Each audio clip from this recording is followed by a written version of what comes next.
time, but I'll be waiting to make you lose from all you've taken. But if we listen to each other, admit our mistakes, then I can show you who I am, because I'm not the same. I'm better with you.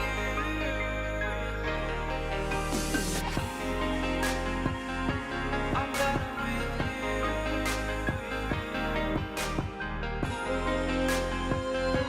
I'm better with you. Catch me when I fall, and I'll keep you off the ground. That's when I knew that I need to spend my life here with you.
The seasons come and go like thoughts of you. Like a wave returns to the sea, into the blue. They change, but in a cycle that I can't lose. Each painful but delightful to live through. You came into my life just like another season. Not for long, just a time, just like another season. Maybe this time next year you'll reappear for no reason, but I'll cherish every day until you come my way this season.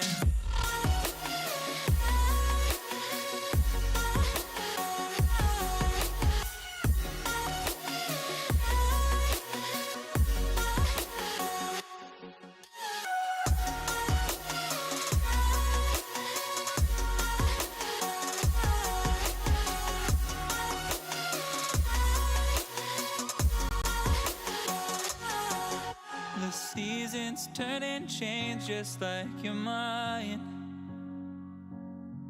Like the sun gives into the moon, into the night. Time continues marching, it slowly crawls. With each new one starting, I recall. You came into my life just like another season. Not for long, just a time, just like another season. Maybe this time next year you'll reappear for no reason, but I'll cherish every day until you come my way this season.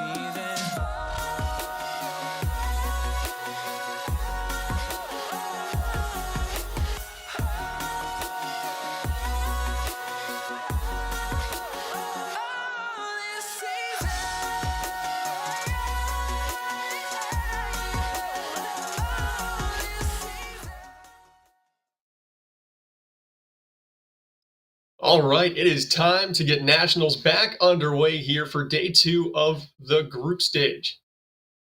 What? Oh, and I'm Hero? eager to be here, Berkeley. It is an exciting time. We're Nationals Day 2. We got a matchup ahead of us, Berkeley. We got the Grays Harbor Chokers versus Co-College themselves. Now, going into this match, Berkeley, they played yesterday, actually, funny enough. So I'm eager to see if it is a different outcome than what we saw prior to. My mic should sound much better now that it's no longer a webcam nuke. So Oh, I yeah, love I we love that. we are gonna be going into a map 5 series. These teams, like you were probably getting to, they did play yesterday, and it was a pretty interesting matchup. So what happened was Co College, they ran out, got the first map victory on Lijiang Tower, and then from there it was a clean sweep for the Grays Harbor Chokers.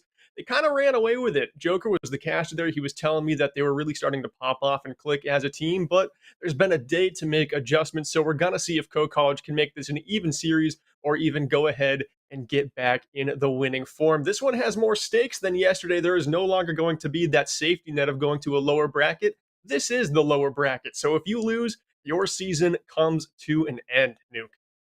Yeah, and Grays Harbor took on a fan favorite yesterday. They took on Huntington Esports, the number one seed going into the Nationals division for the different color division for Coes and Grays. Co and Grays actually were in the same division going into this Nationals bracket. So I'm eager to see how Huntington finishes out the Nationals bracket as we continue forward. But as you said, Berkeley, this is the lower bracket. This is the fight for the life here. Grays Harbor Chokers versus the College Cohawks will be underway.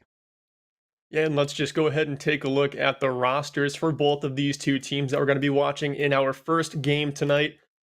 Coming up here, we've got the Grays Harbor Chokers, and they're going to have Crunchy Leaf, Orb Lion, Coms, Tobias Max, Vast, and Rias. And Nuke, little fun fact here before you rattle off this roster is the Chokers, they're actually named after, the logging aspect of Grays Harbor. So a choker is a logger who attaches a cable to logs for retrieval to skidders and skylines. You and I both did not know that. I'm sure half of chat definitely Oh, I doesn't, knew but that. go ahead. I'm sure you did. And give us the co-college roster. That's exactly what I had expected. But what you're not expecting is Joker, Bomberman, Immortal, Anniant, Sassy Jesus, Twister, Knife Voltage, and Creed to take the field today for College, the Cohawks, which, funny enough, interesting fact about the Cohawks, that is the name of a hawk.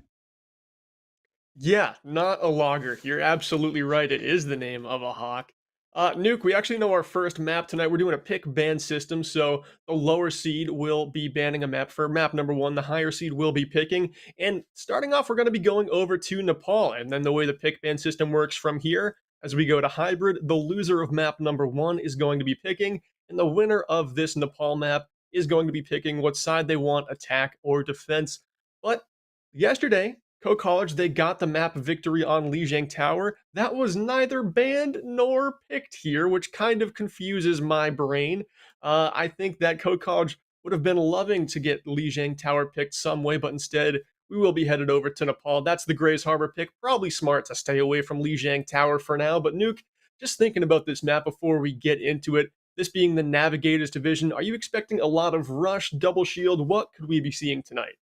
I think we're going to see comfort. I think that when you get into this Nationals bracket, it's at the point where you're going to have to bring the fire that took you to playoffs prior to, right? So I think we are going to see a lot of comfort picks. We could see a lot of the double shield compositions, especially on these first couple maps in Nepal. I am eager to see which map we will get in Nepal first, though, whether it be Village, Shrine, or Sanctum. That could also play to what the teams are going to pick going into these maps. Yeah, it definitely could. And when I was talking to Joker just this morning, who was not the player on Co-College, actually the caster who casted the original match these two teams played in playoffs. This is their rematch. He was saying that Co-College, they had that victory on Lijiang, and then they kind of just got stuck playing Rush Comp and running it into Double Shield. So, I mean, we already talked about how they had a day to make adjustments. We'll see if they're going to be playing any sort of different composition because it seemed like Grays Harbor totally had their number on rush compositions, and I would love to see Co just get a little bit deeper with their compositions going into this game, especially having the day to prepare for a rematch like this. That is definitely an adjustment I would like to see. Or maybe they just go all in on the rush. They got a little bit better at it in 24 hours, and they're ready to bring it. But speaking of ready to bring it, Nuke, I do believe we are ready to just get into the action here. Do you have a prediction? Do you think it's going to be Graves Harbor again? Do you think it's going to be Co College making the adjustments? What are your thoughts? I do know the program. They are located here in Iowa as well. Great program. Definitely knows what they're doing. But if I'm gonna have to go by the statistics, did have the bigger seed coming into playoffs, being the second seed in the regular season, while the Chokers were the fifth seed. But the Chokers, after that 3-1 yesterday, I think they're going to be looking for revenge. So if I were to put my money down on anything, I would have to put it on the Chokers taking this one again in a 3-1 fashion. Yeah, and the Chokers in their round two of group stages, they played Huntington, who you and I know is just one of the best teams in Navigators, and they Mhm. went 3-2 with them. So anytime you're taking two maps off of a team like Huntington, you are prepared for the rest of the competition. We are going to be underway here. Everyone's still stuck in the spawn for another 17 seconds, but these Yeah. compositions nowhere close to final. But we are going to be on Shrine first. This is going to be our first look of this Nationals matchup. And in just 6 seconds, we will be ready to go here for map number 1. 3, 2, 1. Round 1. And we're Capture underway. objective. We are going to see a Symmetra Bastion stat coming out from the Chokers. Probably looking to get the high ground on this point. Lay down Rain of Fire.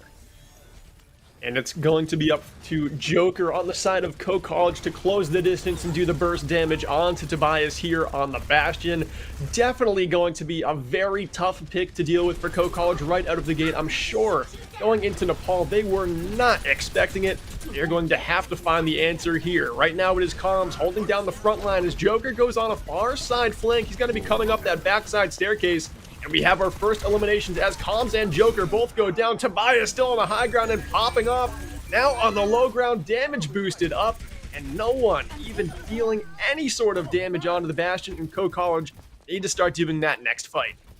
Yeah, momentum is a huge thing in Overwatch and in esports as a whole, Berkeley. So as finals have ended for most of these schools and these players have returned home, the momentum and the atmosphere could be very different in the air. So the Chokers, while they were 18 and 13 in their map differential going into the season, they have the momentum going into these nationals games.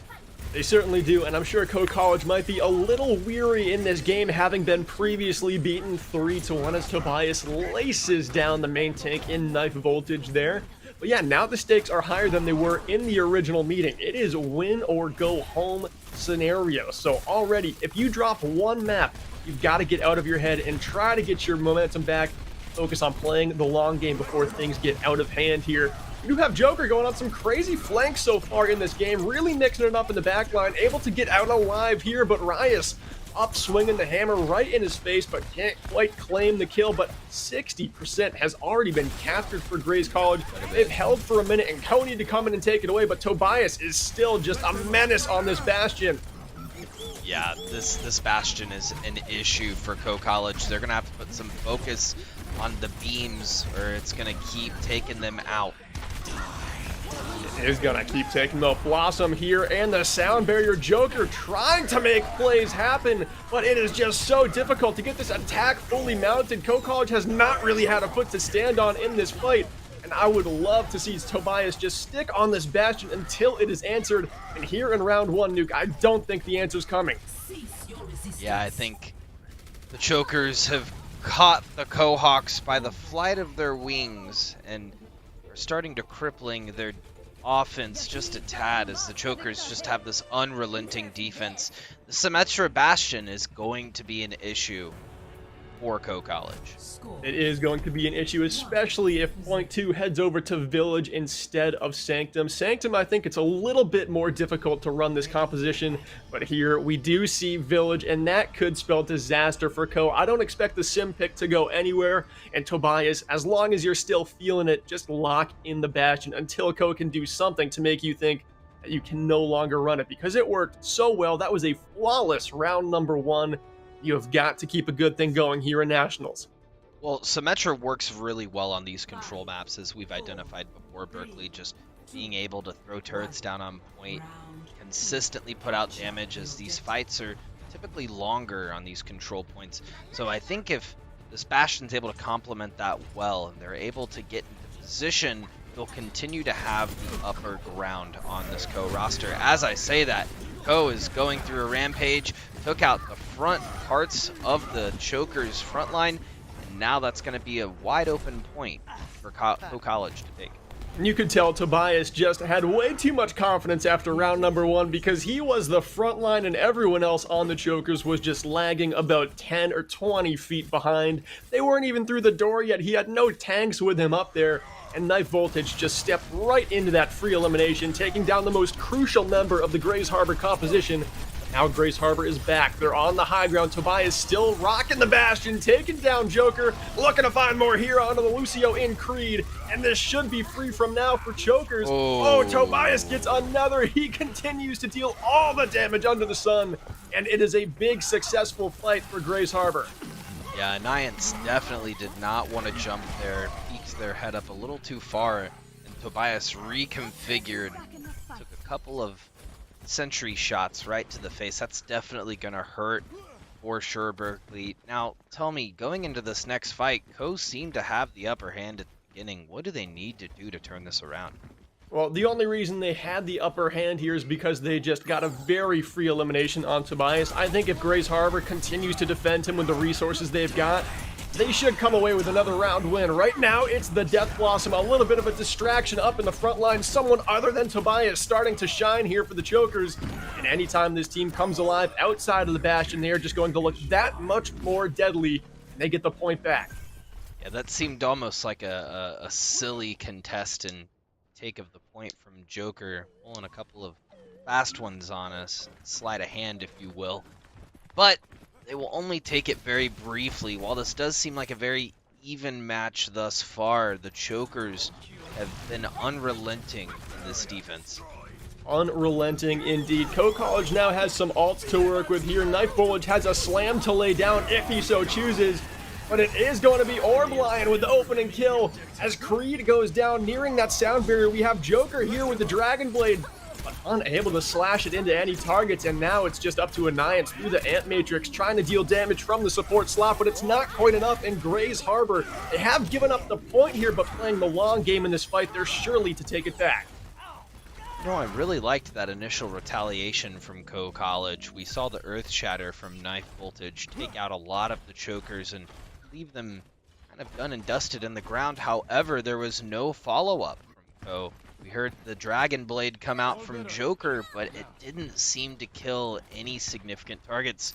So the Chokers were just able to sustain on point, and they're just going to continue holding this high ground. Co's going to wrap around again, take bottom of point.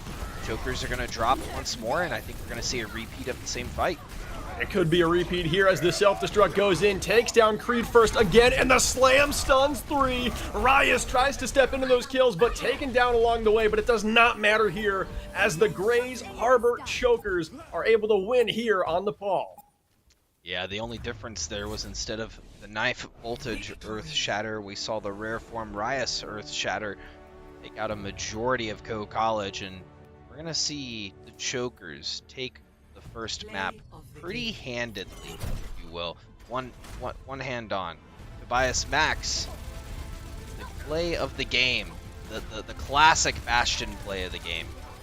Plastic Bastion, no damage done onto him the entire duration of the play here. Laces down 4 members of the opposition, and right there it just looked like Grays Harbor had the easiest round on the Paul they possibly could, and I'm worried for Nuke because last night Control was the only map they took away from this team. They started the game hot, and here they have to battle with starting it very, very slow. Yeah, it's almost like I said, the momentum and the atmosphere changes as people move and transition into different parts.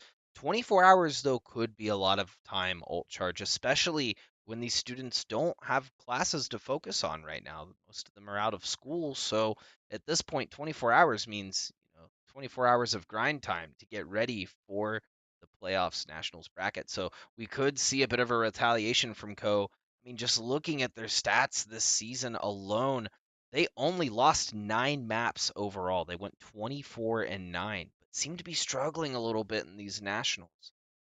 Yeah, definitely struggling. And this is just when you're starting to face the highest level of the competition in your division. And especially here, this is a Navigators division matchup. So some of the teams in this division are the lowest of the low in the NECC, which, no slight on those teams. They're not in the playoffs, but they're teams that are just barely coming together.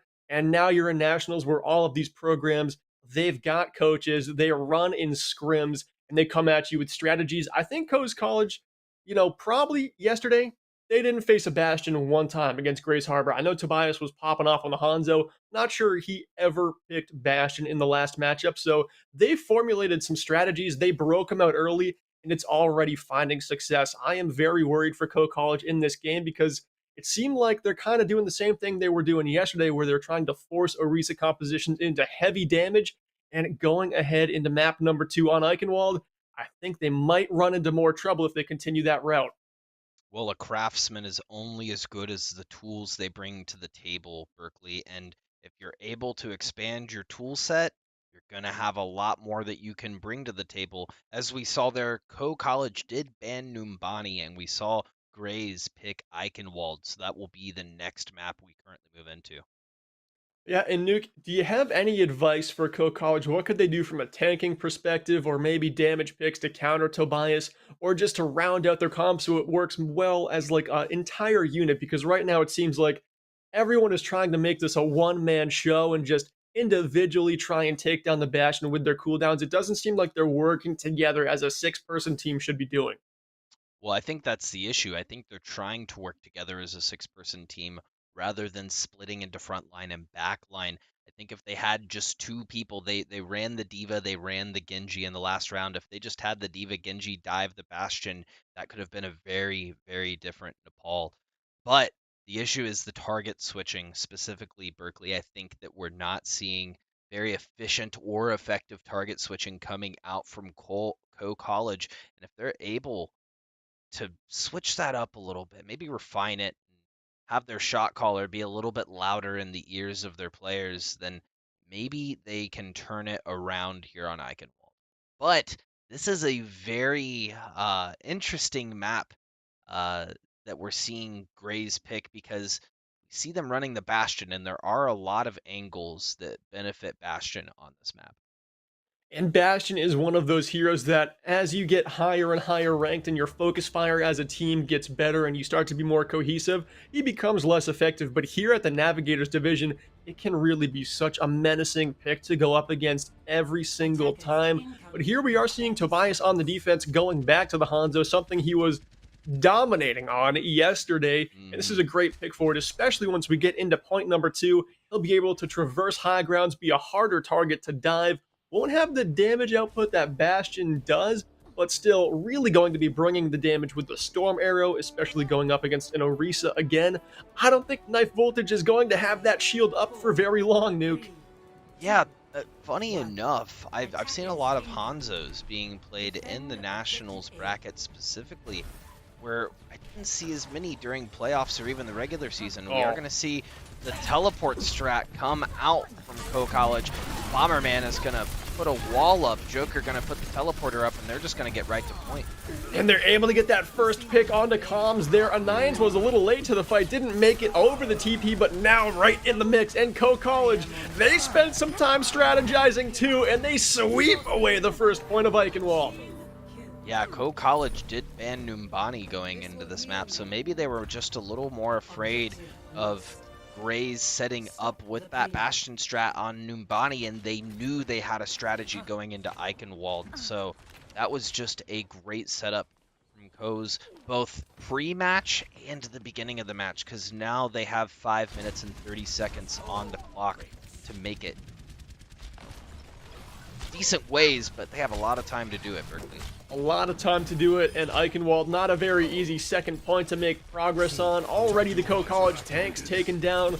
Somehow you've got to siege this castle, and the way Grace Harbor is defending is pretty textbook here. Just staying up on the high ground, not jumping down to contest payload, just letting the kills come right into your team. And now Co College, they're back in the mix. They've gotten the Elam onto comms and Rice, and that's what happens when you step down dangerously. The tanks get melted. They don't have a retreat down on this low ground. I think it was a premature move there from Grays Harbor. They gave up a great defense.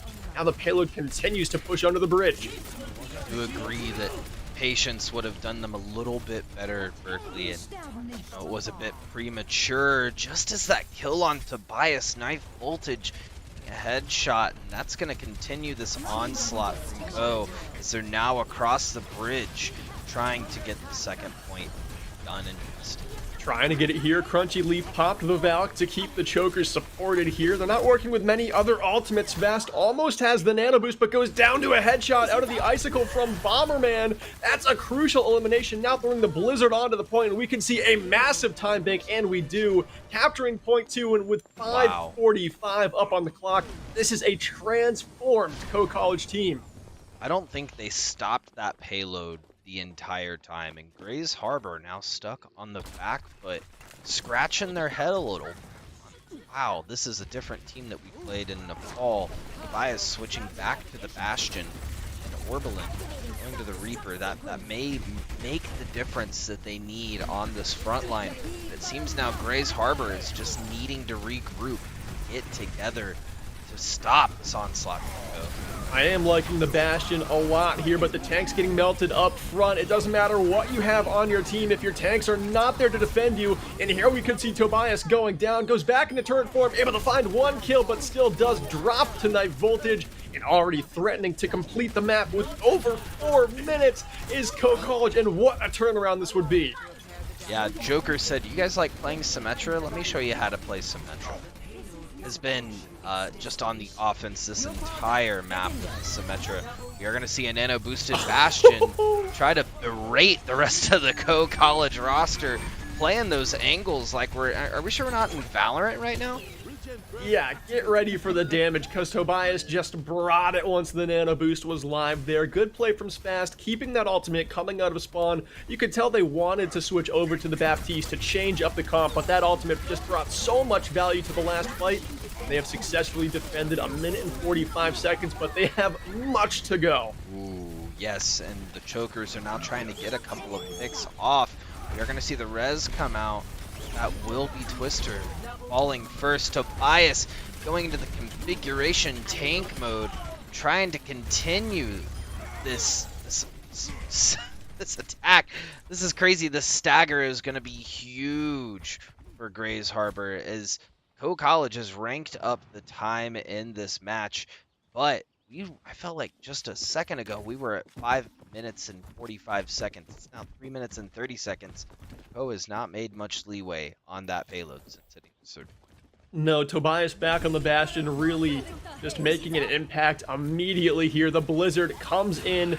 Rias, trying not to get frozen up here, will make the retreat happen. In the meantime, Orblind goes into the back line with the Death Blossom, finds the Elim onto Twistar's mech, but trades their life for it in the effort, and now Spast getting that Elim onto Bomberman, but still kills trading back and forth. Ko trying to scrap their way back in this one, but look at Grays Harbor. They push through the gates of the castle. They are taking the aggression in a dangerous fashion, but it is paying off as Comms finds the final 2. I mean, paying off is an understatement. I feel like since Ko has tried to retaliate on this third point, since they've been getting staggered, it's only resulted in a larger, further stagger. Yeah, that reflect is not going to do the desired damage at that range, unfortunately, Joker. Wow, Oh, and look wow. at this. They're staying right in the gates here, popping the Ant Matrix. I mean, this ultimate is going to do little more than just kill some time, but talk about killing time. Already 2.5 minutes gone by on what has been a marathon defense, and it looks like there is going to be no sieging this castle. Ko College has yet to really find an effective strategy to deal with Tobias on the Bastion, and he's not even threatened on the high ground. Look at this, raining in damage with the Mercy Pocket, totally unthreatened. Tobias going on a bit of a road trip there with the pin, but the main story here is just Tobias on the Bastion. I don't think he's going to be dealt with, Nuke. Yeah, Crunchy Leaf has done a great job as well, keeping Tobias alive. In that last fight, we saw the Blizzard from Bomberman fall a tad short in front of Tobias's face, but the barrage came anyway, and Ko College tried to take them out. That was Crunchy Leaf behind Tobias, healing them as much as possible. I believe they fell to minimum 20 health. Crunchy Leaf kept them alive, going to show the need of the supports. Irons comes in here with the Coalescence. She pops that ultimate. The same time, Creed lets the sound barrier fly here. Supercharger gets popped as well from Knife Voltage, but immediately taken down. Tobias back in tank form, and this is Calms going in. It is a Winston playground here on the Eichenwald Bridge, but Calms jumps to his own backline to stay safe, do a little bit of healing, and make sure that this fight is totally secure. Now it is just all guns going forward here. Rias has to block the self-destruct, but has the slam ready in case there's any more threats, but Tobias makes sure that there will be no such threats. Nuke, final minute already. This third-point defense has flown by. Yeah, I think Co-College has unfortunately not used the ultimates to their advantage to get in as much as they need to. I was a bit skeptical to see comms on this Winston. However, it seems to be working well as Co-College now has way too many targets that they need to focus, which was exactly their Achilles heel in round 1. Talk about Achilles heel. Orblion coming in to just cut off those Achilles heels. The Blizzard popped, finds a couple of kills, but now it's time for some danger. Orblion pops the Blossom, gets one elimination, and the follow-up is there. Tobias still lacing in the lead from the high ground. And what a cleanup and what a turnaround from Grace Harbor. And with 5 seconds remaining, this should be a lock on third-point defense here on Eichenwald. Yeah, the Earth Shatter is going to seal the deal. Co-College won't get there in time. And Orblin there with the insane Death Blossom, beautiful flower fields flourishing to end the round and stop Co's push. It was a great defensive play. As you put it, Berkeley, an entire marathon for the Chokers.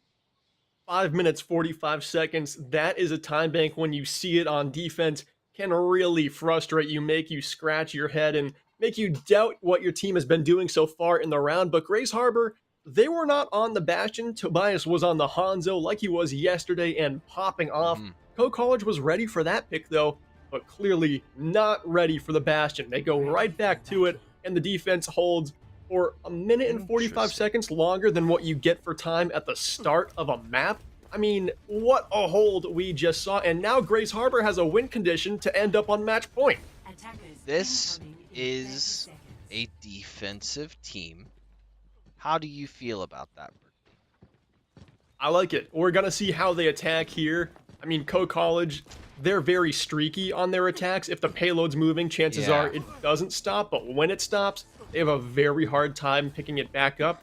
Grace Harbor, you know, I think they're just going to be running the proper heroes here to just win the long game of Overwatch, not trying to do it all in one push, play their entire time bank like they should be, and I think they're going to come away with the win here on Eichenwald. But Co-College, run the same strat too. I love it. Just send it right back at them. This is pretty funny here. We never see it. Oh no! Spas didn't make it over. They're losing their Baptiste. Only support in is Crunchy Leaf, and the Lucio's not going to be enough heals, and actually drops to Joker on the high ground with the Mercy Pocket.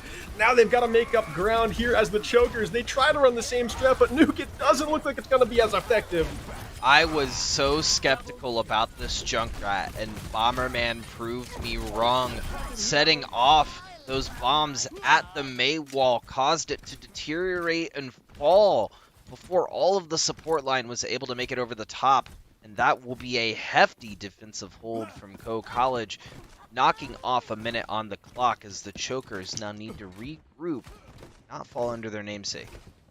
And Junkrat is another one of those heroes, especially here in the Navigators division, that gets way more value than normally would at higher ranks.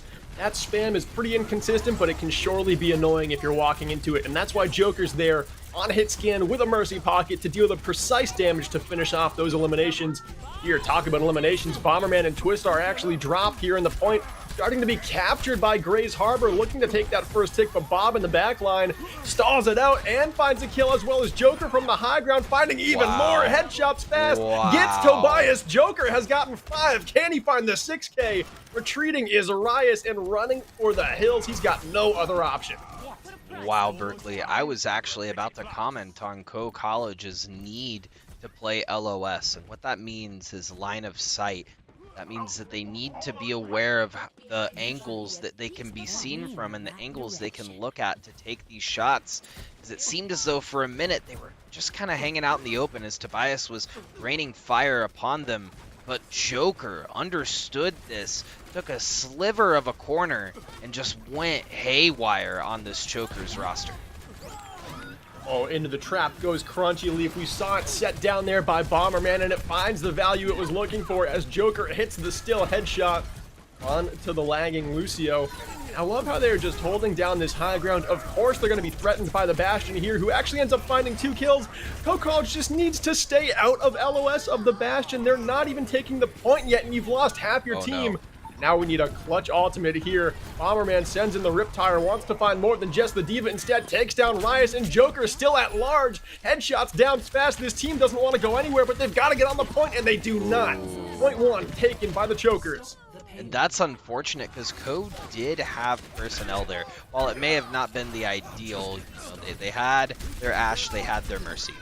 And they could have touched for the rest of the team to come and make a play. However, as you said, that's not what happened. And look at the check marks in the upper left-hand corner of the screen. Orbelin does have Tactical Visor. Tobias does have Configuration Tank. Bastion does probably have Immortality Field online for them to be aggressive here. And they are going to be aggressive. This is a team that knows the value of the high ground this castle provides. Pretty difficult to move the payload the distance if you don't control this on your attack. It is very nice to stop it here on defense, but College, they finally grasp the importance of it here, hopping up to the high ground, but that is a dangerous self-destruct that'll set the defense back, and you have got to scrap to recover here as the payload starts to make its way under that catwalk. Bombs away as self-destruct is going to take out a lot of resources and personnel from the side of the Cohawks, allowing the Chokers ease of access across this bridge. Oberlin still has Tactical Visor. Tobias still has this tank configuration, and there's the Amplification Matrix kicking off. Orbelin looking through the back line. We are going to see the Gravitic Flux on the bridge. It will be smashed down. Crunchy Leaf trying to pop so that everyone can stay alive on this Harbor's push. We are going to see a couple of members fall, but Crunchy Leaf looking to keep them alive with this insane Lucio. And they boop to pop the sound barrier, completely took that point for Gray's Harbor. Crunchy Leaf just made the play of the match. Yeah, you could say he beat him out. Get it? That was a triple entendre. I like it. Just as I like this push from the Chokers. It is oppressive for sure, Berkeley. Oh, it certainly is, and they've only got 30 meters to go to be on series point to threaten to send College home in just one more map. Bomberman now pops the Riptire, has to drive it on a bit of a road trip here.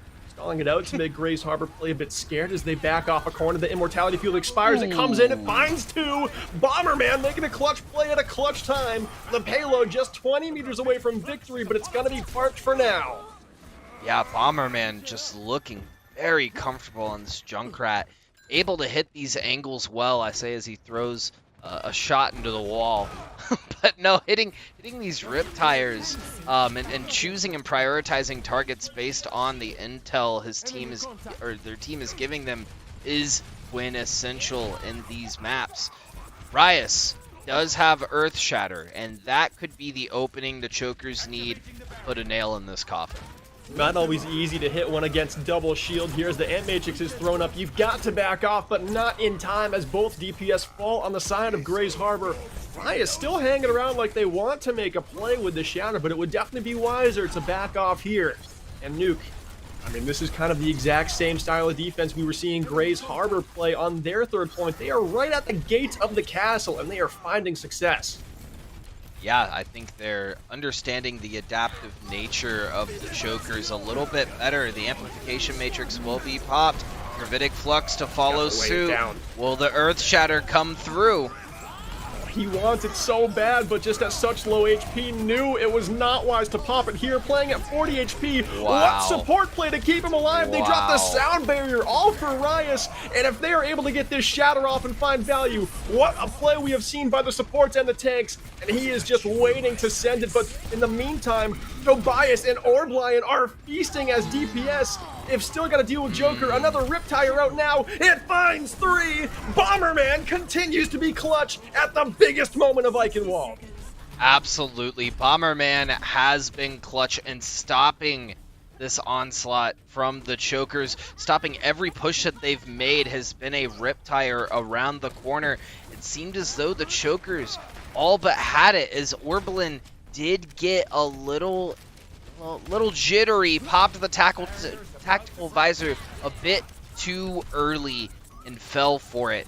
Joker is now going to have Bob yet again, and it's felt like the Riptire and the Bob has been up almost all match from this Co-College DPS duo.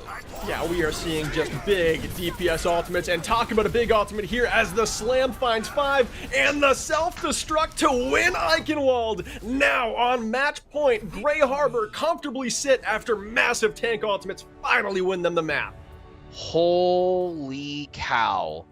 That was the diva bomb of the match. That self-destructed the match for Co-College. They now find themselves down 2-0. Look at this aggression, this raw aggression from Ias. I'm running in and I'm ulting. I'm hitting everyone, and then you're dying. It's that simple, 3-part process. Yeah, it was just that simple. Unfortunately, it can't always be that simple. Both of those attacks had big time banks going into third point, but then the defense on both sides started to come alive, and that was a much nicer map of Overwatch than what we saw on Nepal. Still, though, it was Grey Harbor with the map victory, and they are on that series point. Co-College, their season might only be alive for one more map. Nuke, they looked better there. What were they doing to make it work? I felt like they were just being more adaptive. The target switching, as I said earlier, just came into play further. They started to see chinks in the armor and what was working. Bomberman on that Junkrat was doing exceptionally well at stopping the pushes coming out from Grays Harbor, but in the end, it came down to synergy, and that Reinhardt and Diva knew what they were doing. Yeah, Bomberman with the big rip tires, Joker with the Ash, pocketed by the Mercy as well, starting to come alive as some damage dealers, giving Tobias a run for his money, but Tobias still has the pot in hand. He's playing for all the bread tonight, as was yesterday, continues to dominate Co-College. We're going to be headed to a short intermission here at Co-College. It's time to strategize. Chat, don't go anywhere.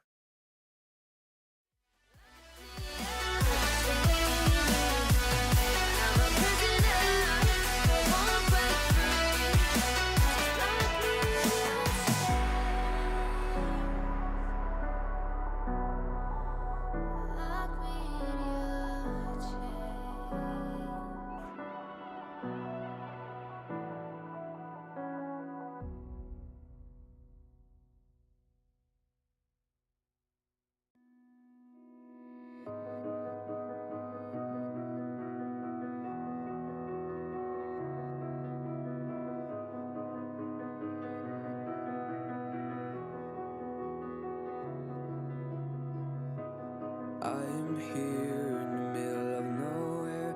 There is no there, it is cold there, but I am safe and I am warm.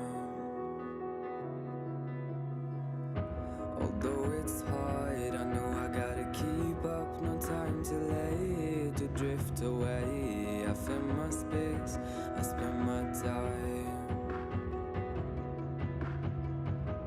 down the rabbit hole again, and as I fall I can feel the pain.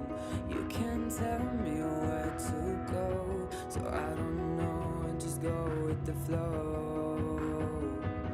I go with the flow. I'm falling up, I'm falling down, from the sky and from the ground. I burn but just like below, and I don't know where I should go. 'Cause I'm stuck in limbo.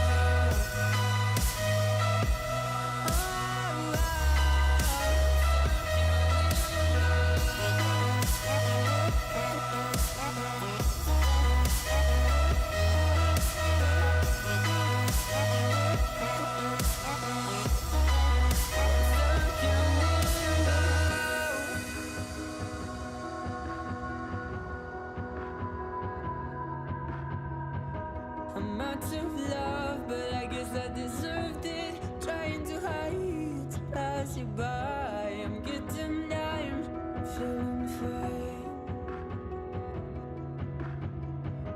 I'm light as air, no one can reach me. Lost in a dream, lost in between. Let's keep on flying, let's keep on breathing. I'm falling up, I'm falling down.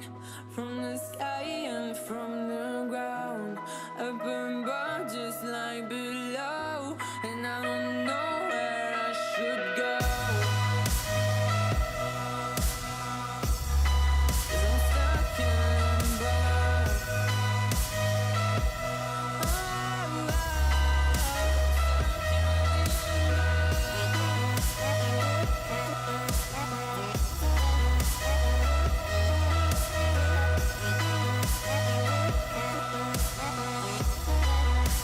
Stuck in limbo.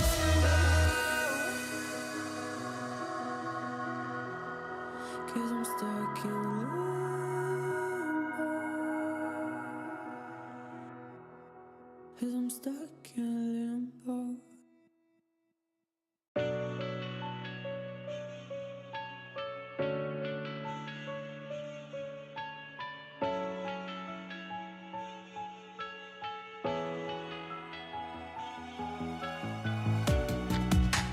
Living in the same routine, like the seasons I'm on repeat. It's a long way down. Trying not to follow suit. Don't like the color, I'll change the shade of it. I'm not afraid of it.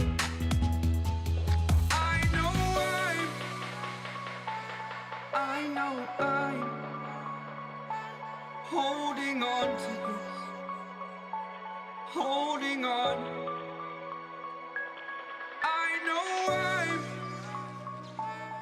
I know I'm holding on to this. Holding on. Don't let me repeat it.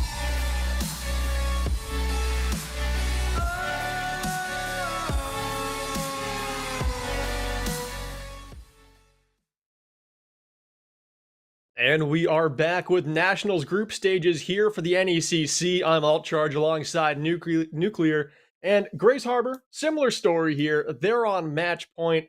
Co College played a much better map on Eichenwald than they did on Nepal, but still, that Bastion is just something they're having such a difficult time dealing with. And our next stage, it could be our final stage for this match, is going to be Route 66. How you feeling about that map pick for Co College, Nuke? I feel as though that map pick could go well for the Bastion, and I think Co is going to have to reconfigure their strategy a little bit to match the energy coming out from Gray's Harbor. Yeah, and I was a little surprised to actually see Route 66 just because I think of it as a payload map where Bastion can be pretty prevalent. Of course, in this division, he could be prevalent at any time as long as Tobias is feeling it and the damage is not getting dealt onto him.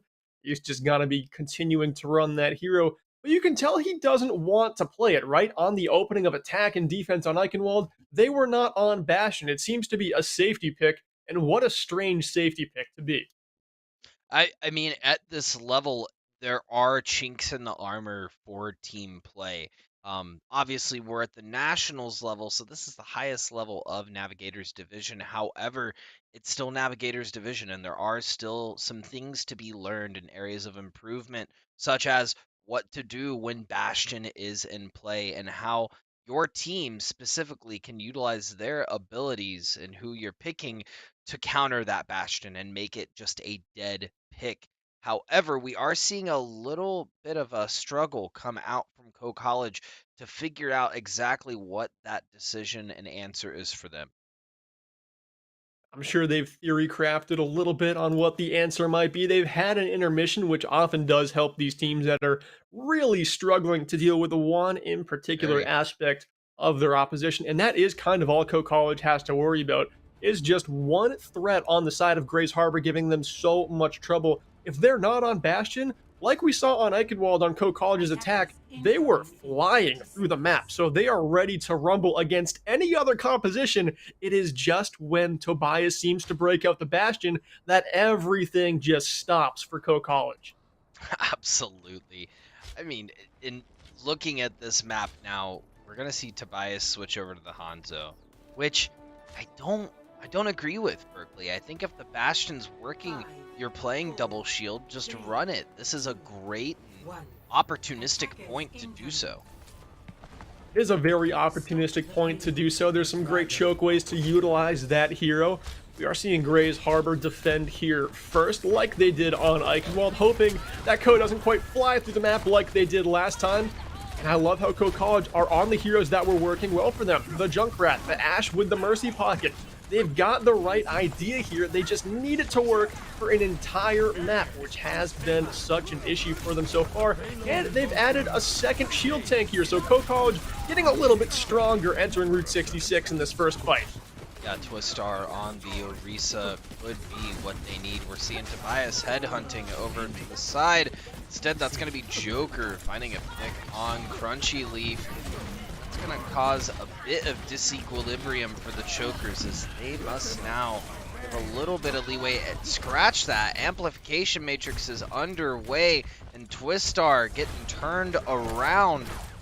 Speaking of turned around, the Chokers having to turn around as Co College looking for the flank. Co College just gunning it through, trying to take the high ground here on Big Earls, and Joker will be propped up now. Has to be careful though.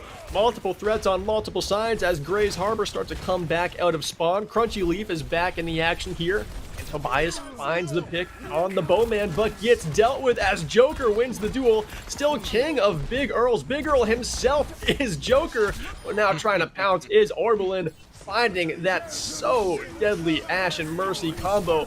Now it looks like Grays, they're in a little bit of trouble here as the Flux comes forward, but they do have an advantage, and Orbelin goes straight to the back line with the Blossom, and that is the fight cleaned up. Yeah, Orbelin did a great job of getting around that flank and ensuring that that Mercy pocket was taken care of. Joker and Creed spent a bit too long in that back line, overstayed their welcome at Big Earls, and found the boot. Oh man, what a headshot there out of the bow from Tobias. Finds the other one too. Oh, see you later, Joker. Better luck next push. Those two headshots are going to kill 15-20 seconds of this attack, and they're already halfway through it on the defense. Co College, this is desperation time. Grace Harbor is on match point, and Co College has their season, all their work on the line. Absolutely. Well, you know, Berkeley, his name is not Tobias Min. It is Tobias Max. So I was expecting the final form going into this match. With 50 health as well, taking out Bob. That's pretty much going to be a wasted ultimate from Joker. Let's see if the Riptire follows suit, and it will fall for the first time in this series. The Riptire finds none. That is a big play there from Orbelin, as it looked like there was a little bit of help there, but Joker on the flank again loves to go on these flanks as the Ashe throws in the dynamite. They know that Tobias is back there, and Tobias is at large. He's got such a bounty on his head, but he's completely ignored and finds the kill onto an Alliance. Man, these rotations for these flanks just seem a little goofy in the sense that Gray's Harbor isn't expecting, you know, the Riptire to be flanking, or they're not turning around for it at least, right? They're not expecting to find the Hanzo in their back line or the Reaper, and yet every time they turn around, there's at least one in their back line. Oh! Joker coach gunning away with a beautiful shot there onto Orbelin, and the Flux, they're trying to cap this point here. They've only got 10 seconds to go, but Co College starting to make plays at a big moment in Route 66. One is killed due to the self-destruct. Tobias comes in with the Storm Arrow into the backline, but Joker sits him down again. The DPS for Co have been so good when their hands should be so shaky. The shots should be so hard to hit, but Joker continues to come alive. 2 more headshots, 2 more kills. Overtime wick burning, but it doesn't matter. 2.5 minutes added back to the clock.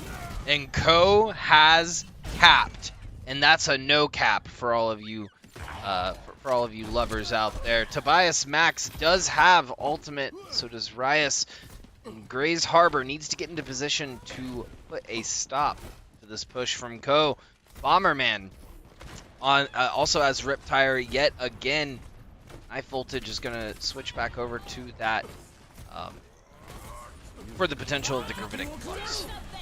Yeah, I think the Sigma, the second shield, has added a lot to this composition, really mitigating the damage that they've gone under here.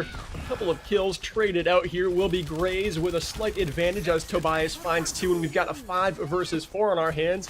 Still a 5 versus 4 as the res comes through, but the D.Va desuited there by Twistar. Twistar also gets pinned straight into the rocks, and back to spawn you go. Second point, currently still locked down by the Grays Harbor Chokers for now. For now. Very, very good vernacular. Yeah, it seems as though Tobias is trying to take these big flanks and get these big plays, and it's working half of the time, I will say. The other half, Ko is able to turn around. I think Ko just needs to play a little tighter together until they figure out what target they want to go on, and then kind of disperse from there. Yeah, and Nuke, I wouldn't mind seeing Ko also just focus a lot more on living until they're farming up the ults that they want. It seems like they don't quite know how to fight without the ultimates unless Joker just starts popping off. But here, this could be the player to pop off. The Riptire are running, but Orbalin goes right for the kill onto the lingering Junkrat. It will be Bomberman finding 2 with the tire, but it shouldn't be enough here. Ko College, very low on resources. A desperation ultimate from... Oh, Knife Voltage, you want that one back. There's 30 seconds left, and this could be the dagger in Route 66. Yeah, but I mean, that was the only aggressive ultimate that they have coming online. Sure, they have the amplification coming up, and they do have Mercy Valkyrie coming up, but what is it going to do if there's nothing to pair it with? Orbaline, unfortunately, following to Twistar, that's going to be Crunchy Leaf with the res, and Orbaline finishing out the kill that they started. But now with the Blossom, doesn't find anything but a bullet to the brain from Joker, shooting through 2 windows here, and the glass starting to crack on both of them. Lace is down Tobias. The payload might continue to push here, but there is a Reinhardt in Rias that they've got to be weary of with the Shatter in hand, looking to line it up and make a big play for a final stand. Overtime once again burning as Rias will fall, but the payload nowhere close to its streets phase destination. This will allow the Grays Harbor Chokers time to regroup and touch this payload before it hits this point, which they desperately need to do if they want to set their win condition for the series.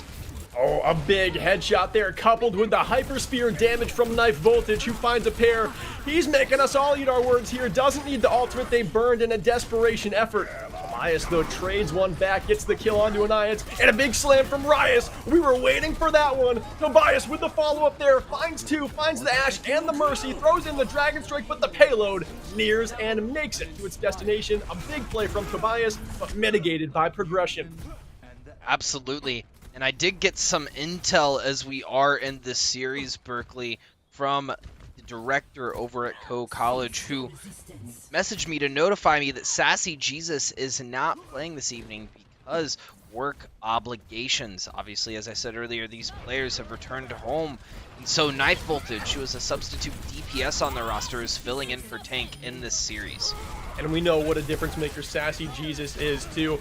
When Joker, the caster for the original matchup of these teams in group stages, was asking about these teams, I said that he is a player of impact to watch out for, so missing that tank, that could be a big reason why they struggled against Bastion so much. They don't have that shot-calling presence of Sassy Jesus, because we've interviewed him. We know he is an incredibly vocal player on this squad, so they're missing their in-game leader. They're still doing very well to this point. They're starting to finally carve up Route 66, and hopefully in the next 25 seconds, Nuke, they complete the map. Section by section, they're taking it piece by piece, Berkeley, and you're absolutely correct. I mean, look at the co-alt economy now. Grays Harbor has given them a little bit too much wiggle room. That's Bomberman looking for a cheeky pick. Gonna find it on Orbaline. Gravitic Flux coming out. Knife Voltage slamming down as round 1 will be completed with 6.6 seconds left on the clock. The old Sigma 9 right there brings them up into the skybox, and they're not able to contest the final meters of the push. Oh, College, they've finally completed a map, Nuke. At the very least, This one could go to overtime, but Grays cannot win it here. They've got to continue to play Route 66 if they want to end this series. And right now, the momentum, for the first time, is in the Co College hands. It is. It is. Co College has now set the win condition. Grays Harbor is going to have to barrel through this back road on Route 66 if they want to find the win they're looking for in this potential 3-0 Nationals. And Nuke, something Co is doing so well is Creed with the Mercy pocket. Here in Navigator's division, a lot of the times I feel like we see Mercies go around and prioritize healing tanks and just panicking from each teammate that they fly to, but here Creed knows that Joker is the entire point of this hero pick. The damage boost is always there, just relying on a Nance to get all the other healing done. So this is clearly a backline that trusts each other, and it would not be working this composition that is actually finding success unless it was just for those two trusting each other so much. 5, 4, 3, You're absolutely right, Berkeley. And trust is what you need at the national level. I mean, if you have anything short of that, you're not playing with your full six. No, you're not. And here we're actually seeing a little bit of a different look from Grays Harbor. The double bubble, Orbelin onto the Tracer as well. So they've got a flanker, they've got Crunchy Leaf on the Brig for some stuns and some backline presence. Arias goes straight in for the dive. Able to stay alive, though, is Creed. The immortality field perfect from a Nines, and that's what I'm talking about. These two supports always are there to bail each other out. But I don't know if there's anyone to bail out Joker here. Just in the nick of time, Creed gets to the backline to put on the healing beam, and Orbelin is sat down. Creed has been on fire with the Ash pick. It's about to compliment Orbelin on this Tracer for being a menace in this backline, but Joker, you can tell Joker has some experience against Tracers, knowing where the recall was going to happen and popping the headshot off before that Tracer can slip away. No, though, the attacking Grays Harbor Chokers still progressing through first point and nearing the destination of that checkpoint. In the backline now is Fast on the Ana, able to melee down Bomberman. The payload should reach the checkpoint here, but it's not going to be very easy as it looks like Co College want to mount another defense, but it's just 0.79 meters to go. And they're doing it rapidly. That's Rias with the Tesla cannon letting the beams fly. They are going to cap this first point. They've got it in the bag. They've got 5 minutes on the clock, and this is a totally different look from Grays Harbor Nuke. How do you think it's working for him so far? Because Orbelin is definitely at large on the Tracer and ramping up the aggression. I think the Chokers have found another chink in Co College's armor, which is this double bubble treble composition. Co College doesn't seem as though like they were ready for it at first, but they've made a couple of switches that could benefit them greatly. They definitely have. Here, though, it's going to be Knife Voltage and Anniance with a couple of kills here. Anniance throws in an orb that takes down both damage dealers for Grays Harbor, and look at them go. Bomberman on the Reaper, mixing it up. The aggression is amped for Co College, and they finally respond well on this defense. Yeah, it's exactly what they needed too. Is they need to have a steadfast hold here, but that's going to be the Chokers trying to take a wraparound on this situation. They are making it up to the high ground here, threatening a very deadly pounce. Engaging without the jump here is Rias, has the primal to bail him out too. Gets stuck though, and that is a great gravitic flux there by Knife Voltage to just jack up the nano boosted Winston, but it's not quite paying off here as Grays Harbor continue to come away with the kills. And Rias still has the primal rage. They're about to have Graviton Surge and Rally. This team is threatening to complete point 2 already. It is. They are showing their hand and not afraid at all to do so. We are going to see 3 on the payload. Push it as fast as possible. Co will have the retouch here though, and that could be everything needed to stop this push, which they need to do right now. Oh, they pop the supercharger. It's in a good spot to activate the team here. Rias has to jump on it and is able to. Bomberman, in the meantime, picks off the carry in Tobias, then swirls around in the Death Blossom, but finds no eliminations. One will be picked up by Creed, and that is the Elam onto comms, but still, Grays Harbor continuing this attack. They've still got to deal with this pesky Reaper currently dueling out with Orbelin. Coming out on top as well in a 9th in the backline with the Coalescence. Is this a clutch from Co? It is!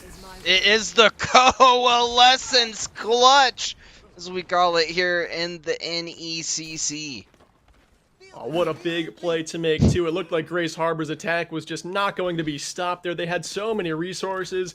They had the grab. It grabbed so many, but just not quite found. Co College is in a spot here where their season, again, is on the line. They've got to be perspirating like an iced coffee left out in the sun because, you know, it is just that point in the season where everything is at risk here. All the hours you put into VOD reviews and scrims, it could all be for naught here. Your run could come to an end, but they continue to defend here. A minute 50 seconds left in this round. The opening pick there found by Joker, but Tobias takes down the tank in Twistar. Now Rias threatening up in the front line, has a Reaper to deal with and has to back off the damage from the Hellfire shotguns, and still, Co are not giving up anything here on this second point.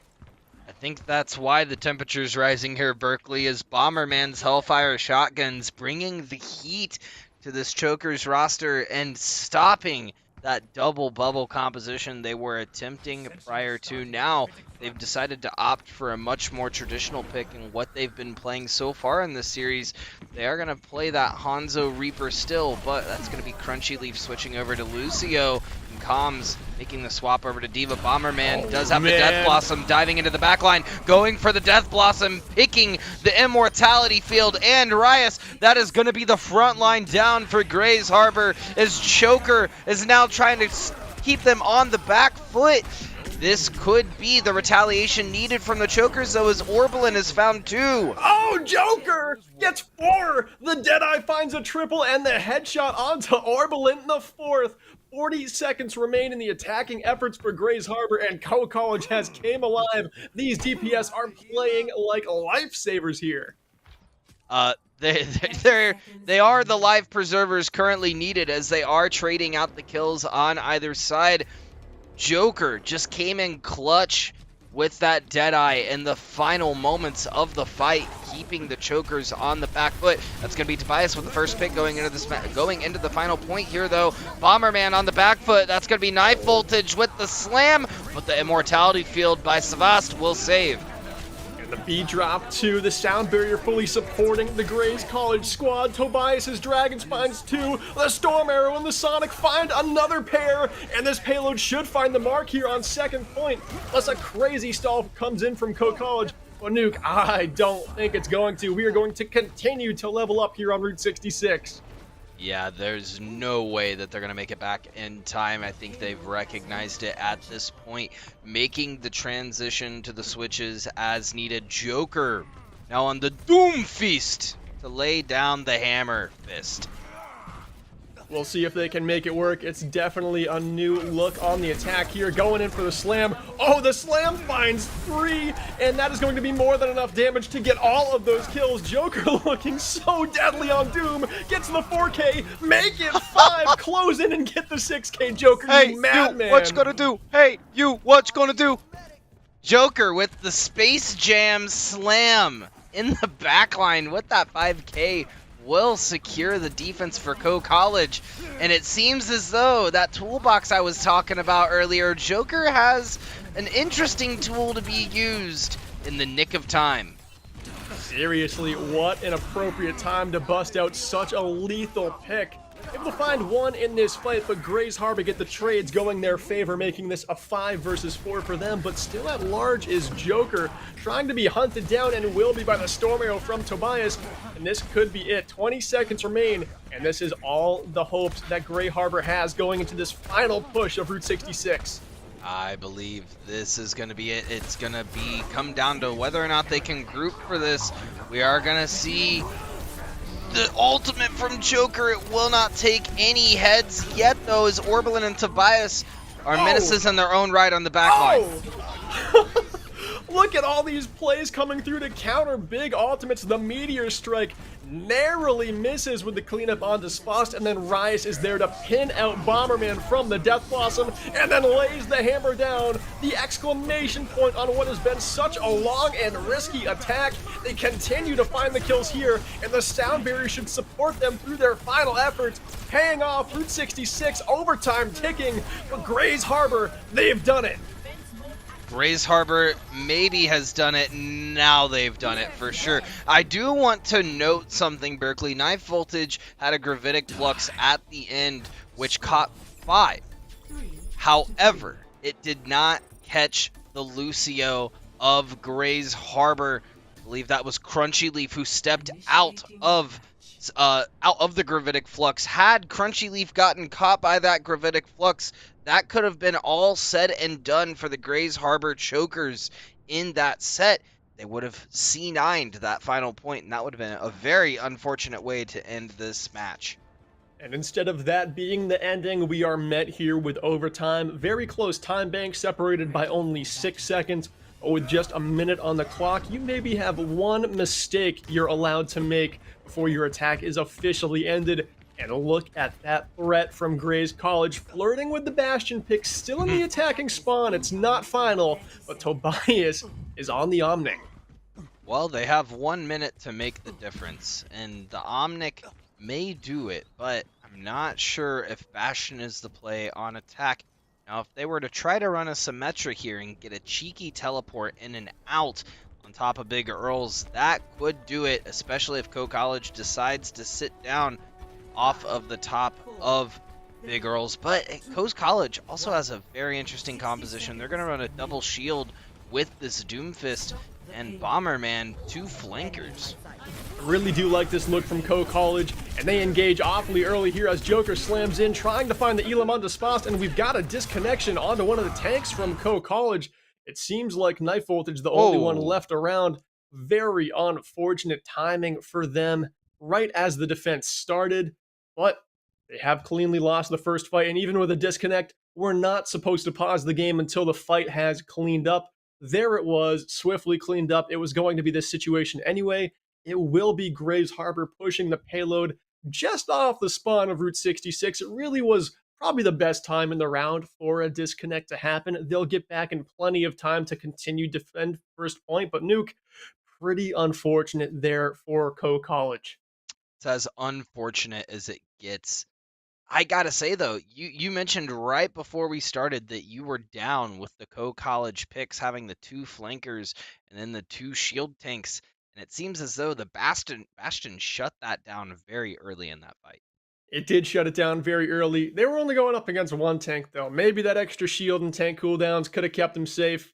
Not quite sure. We'll just never know. We will just never know. It is the way it is. Grays Harbor are pushing it forward. And honestly, Bastion has been so effective for Grays Harbor to this point. It wouldn't be the craziest thing if they just complete Route 66, because Co College hasn't done the best job answering it now. And they're probably a little bit mentally boomed having that disconnect just happen. Yeah, that's another really good point, is sort of the mentality going into it, because you have to think everyone is now playing on a completely different network unless their college has allowed them to stay as the year has ended. They're likely playing at home. That means varying connection types, varying internet connections. You know, on our team alone at St. Ambrose, we have students from Texas, from New England, from California, and if they have to play with each other from their hometowns, it can be a bit troublesome with the internet connection. Yeah, it certainly can be, and with storms going on, I'm sure that's not the case there. It seems like you got some sunny weather. I know the sun's hitting you right now through your window, but Nuke, Co College, they completed Route 66. They had some good success. I think things are about ready to go here as we get back in, and they are. Grays College, just meters of progression gained from that disconnect. Really not too worse for where is Co College. They'll be able to get back, claim this high ground on Big Earls, but there is a big fight ahead of them. 20 seconds remain in this overtime attack. Will they do it? Will they do it is the question. That is a shredded monkey. Rias falling That's immediately huge. to knife voltage. That is huge for Co College as they push in, and now a 6v5. But they have the Bastion, and they still aren't sure what to do with it. The Bastion does get rocked. Knife voltage and company storm the point and get the rest of the chokers off.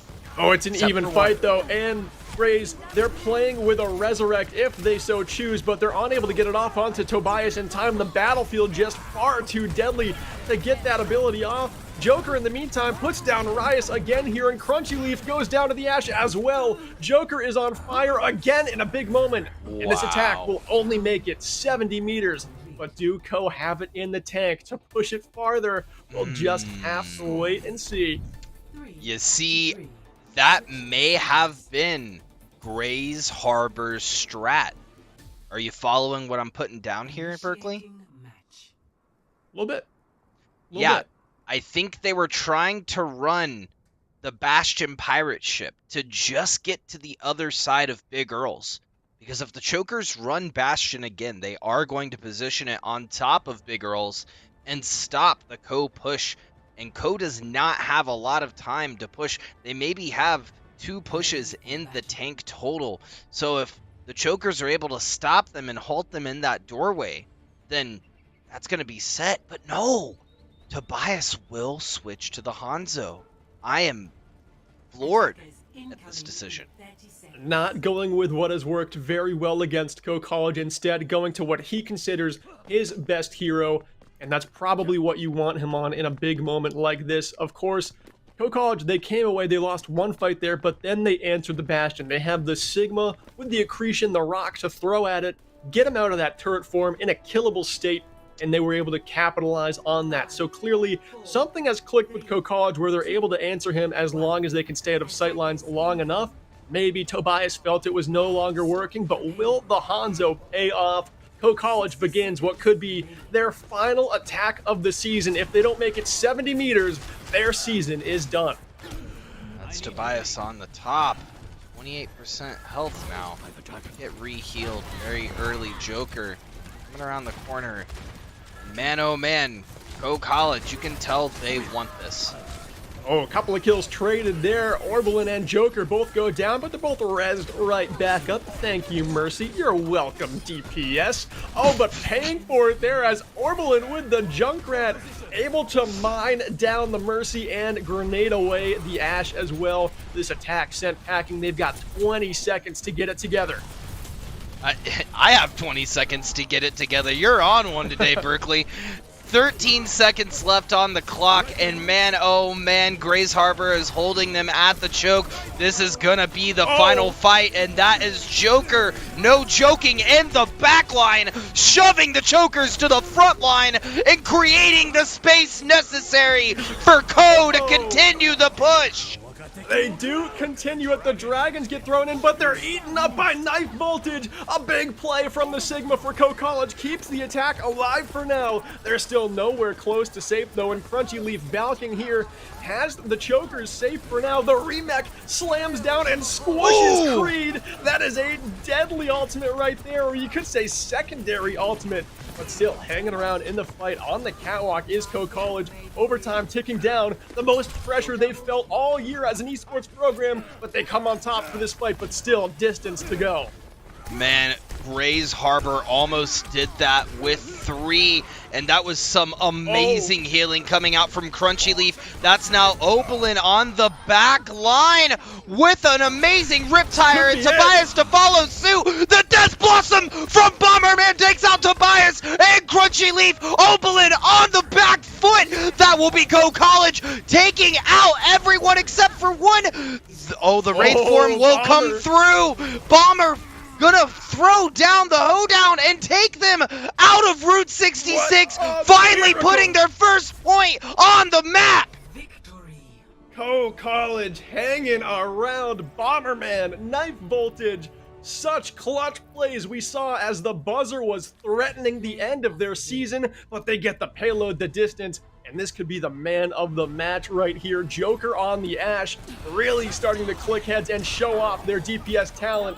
Sitting down the Death Blossom, taking down Comms in pilot form, and finding more here onto the high ground, getting the Elim onto Tobias. Such a threat as these co-college DPS really start to shine, and Nuke, we sit at a 2-1 score.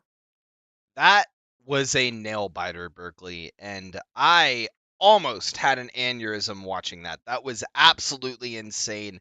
At some points, I thought it was going to be Co. At other points, I was for sure it was going to be Grays Harbor, and these teams are keeping us on the tips of our tootsies.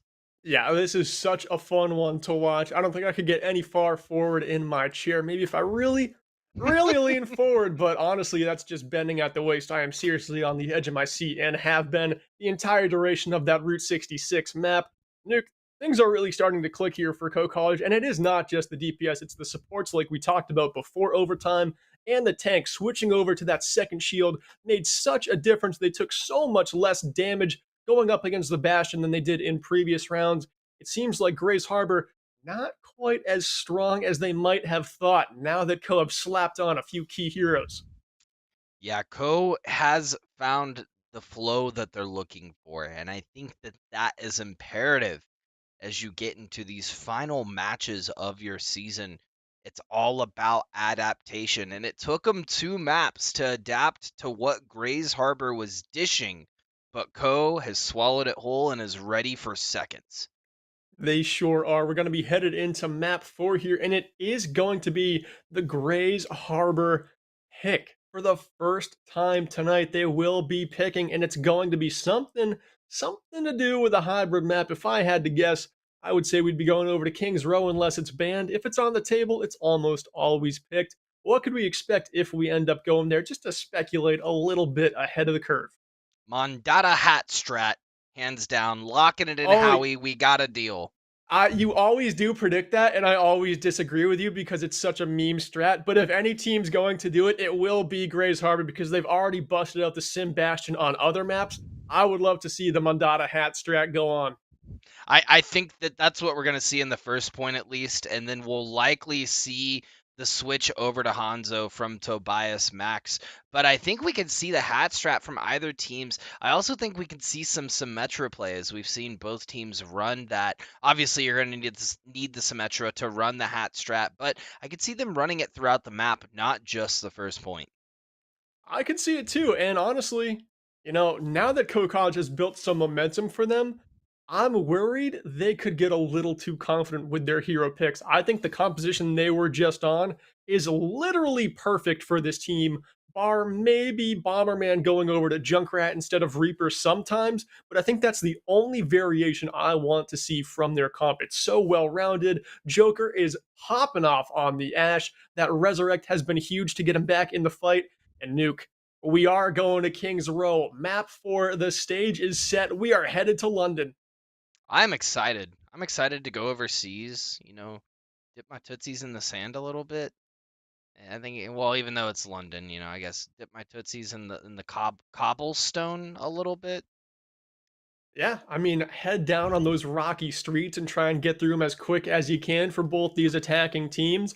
We could see some Reinhardt, but seriously, Co College, don't change a thing right now. Stay on this double shield. Just put up the walls to let your DPS do what they do best because they are feeling it right now, and you need them to be so threatening just to counter what Grays Harbor has put out in this game. And Nuke, we are ready to go. Map 4 about to be underway. Grays Harbor still sitting on match point. Co College still fighting to keep their season alive. And I think one of the people fighting the hardest, not on Co's College, but in this in this match as a whole, is Crunchy Leaf, the Mercy Extraordinaire on the side of Grays Harbor. I've seen some amazing healing come out of that player this evening. And I gotta say, it has been nothing short of spectacular. We're seeing the tank and DPS line, Tobias, Rias, Savast, everyone really on the roster falling exceptionally low in these fights. And it feels like Crunchy Leaf is always there right behind them, putting out and dishing all of the nice juicy heals for them to get back to full. Yeah, and Crunchy Leaf also the number one target on that team that just has to avoid death constantly. It is always so tricky to play Mercy going up in this 6 versus 6 environment. It's not ranked ladder. The focus fire is so much more amped up than you're used to when you're playing ranked in like a solo queue setting. Here, if a Mercy uses that dash at the wrong time and is in the open for just a little bit too long, they're already cleaned up. Nuke, Yeah.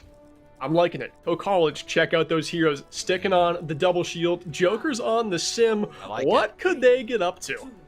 I am not sure what they're going to try to run here, but I'm eager to see it play out. I love how they have the Junkrat Mine's mine up there. up top, and it is Beautiful. going to pop, but Oh, it but look is at not that. going to do as much as they were hoping. Oh my god, it put them all the way to the point. It honestly looked like just such a slam down for the attackers. I don't think the defense was ready. It was a good setup, but still, it just really caught Grace Harbor unawares because you were not expecting Ko to be instantly from the Mondada hat to the point in like 1 second. Yeah, I have to say, Junkrat to Junkrat, I think Bomberman has Orbelin beat in a little bit of the areas of awareness and positioning when it comes to this hero. Orbelin, if they were going to put that detonator down there, needed to pay attention when Ko was making the advance up top. We are going to see a retake from Chokers as they're trying to get back to point. It will be the tank line stalling as long as possible, but they will fall eventually. They did stall out a bit of time, but that is still a 5-minute ticker on the time clock. They stalled out a bit of time. Now their tanks actually have some very long spawns to run back from, the longest in the entire game. And committing the Blizzard here at the bookstore, they've got to find kills to make this worth it. Fast able to find one onto Joker, and they're able to get 2 more as well. So the defense, even though the tanks are nowhere near the fight, they're probably stabilized here, and they could set up the defense right on bookstore. I think that's exactly what they're going to try to do. At least they're going to hold it around this quarter as Ko College is continuing their push. We are going to see the rip tire from Orbelin go around the top, try to get a big flank going straight for Bomber Maker. Like Orbelin maybe heard a little bit of what I said earlier and said, no. I am the best Junkrat. Yeah, I love it when we get a little bit of a duel between two Junkrats. So much value goes into that rip tire anytime it gets that burst elimination. And look at this, Joker back on the Doomfist, a pick that was working so well. But now Grace Harbor has a very, very difficult composition to dive into as this hero. But here he goes, the big slam, the Gravitic Flux popped. So much damage done onto the front line, and Rise and Spast are no match. That was so clean, so swift from Co College. And they will continue to push this payload. They've got it back in drive, but can they complete point number 2? You said the key word there, Berkeley. That is drive. And I'm telling you, the momentum coming from Ko is what is needed in the series. They had a slow start, but it is kicking into gear rapidly as Bomberman and Joker are becoming more and more threatening on these hero picks. I do have to say, initially, I loved seeing Tobias on this May. We are going to see Orbelin make a swap over to the Pharah. Oh, Joker, you've been so good on Doomfist, keeping it going here with 3 eliminations, a sound barrier from Crunchy Leaf to try and buy Grace Harbor back into the fight, but they are nowhere near the contest. And Co College now have 4:45 here to take 3rd point, but Nuke, we've been here before on Eichenwald. They need to get it done here. Yeah, they cannot wait, because if they give Grace Harbor just an inch, they will set up port and shut down all of the rest of the harbors. Orbelin trying to go into the back line and wreak some havoc for this Co roster. And this pharmacy seems to be working so far on this 3rd point. Joker, it did force Joker to switch back to the Ash, but struggling a bit. We are going to see the rip tire pop from Bomberman, and that's going to be Orbelin taking out the rip tire and Calm throwing a self-destruct to kind of open up this fight or force Ko to back up and regroup. Yeah, they counter the rip tire with the self-destruct, because anytime there's a rip tire out there, your team is probably backing up, probably having to play a little bit scared. Sending in the self-destruct there, Tom's just enabled Grace Harbor to take a little bit of a breath and not let that rip tire, make them play scared in a way where Co College could really push against it. And up top, Orbelin as the Pharah takes down the tire. A big play made there. Grays Harbor, though, they've still got to hold on here. 3 ultimates to get it done. I think they can do it with 3. We'll see, though, Knife Voltage popping the Gravitic Flux to start things off. The Blizzard will follow suit. We hear the Earth Shatter, and the back line followed up by the Rocket Barrage from Orbelin. That's going to be Joker taking out Orbelin and continuing this push for Ko. Grays Harbor now having to hold this corner with 3. It is such an even fight here. Riot doesn't want to give any ground up. Joker here has the Ant Matrix right in front of them, but unable to do damage as Grays Harbor back up around the corner, and as the payload rounds it, it is just 35 meters away from its final destination here on Kings Row. Plenty of time to get it done if you're Coe College, but you've got to make every play count. That sound barrier popped, but it's not even enough to keep Creed alive, and now they've already expended the supercharger, the sound barrier, immortality field. This fight is dusted. Grays Harbor use nothing, and they hang on. Man, Coe College, well, they did use one thing that I think won them that entire fight, Berkeley, which was the amplification matrix from Savast. What's the most OP thing we talk about week to week in this game, Berkeley? The most OP thing you can do in Overwatch, especially at this rank, is back up. That's what they should have done, but a very bold play from Coe College. They stood and stared at the amplification matrix and were met by a barrage of bullets from the chokers, which put them back in the spawn room. Coe College now having to retaliate and make this push again. However, it looks as though they were just trying to build up some ultimates as the Bob is now popped. Bob is popped, as is the Blizzard, but throwing up the shields there are Coe College. No shields for this, though, and it will be Knife Voltage falling, killed by Com's bomb, and now trying to roll in and amp the aggression is Grays Harbor, but that May wall from their own teammate kind of blocks them off, and honestly, it might have kept them safe. You don't want to get ahead of yourselves here on this defense and end up getting picked far along in this objective. Instead, it's a reset for both squads. That's Savast yet again with another amplification matrix to put a nail in the coffin. I'm telling you, Berkeley, the healing line for Grays Harbor is OP so far in this series, adding so much value and allowing these heroes to really flex what they can do. Well, they're going to be missing one of those supports here, and it will be the pocket for this far as Crunchy Leaf falls. They've got the Gravitic Flux and the Riptire to use here. Joker is sat down by an Icicle headshot there, but rezzed back in by Creed.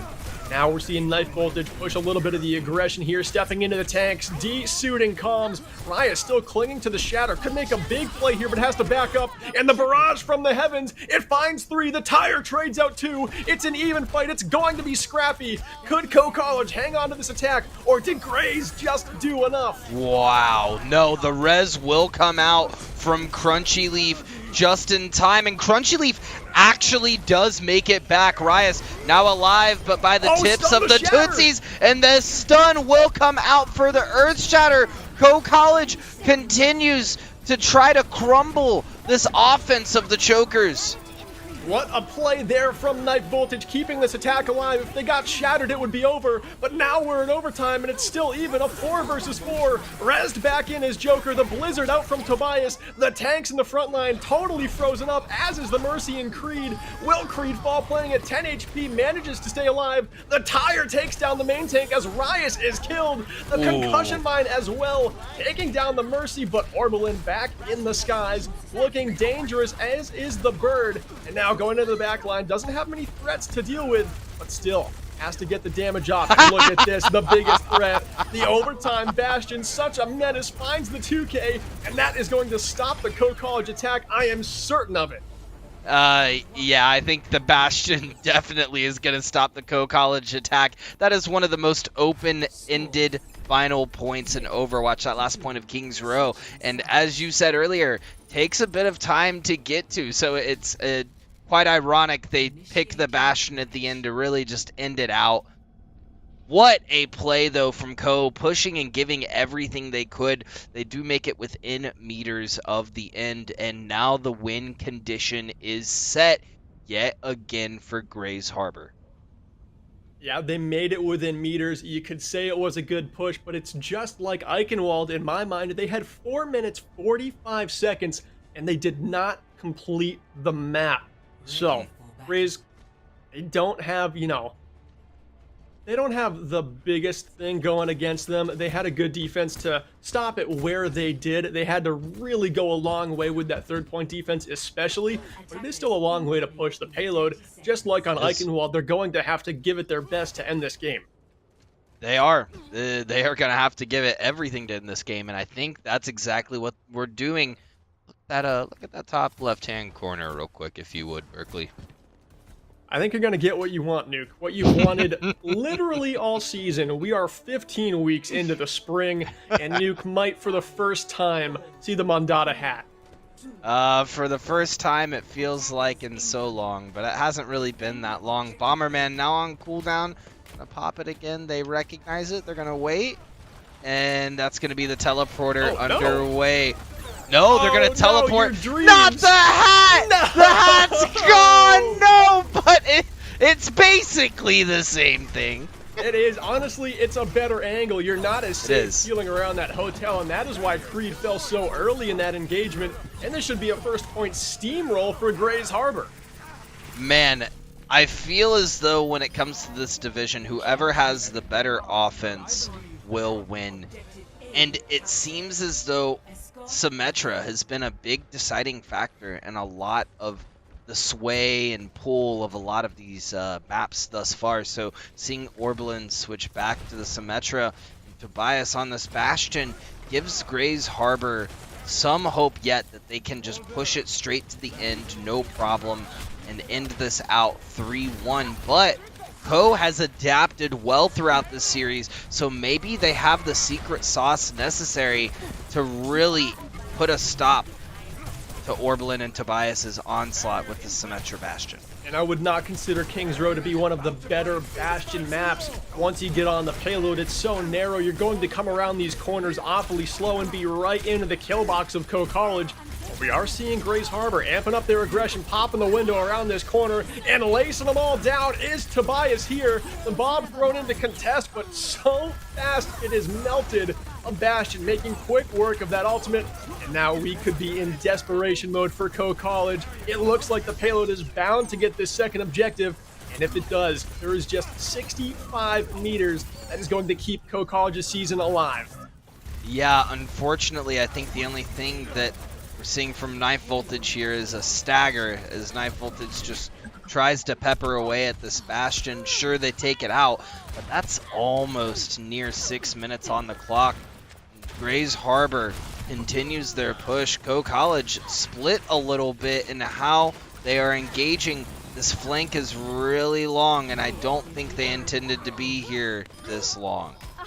No, definitely not, but Joker, such a menace in the backline, of course, goes down the same time Creed does, but that turned around enough members of Grays College so that the front line here for Co is able to stabilize at the start of point 3, but for just how long as Tobias goes tank mode, finding Anais, finding Twistar, make it more as Knife Voltage goes with a little help from the damage of Orblin, and now we are 40 meters away from what could be victory for Grays Harbor. I don't know.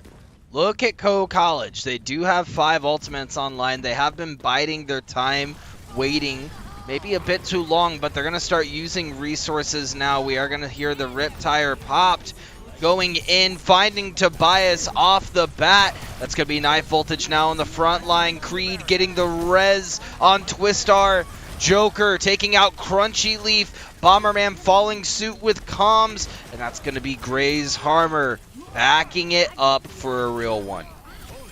Grays Harbor, though, they really didn't use a lot in that push. Co College had to defend with 4 ultimates there. They are going to only have their tank ultimates. Nuke, is it going to be enough? Could this be the last stand the Co defense makes this season? They did a good job of their economy in that fight, Berkeley, is what I'll say. And they do have the Gravitic Flux online. They do have the Lamp online from Orisa, so this charge and the Flux could be everything needed to stop this roster. We are going to see the Flux from Rias first, though, and it will kill Joker and Knife Voltage. One of their Oh! ultimates is offline, and that is Tobias off the top rope. Handing and dishing out some Surely. sweet, sweet arm action. Oh, that is it. Co-College not going to get out of spawn nearly quick enough, and it will be Grays Harbor continuing their Nationals run here, and Co-College sent home. Yes, and it was a valiant fight from both, I must say. Coes College really started to get the ticket as necessary to fight this Grays Harbor roster. But tell me, what was the prediction at the beginning of this set, Berkeley? We did have Grays winning this one out. They did win the previous matchup. This one came to fruition with the same scoreline, 3-1. It was a repeat, but Co did win a different game mode. They won control the first time. They won an escort here, and what a map that Route 66 was, indeed. That was a great map on Route 66. That was very, very close both sides. Awesome Overwatch action here at the NECC Nationals. And mind you, right, these teams are playing in a national bracket. This is no longer just playoffs within your division. This is no holds barred, everyone fighting for the title of national champion. So for Co to make it this far in bracket, congratulations. They will fall to double jeopardy, unfortunately, as Grays Harbor takes them out round 1 and now in round 3, 3-1. Yeah, they are going to be a rival of Co-College next season. There is no doubt about it. This is how rivalries get formed. Both of Co's playoff losses here to end their season come by the hand of Grays Harbor. And one thing Grays Harbor did not do today is choke. That is why the Chokers are a lager, not in representation of anything else, because this team is clutch, especially when it comes down to the national environment. When the stakes are even higher, they came through big. And Nuke, did you have a player of the game in mind? Because honestly, I'm thinking Tobias, but anytime you're on Bastion, you're probably going to be in the kill feed a little too much, and I'm feeling a little biased. Yeah, I think Tobias had massive impact in that match, but both of my players of the match have to go to the healers on the side of Grays Harbor. Both Crunchy, Leaf, and Savast held their own in keeping the team alive. When you're playing a composition that requires so much attention on one character, that's from both sides, not just the enemy team to take them out, but your team to keep them alive. And I think Crunchy, Leaf, and Savast did a beautiful job of doing so. I think you're right. I think map 1 on Nepal, it was Tobias doing a lot of the heavy lifting. Wasn't really pressured, so he didn't need that support as much. But after that, Co was doing a good job of answering the Bastion like they needed to. There was so much damage focused into Tobias, and it was all mitigated very well by the support duo that we were seeing from Grays Harbor. So I like it. We give it to 2 people. We very rarely do it, but I think that is pretty deserving here. And Nuke, they're going to be moving on. Still in this bracket, not quite done yet. Their hopes are still alive. And I believe Grays Harbor will be going on to play Huntington.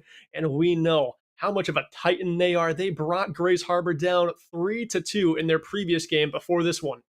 Yeah, and I'm telling you, that must have been a close series. However, that Bastion strat won't be as cheeky nor work on the Huntington roster near as much. Those guys know exactly what they're doing when it comes to this division. Yeah, they certainly do. We'll see if Grays Harbor can keep it up against the Goliaths of Nationals here for the Navigators division. It is going to be Grays Harbor taking on Huntington. Nuke and I are going to remain on the mic for the next game. And for Nuclear, I've been All Charge. If this is all you're watching, we hope you have a good rest of your night. And if you're sticking around, we'll see you for the next game.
I am here in the middle of nowhere. There is no there, it is cold there, but I am safe and I am warm. Although it's hard, I know I gotta keep up. No time to lay to drift away. I find my space, I spend my time down the rabbit hole again. And as I fall, I can feel the pain. You can't tell me where to go, so I don't know, I just go with the flow. I go with the flow. I'm falling up, I'm falling down, from the sky and from the ground. Up above just like below, and I don't know where I should go. 'Cause I'm stuck in limbo.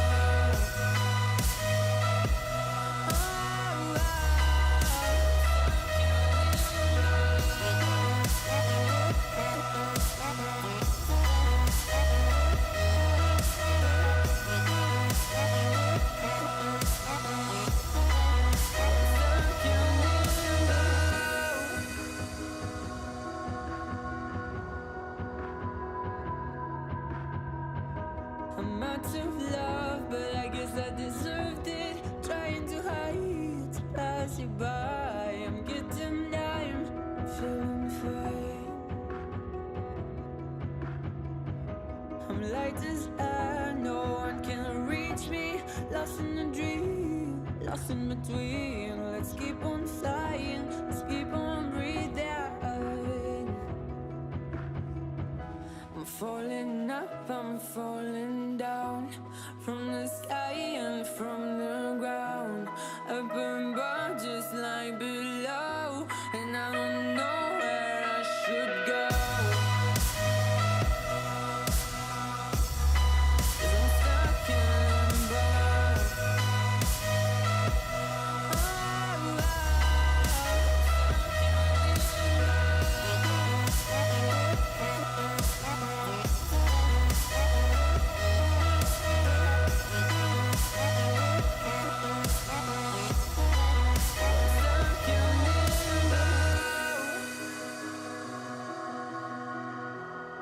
Cause I'm stuck in limbo.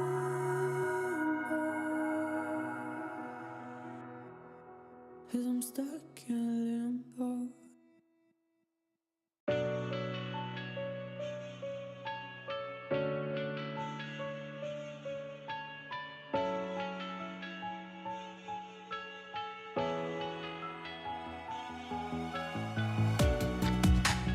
Living in the same routine, like the seasons I'm on repeat.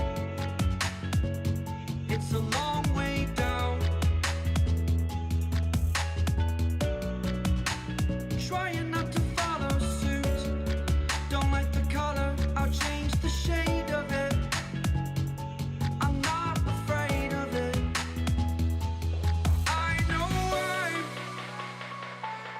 I know I'm holding on to this, holding on. I know I'm holding on to this, holding on. Don't let me repeat it.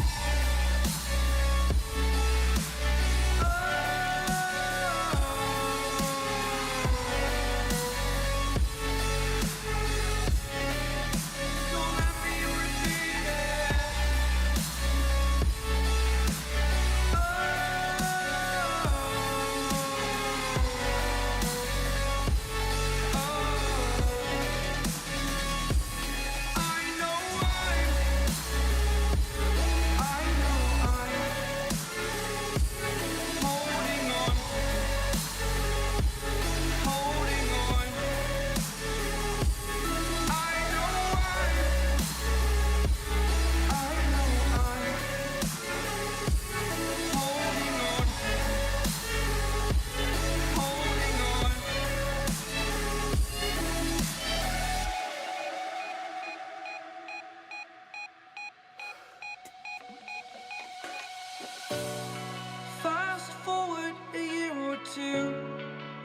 Times have changed, but so can you.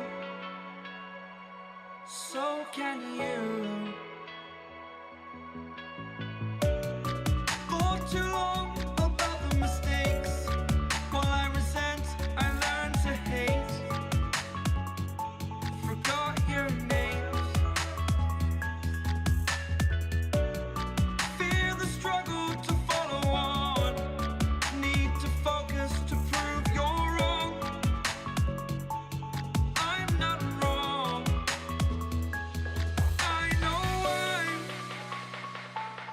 I know I'm holding on to this. Holding on. I know I'm, oh, I know I'm holding on to this. Holding on. Don't let me repeat it.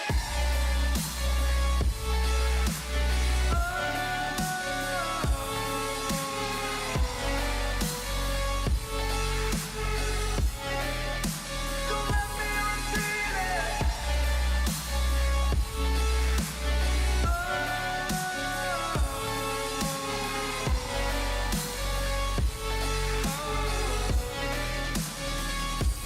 I know I'm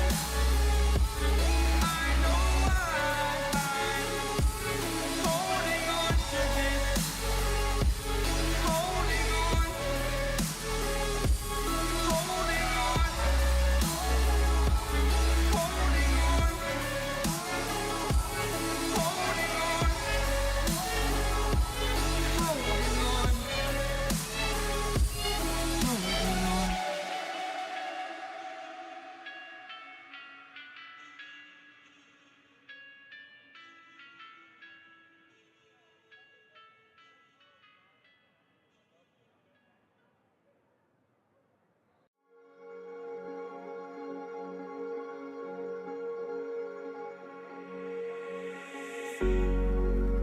Cigarette ash, it looks like snow when it falls in the wind, you know. And you, oh you say you wanna dance. You're worried, you know, you'll end up in the wrong hands. And you're having fun. Why don't you show your friends? And you're having fun. What if it never ends? I'm lacking sincerity, but you don't care at all. And this booze, this cigarette's trying to take me home.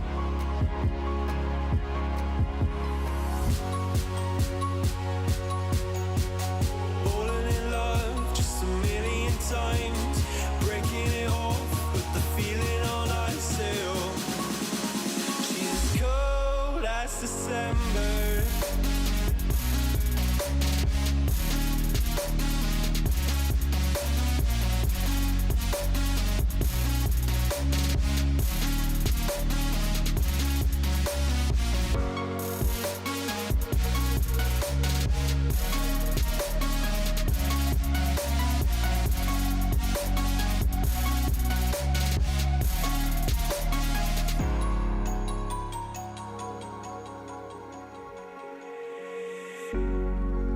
I swear I've seen you before, holding your shoes in your hands, running out that door.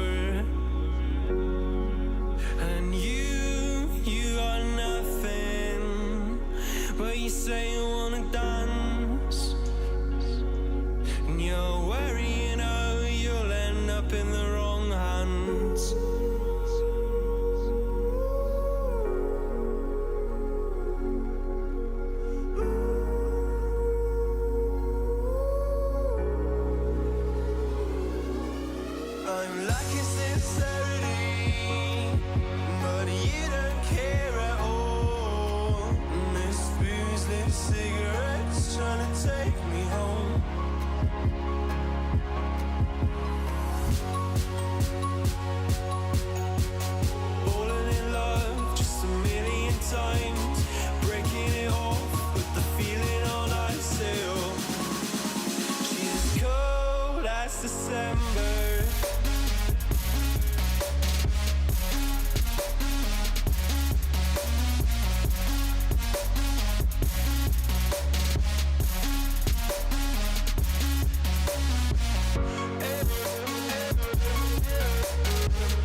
feelings. It's like I can't walk on the ceiling. Oh yeah, got me dreaming, dreaming in colors I never dreamed. Oh yeah, I let you in deeper than I let anyone else before. Fell in love with my broken pieces, took 'em all and made 'em yours. Didn't know what my heartbeat needed, skipping out, no I can't keep score. When I lose my breath, boy, you got me breathing. Oh, every little thing you do, every time you hold me, take me higher, higher. Every little thing you do, every time you hold me, take me higher, higher. Oh,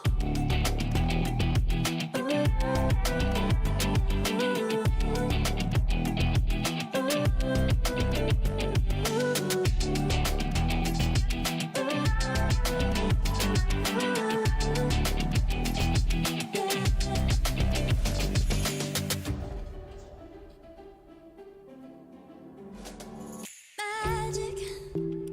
No, I'm never letting go. Now that I have it with you. When you kiss me, it's like the stars fall out the sky onto my heart to cover up what I don't wanna show. I let you in deeper than I let anyone else before. Fell in love with my broken pieces, took 'em all and made 'em yours.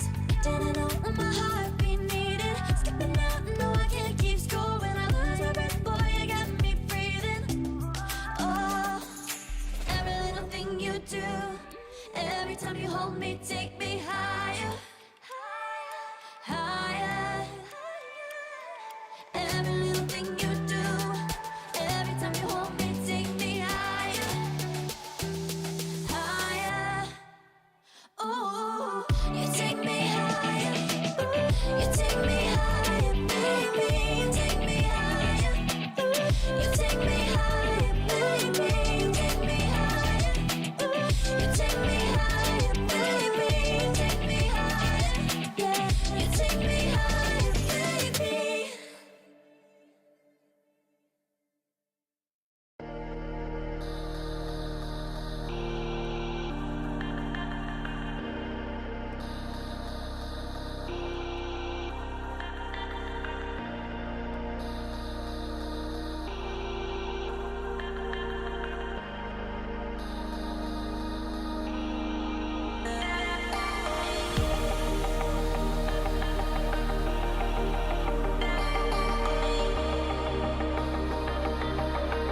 And welcome back. Game two of this stream for the NECC 2022 Overwatch Nationals. I'm Alt Charge alongside Chase Nuclear Nukem, and we've got another rematch on our hands. I casted this matchup yesterday, and I'm excited to see how it goes for King's College this time around as they will take on the Marywood Pacers, who yesterday 3-0'd them, but it got closer and closer with every map that went on.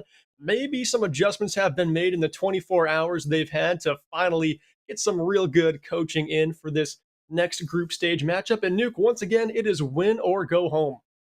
Yeah, it's as we mentioned yes or just a little bit ago, Berkeley, that this is nationals. This is absolutely it. This is for all of the marbles. And most of these teams are already home. They're competing from the luxury of their houses or maybe the curse and bound of their houses if they don't have a great internet speed or a good setup. So I think that could be a big determination going into this bracket as well. But as you mentioned, Berkeley, this is something that we've already seen on stream. Yesterday at 3 o'clock Eastern Time, Marywood did take on King's College and came out 3-0. They went on in the second round to play against the Carroll Pioneers and narrowly lost 2-3. So now they're back for revenge on King's College as King's College did win their second game against Baker University 3-1. Yeah, King's College did have a test in between their previous matchup with Marywood. That is true. So they clicked as a team. They beat an opponent here in Nationals. Maybe that round one, the Nationals pressure was kind of mounting. They didn't look comfortable in that game, especially at the start of it. It was kind of the similar story to the game we just watched, where control was so one sided for Marywood, just like it was so one sided in the game we just watched. But as things went on in our last match, King's College made adjustments and looked better, stole a map. Kings, they didn't steal a map in that last series, but they did really start to click as a team. There was one map, the final map, Dorado, where it was 4-3. It went to overtime. King's College did complete it, but just didn't have that overtime push they needed. Yeah, absolutely. And that's where the score line doesn't always necessarily reflect the actual action going into the game. Overwatch is very push and pull of flow, and that could go back and forth throughout the entire series. So a 3-0 sweep may not actually feel like a sweep. No, sometimes it doesn't. Sometimes it always feels like a nail biter, but we are almost ready to get into the action here for our second game. Let's go ahead and take a look at the rosters for these teams. Nuke, tell us who we got coming up first. Coming up first on the Marywood Pacers, we have Long Tree Man, J County 39, Spoopy Gamer, Tomato Tony, Corhex, and Canned Steam. Now tell me, coming out of the side, swinging at the King's College, who's holding the crown? For the Kings tonight, it is going to be Aircraft. She will be supporting. Link is going to be out there as well. Faintest is going to be damage dealing alongside Virgio. In between them, Mojo Jojo is here on the sheet, but I do believe it is going to be TPN, who is going to be Aircraft's support duo. And then the main tank for this squad is going to be PMC down there at the bottom. Those are the rosters. Let's go ahead and take a look at the maps just in a moment here. I do believe the first map has been picked. It's a pick ban system here. The higher seed is going to be picking the map, and I believe, yes, they have chosen Lijiang. So that'll be the stage set for our opening map of this contest. Nuke, something we didn't see in our last match. Very true, and something you were very taken aghast by, Berkeley. You were expecting to see the Li Jiang, as it is a very popular pick on Control. Actually, going into this series, we saw a Busan ban over any other map, which is I find very interesting to see as a ban. Yeah, Busan is one of the favored control maps. I feel like it's not usually often banned. I think the most commonly banned map is actually Ilios, just because Ilios, well, can get a little bit funky and teams don't like that sort of uncertainty in a map. But here, it was on the table. I'm not surprised Ilios wasn't picked just because of Ilios. Well, I think Lijiang Tower is a much better stage for an opening map. It's a lot more diverse, too. This is Emergence Division. These teams aren't very well versed on every composition in the game, but here on Lijiang Towers, a place where we could certainly see Brawl with a Rhine, we could see double shields, we might see a little bit of dive, but I doubt it, but you will get more than one look at your opponent. Yeah, I think no matter what the composition, we will see a Symmetra. It's a very, very, very popular strat on this map to get in, get those turrets down, and that teleporter on. But actually, we won't be heading there quite yet. And as I said, that actually Tomato Tony will be uh, putting on Symmetra. Now, they do have 15 seconds to change, but I see this being the comp that they choose. I do as well. The Lucio and the Zen makes me scratch my head just a little bit here. Maybe they're just going for the speed boost out of the spawn and then a change happens for them, but we'll just have to see. Map number 1 now underway. Marywood Pacers taking on King's College for the second time here in Nationals. And both teams rocking the sim. We're going to get right into our first fight here as Faintest and Tomato Tony let the TPs out, and it is going to be Tony dropping first here to Virgio, who collects the second kill there onto Corhex, and it looks like King's College with a massive advantage here. They could take the point first, but Jay County comes in, able to kill Link. Now it is just a 5 versus 4, getting scrappy here, but Can Steam goes down, and Kings continue to press the edge. Yeah, that is going to be King's College for sure, taking this first point on Gardens here at Zhang Tower, quote unquote. So I think that was a really good push from Kings. Faintest just got there faster. Tomato Tony was a little bit too slow to pull the trigger, but they're going to get back in the action and attempt to find some kills, but instead going to find a very angry Reaper. That's a very dangerous teleporter to throw down once a team is already occupying the objective. We just saw why a lot of pro teams only run the Symmetra for the first attack, because if you try to do it again when the opposition is set up right on point, you're going to be met with so much damage. And that's exactly what they saw, was damage by the numbers. So going into this next push, I think they take a different strat, which is exactly what we're seeing. Can Steam is going to go on the flank and maybe try to boot some of them into the 4-hex Reinhardt pushing up. And fight already underway here as the Wrecking Ball and Can Steam slams in. Aircraft has to pop the Coalescence here to try and bail out King's College. Healing, damage, simultaneously sweeping away the fight with a team kill. It's going to be King's College. Yeah, they tried to initiate with the minefield, but it did not play to Can Steam's strength, and instead they're now going to make the swap over to the Roadhog, which could benefit them, but they got to be in position to get these picks first. And King's College just doing textbook Overwatch, staggering their ultimates, ensuring that their economy is looking clean. That's going to be Link pushing them back on the bridge. Maybe a bit of a failed ultimate as the Marywood Pacers now wrap around to get the point. They'll be wrapping around, popping the sim wall, hitting the hook there, taking Roadhog into the koi fish pond is going to be Can Steam, but now the Reapers trade out some Blossoms, and it is Virgio's coming out on top, but again hooked away by Can Steam, who's making the effort here to get the point in the hands of the Pacers, but it's not quite done yet. Faintest has the beam at level 3, but again it's Can Steam with the hook and the kill. The overtime wick is burning here. Could a recontest come in? No, it's gonna be King's College taking point 1 of Zhang Tower. Watching Virgio and Jay County Death Blossom into each other's backlines at the same time brought me back to a nostalgia factor unmatched in 2004. Watching Beyblade on WB, what was that?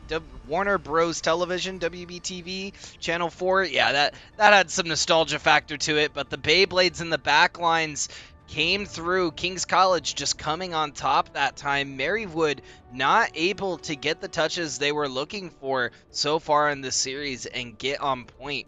This could be completely different, however, if Marywood does capture the point first.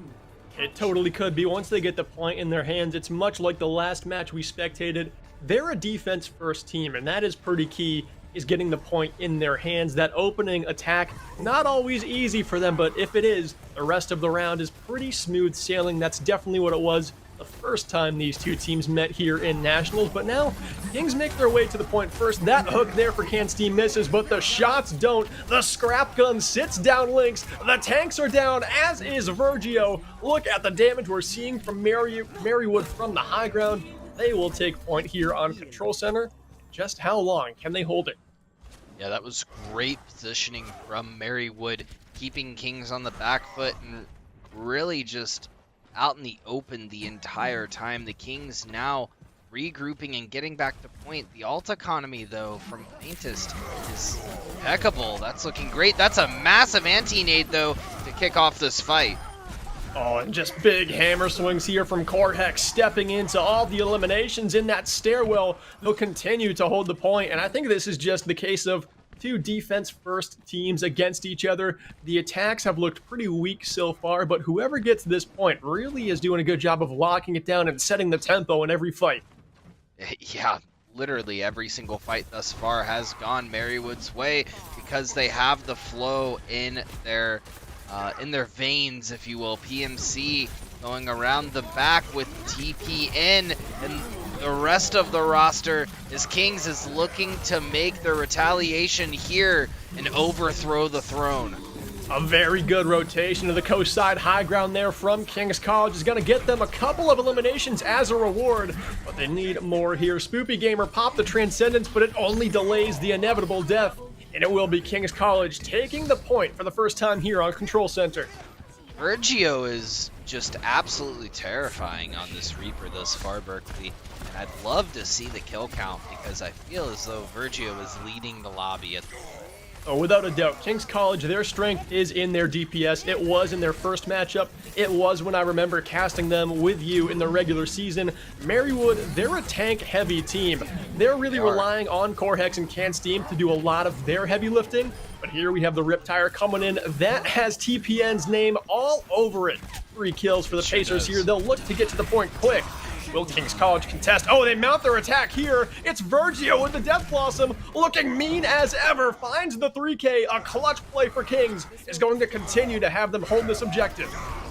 Yeah, Virgio, stay on this pick, man. It is working out for the roster as Kings is now tacking up the ticks of the point. It is now 50% to 69%. Nice by Marywood, but will they make it back to make it 100?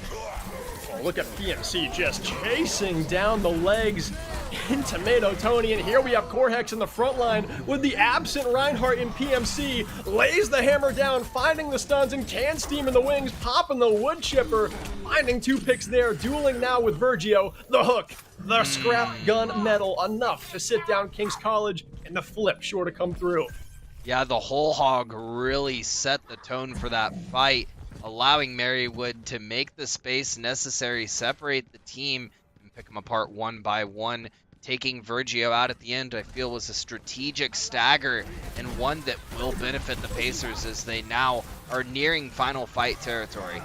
Coming in now, engaging with the Blizzard. Here is Faintest. That'll zone the Pacers away. PMC far too ahead of the front line there. And now there is no shield to block the tack visor. The damage coming through. Raining in the lead from the high ground is Tony. Shut down there by Link, but it seemed like he's done the damage. The Riptire, the exclamation point for Control Center. And this one is knotted. Double exclamation point, if you would. My lord, they came out swinging that one. That was an entirely different map 2. Map 2 in this first round.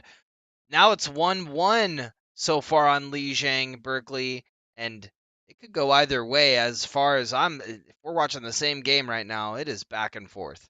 It is back and forth. The leads were changed in that round all throughout it. It seemed like whenever one team got to 60%, the other team stepped up and held it for a minute, and we did enter overtime. King's College threatening to take it back, but it seemed like the Pacers just had way too many ultimates in their hand to let that one go. The reason we did pause this one is because a player did DC, so we'll be back into the action shortly. And already, this one's set up to be a very good game of Overwatch. We're going into the final round of Lijiang Tower, and both of these teams are very neck and neck. And what a different look the Pacers squad had in round number 2. Shutout in round number 1, but here, claiming a victory. Yeah, I mean, it's very close. And as we go into Night Market, I think it's going to be a matter of who can get the teleport off first as the Symmetra. Both Symmetras are showing prominence, but so far I think King's College has shown they can run the Symmetra strat just a tad better. Yeah, it seems like they get that rotation a little bit quicker, and that first fight with Symmetras is just so crucial. And when you lock down the point with a Sim, you have turrets, you're ready to play some good defense on an objective. So that first fight is going to be the most pivotal here in our upcoming round on Night Market. I'm pretty curious what the other picks are going to be. I hope Virgio stays on this Reaper as long as possible because he is so threatening to the Pacers on the Reaper. Nuke, Yeah. is he just a staple in Brawl these days? I don't know if he's a staple in Brawl. I would say May is a lot more of a staple in Brawl, but if you have a great Reaper who can counter the tank line pushing in, then it's going to have the effect that we've seen thus far in this series. What are your thoughts, Berkeley? Do you think that Reaper is currently a staple in the Brawl composition? I think if you're running a sim and you have a Lucio and you can really close that distance, then he's definitely the Brawl hero you want to pick. But if you don't have the sim, then I'm, kind of expecting a Reaper and a May, maybe a May and a Cole Cassidy. But I think those are kind of the only four interchangeable Brawl heroes. Sometimes you see a Junkrat maybe on a defense every now and then, but there's not too many options. I wouldn't pick a sniper, of course not. Not a Genji, not a Tracer, not something crazy like that. But the burst damage definitely helpful to deal with the front line, the tanks. They get gunned down pretty quickly. But Nuke, one thing that I noticed is a big difference between these two teams, and it was in the first matchup. Long Tree Man came into the game for Marywood as a sub, played the Ana, and was the only player to lock in on that hero. And they both run a lot of Roadhog, and that hero makes a big difference in that Roadhog versus Ana matchup. That's very true, and it's a matchup as old as time, right? If Ana gets the sleep off and the anti-nade, then Roadhog's just, a sitting pig. But if Roadhog is able to get the hook off on Ana, then that's a dead Ana for sure. So it's a matter of who plays and around what ability first. I think that uh, it's not going to be very often that they're going to be near each other, though, as we're sort of in this kind of map style. We may see it more in the hybrid and payload style maps if they decide to play it. But Roadhog is also, I feel, a cheeky pick right now because of Virgio's Reaper just being so oppressive, and that's a big old belly. Yeah, you can really hit some easy shots with shotguns point blank against a Roadhog, but also Roadhog counters Reaper a little bit. That hook can just kind of track Death Blossom and be a stun to cancel that ultimate. So a lot of little micro plays that could be made with these two team compositions. Seems like we might be just about ready to get back into the night market action. And Nuke, do you think it's going to be Marywood again 3-0? Do you think this one's going to be closer and still go their way? Or do you think Kings are looking very strong, strong enough to actually beat Marywood here? Well, if there's one thing we know about Kings watching this regular season, Berkeley, it is a team with heart. So I think if they're going to bring it back at any point, they're going to do it with their backs against the wall. However, mentality is everything. So if Marywood keeps up this oppression and take this first map, that is going to be a hefty hill to climb for Kings. It will be a hefty hill to climb. Our rulebook might actually come into play soon, too, as there's only a minute left on the tech pause for this squad. And if it has to, we're going to be going to map 2 with a very cheeky first map stolen away. Hope it's not the case. Hope we get our player back in time, but it is dwindling. We're almost in IRL overtime here because the clock is ticking away.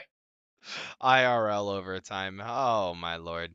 But Berkeley, I have to say, going into this Nationals bracket, I'm eager to see you on the mic again.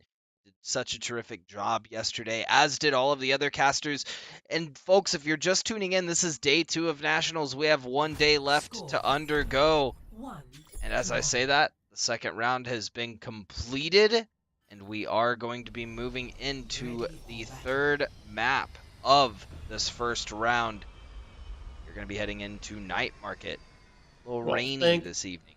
Thank God we got all our bells and whistles back, all the players ready to slug it out here in round 3 of Lijiang Tower.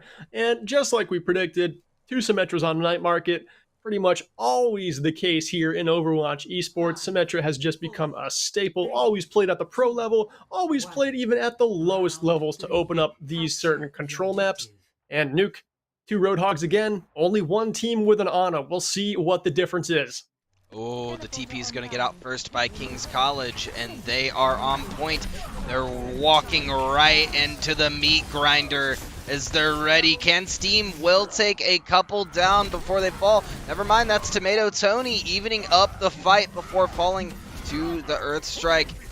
And what a play indeed from Kings. It looks like they're going to take, maybe they won't take point first. It looks like they're about to, but that is a 36 HP Reinhardt, and somehow Marywood pull it out. Yeah, and what I saw there that was a little bit sneaky, a little bit cheeky, was Long Tree Man never jumping down from the Sim TP, just locking in the only high ground that Night Market has to offer, staying up in the window, up in the crow's nest as Ana, able to keep throwing in anti-nades, able to hit sleep darts and shots much more easily from above. And I think that might have been the difference because Marywood, they did not have the advantage in that fight. Kings beat them to the point by a mile, but Marywood swung it on back. And that was a great point to make, Berkeley. Couldn't agree more. As Corhex now doing what Ryans do best and swinging that hammer in that open space. Love it. Just swinging for the fences. Corhex making his presence felt out there. Almost has the Earth Shatter. Marywood chock full of blue check marks. They will be ready to burn some ults coming up. Yeah, they will, and they have deserved it. These past two fights have been very impressive. Faintus making a swap over to Farah, looking for the bird in the sky, almost finding a boop on the back line. So that's going to be Spooky Gamer in a comparable position. Can Steam pushing up, though, with the Symmetra wall. Faintus dropping exceptionally low. That will be King's College trying to take the point as Marywood pushes out. They push out maybe a little bit too far there as a couple of their backline do end up going down. Tony as well as Jay County both fell in that fight. Jay is going to switch over to the Cole Cassidy here for some hit scan pressure onto the Faro. We have an Earth Shatter coming in there from Corhex, but it looks like it was canceled. Slept on the point is one tired PMC. Ooh. And almost into the Abyss goes Link, tries to trade the hook out. It will be Can Steam falling, not able to rip Link off the side. Now it is still anyone's game. Coming back into the fray here is Corhex from above, going for the slam, just trying to swing for the fences here onto the point, but he will be met with the shotguns from Virgio. And King's College have held the point here for the first time. Yeah, they have, and Virgio really clutch coming in and getting 3 for Kings, push them off. That was almost reminiscent of the Spider-Man meme, the Spider-Man pointing at each other between Can Steam and Link on the side of the map, trying to hook each other off the side. Very cheeky play from either side. And now we've got King's College with a big alt economy advantage. They've got to be careful not to burn them all simultaneously here. It's going to be Can Steam with the opening ultimate. Nano boosted by Long Tree Man, but pretty far away, and they're not able to get any value with either of those ultimates. Instead, it's going to be Faintest with just one ultimate, making the difference here. And Virgio, because why not, pops the Death Blossom, only finding 1 kill. That'll definitely solidify this hold for now. But it did force out the Transcendence from Spoopy Gamer, which was the only defensive ultimate that Marywood had online at the time. But Kings has the Earth Shatter unlocked, so the Death Blossom wasn't really as necessary. I will also say I think it's harder to build up a Transcendence than it is a Death Blossom at this level of Overwatch. So that puts Spoopy Gamer kind of in a comparable position. Oh, Faintest hooked from downtown. Can Steam showing us all the chain he's got in that chain hook. And here's a big Earth Shatter. Corhex going big on point. Dies, trading his life for 2 eliminations so far. King's College dropping like flies as Virgio falls, as will Link. And the point will be retaken, but it's not quite final fight. This next fight will be the final fight. If King's College take it, they will run this first map, but if Marywood is able to hold, then that will be their first map as well. It comes down to this. Who is going to make the statement here? Overtime now for round 3 of Lijiang Tower. The Deadeye popped in the backline, but met with direct hits from the rocket from LaFara. And now the barrage to clean up even more. Hooked though, and it is going to be the elimination found by Can Steam. Popping off with the whole hog here. LaFara rezzed back into the fray, but for just how long? The Visor there, meeting the bird in the skies with a whole lot of pain. And the Pacers take round 1. Yeah, the Pacers definitely showing themselves deserving of that round 1. Can Steam just popping it off for the roster, taking 3 or 4 in that final fight, but that will be Virgio clutching the play of the game. Virgio looking so good on the Reaper here, always teleporting and being a backline threat. Blossom found 2, winning the duel as well, and collecting a kill onto Corhex that I don't think any of us really saw, but, I hope he remains to be lethal. The King's College DPS are going to have to come up so big in this game if they want to beat the Pacers, but a much closer start this time around than they had yesterday in this matchup.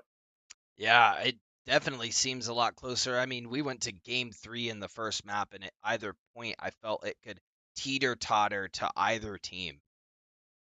Teeter-totter to either team. I think it's going to be the case every single map. We're going to be heading to hybrid next. Yesterday, Eichenwald was the hybrid map that they played, and Marywood won that one by a score of 3-1, completing the map and only giving up the first objective to King's College. We'll see what the ban is. We'll see what the pick is in just a moment here as teams are starting to strategize, and it looks like Numbani was banned. Eichenwald's still on the table. Hollywood, though, is going to be the map. This just in by our observer Hippie, who has done a great job in the last game, in this game so far, sets the stage with like the third person observation and then goes right into who he thinks is going to be the playmaker. And he hits the mark a lot of the time. This is his first NECC match he's observed. Yeah, absolutely. And I mean, a true professional at his craft. I gotta say, Hippie and Shiro are just doing amazing on the production for this stream. Obviously, we're just the pretty faces here that have the soothing voices, but they are the true powerhouses. As we're looking at the maps, yes, the first map was Lijiang. Next, put on your sunglasses and get ready to make a walk down the Walk of Fame because we're going to Hollywood next. Talking a little bit about both of these teams, though, going into this year, Berkeley, or the playoffs, I guess I should say, now into nationals, the Pacers just coming out more dominant. Both of these teams do hail from the Emergence Yellow Division. Marywood Pacers had a 23-6 map differential with 7-1 in sets, coming in at second place in their division, and King's College just underneath them in third place with a 5-3 record, and their maps were 21-12. So while they did lose almost double the maps, they were very, very close in score, right under Marywood, and solidified their spot here at Nationals. Now both teams fighting in the lower part of this bracket to continue on to semifinals and finals tomorrow. Yeah, and Emergence was one of the closest divisions the NECC actually had this spring. It was really interesting to watch. We had a 6 seed win their division. I think we also had a 4 seed win in the Emergence division as well. They have 4 different divisions down there. So it was popping off. It was anyone's game in divisions, and here in Nationals, all of those heavy hitting teams are stepping up to the plate here and going large against the favorites. It has been close. It has been a clash. Here on Hollywood, we're looking for more of the same as we start map number 2. And I think that's exactly what we're going to get. Be careful what you wish for there, Berkeley, because this could very easily be a 5-game quarters. Yeah, it absolutely could be. And if we tie here, who knows? We could be going 6 for the first time in quite a while, Nuke. If we end up going there, I don't think we've mentioned this, but Escort will be the tiebreaker after Control. Rarely do we see it, but it has happened a few times. Yeah, it has happened quite a few times, actually. But as we're going into this map, like I said, be careful what you wish for. Faintest now swapping over to that May. It looks like that's what they're going to opt for in this brawl composition on Marywood, while Kings will be running more of a dive composition with specifically that Cole Cassidy to lock down sort of the hit scan. I guess with Jay County, bit of a weird composition for this offense, but we'll see if it pays off for him. Yeah, the tanks able to be very aggressive. The DPS doing their work from farther away, hoping that Corhex and Cansteam can just make enough noise up in the front line that the DPS aren't pressured. They can take their angles that they choose. But Marywood, their composition looks very similar to what we saw in round 1. I think it has a lot more synergy if they're able to get it going for them, but Again, a big difference in these compositions is Long Tree Man on the Ana going up against a Roadhog composition. It could be huge. Corhex goes in for the jump there. Aircraft is the target of the dive, and they get cleaned up. And it is already Merrywood, though, responding on the defense with 3 kills. But now we've got a 3 versus 4 as Kings grab another onto Virgio, and Spoopy falls, as does Link. It still looks like it's anyone's game, but the defense does prevail. Yeah, and you will notice the sides have swapped. King's College is now in the blue. Merrywood is in the red. Ignore the top of the screen and instead look at what you see on each of the characters as we set up for these fights. But that's going to be faintest with the first ultimate of the round. They will have this Blizzard online. If it gets thrown out prematurely, it could halt this push coming from the Kings as they look to take the throne. They will look to retake the throne here. Sending it in is going to be the Pacers. The slam lays them down, though. Kings is going to be responding well here. PMC with a big ultimate, but coming up with the Transcendence is going to be Spoopy Gamer. And now Link having to pop the whole hog to keep the attackers at bay. Going to just thwart Long Tree Man into the corner and just chip away at the HP. That is the Ana down. Corhex falls as well, and still is going to be King's College staying alive on this first point. King's College actually doing a great job of playing around this point. Oh no, that is gonna be linked, gonna get hooked and shredded by Spoopy Gamer, the local Zen main. That's that this quarter orb hurts a lot there, Berkeley. Yeah, it sure does, especially when the focus fire is on you with it. It's such a massive damage boost. Virgio bouncing in on the backline with the Death Blossom and able to get out alive here. Now we have Can's team falling faintest as well. A battle taking place right by the limo here on first point. As kills are trading, the defense is falling, and Corhex comes up with 4. Yeah, Corhex swinging that big meaty hammer around the point. Waving as the Reinhardt, just showing a little bit of love on the other side. And that's going to be King's College virtually taking this point. I do not see Merrywood attempting to retake here. It's like actually they're going to try to make it back in time, but unfortunately it is a bit too late. And now they're going to find themselves staggered as a massive earth shatter will quake the ground underneath them. The Kings continue their onslaught. They really do. Is it Kings? It's Merrywood. Merrywood. I keep getting confused. You and I have done it a couple times. I keep getting confused as well. It is Merrywood attacking here. Scoreboard is a little bit jacked, but that's okay. We'll try and get it right as much as we can. We'll try and get that typed out soon. That's you all caught right. me. You caught me. That felt like a dead eye to the heart. But you're absolutely right. This will be Merrywood continuing this push.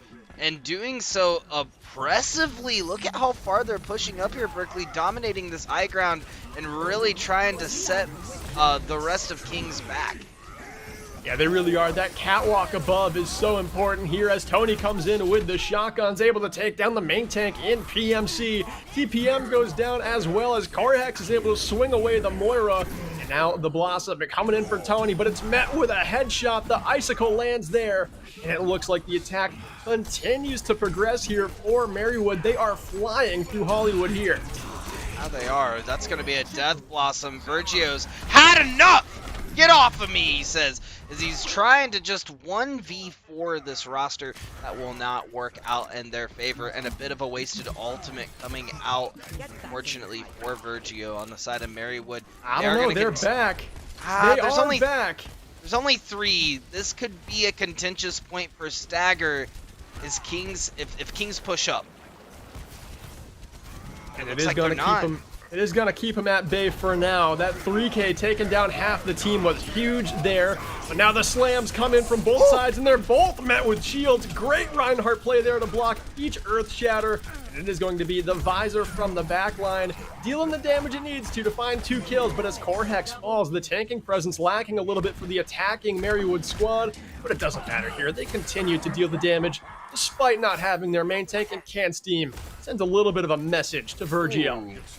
Ooh, yeah, definitely a message saying, you know, I know you have the counter.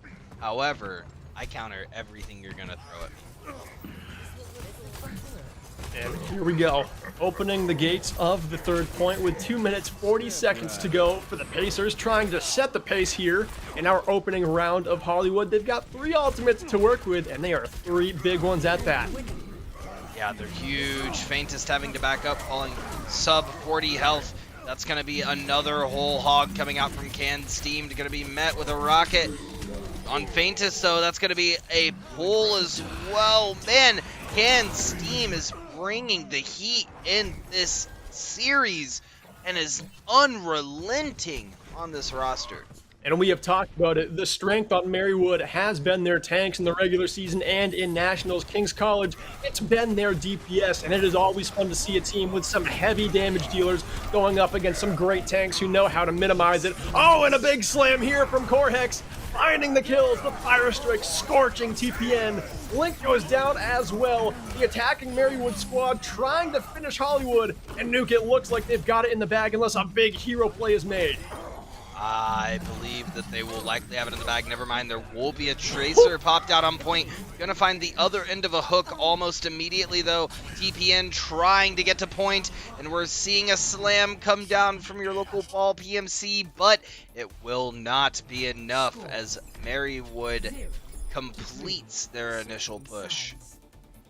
They have over a minute, which is key and hybrid here. That means if King's College complete the map with no time on the clock, they will not get the chance to attack again in overtime. Only Marywood will. And Nuke, I want to point out, this is a Pennsylvania battle. King's College is just 30 minutes up the road from Marywood, I believe. I know there is a King's College in New York as well, but I'm pretty sure this one is just there, nestled next to Marywood. I believe so as well, Berkeley. And man, oh man, I know that rivalry all too well. We played off against Augustana in week 9 of the NECC for quarterfinals going into the playoffs, and it was a beautiful match. We had it on campus, and I love to see your local rivalries. It really adds to the storyline. So more than likely, these players know each other's play styles. They know exactly what their capabilities are. The directors likely have worked with each other in some capacity, which adds a little bit more cheekiness to everything we're seeing. A little bit of BM coming out from Canned Steam, the unrelenting action from Virgio. It's really all starting to come together, as Crunk would say. Yeah, they're so close, they probably see each other in the grocery store when they're buying their microwavable mac and cheese, and I think that's why Canned Steam had a little bit of some choice manners as they were able to sit down Virgio with that hook headshot. And here, some cheeky strats coming in from the Pacers. The ball slam, and Corhex with the charge onto TPN. It is already going buck wild here in round 2 of Hollywood. And Marywood setting an aggressive tone, but it is a 5 versus 5. They've got to be careful. A good healing nade there thrown in. Longtree almost able to dice down Faintest up in the skies. Now we do have Canned Steam almost getting stuck out too far in the front line, but manages to retreat and make it back to point 1. Ooh. Going to be a bunch of sticky bombs as well. Going to cause the Wraith form for J County to back up. And what an initial fight indeed. It kind of ended in a stalemate on either side as they really wanted to regroup for this first point. But looking at the side of each team, I think Marywood came a little bit out on top. Their ult economy just seems to have favored them a bit more in that initial engagement. Just a bit more indeed. That does happen when you engage so heavily on fight number 1. Corhex here able to cleave away aircraft with some insane damage with those hammer swings, boosted up by the nano, of course, and then lets TPN feel his wrath, pinning them all the way into that dumpster far down the street. The defense continues its success here in round 2 of Hollywood, but King's College starting to come online with a few key resources like that copy for Faintest. Yeah, that copy could really turn the dynamics of the fight on its head. Copy to tank, DPS, or support on either roster, and it could be huge. We're going to see the slam and Steam. Interesting that they've decided to switch off of this Roadhog and onto a more traditional ball pick. We are going to see the copy come out from Faintest, trying to dive into the back line, maybe get a Death Blossom offline, but that will not occur. No, and the copy probably doesn't find nearly as much as it was hoping to there for Faintest, but it has bought them some safe time in this fight. They've still got all their members and even more resources coming up online. Corhex coming back from spawn with the Earth Shatter, but in the meantime, 3 members of their team have gone down. I don't think the defense can salvage this here, but it might be the big slam from Corhex coming in. No, Nope. He will choose the riser, turning and running. See you later, everyone, but he does get taken out along the way. Corhex said, see you later, bud. Turned around and dipped out of there, but got a little oaked in the doorway first. A little bit. Still has the slam, though, for the next fight. Still a key True. ultimate to keep an eye on. And Spoopy with the rally. Haven't seen any rallies so far to this point, so we'll see what kind of impact that sustain has on these team fights.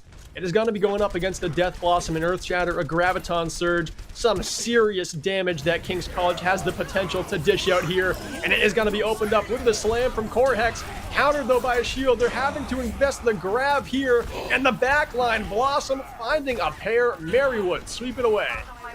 Yeah, Marywood didn't really care at what Kings was throwing at them.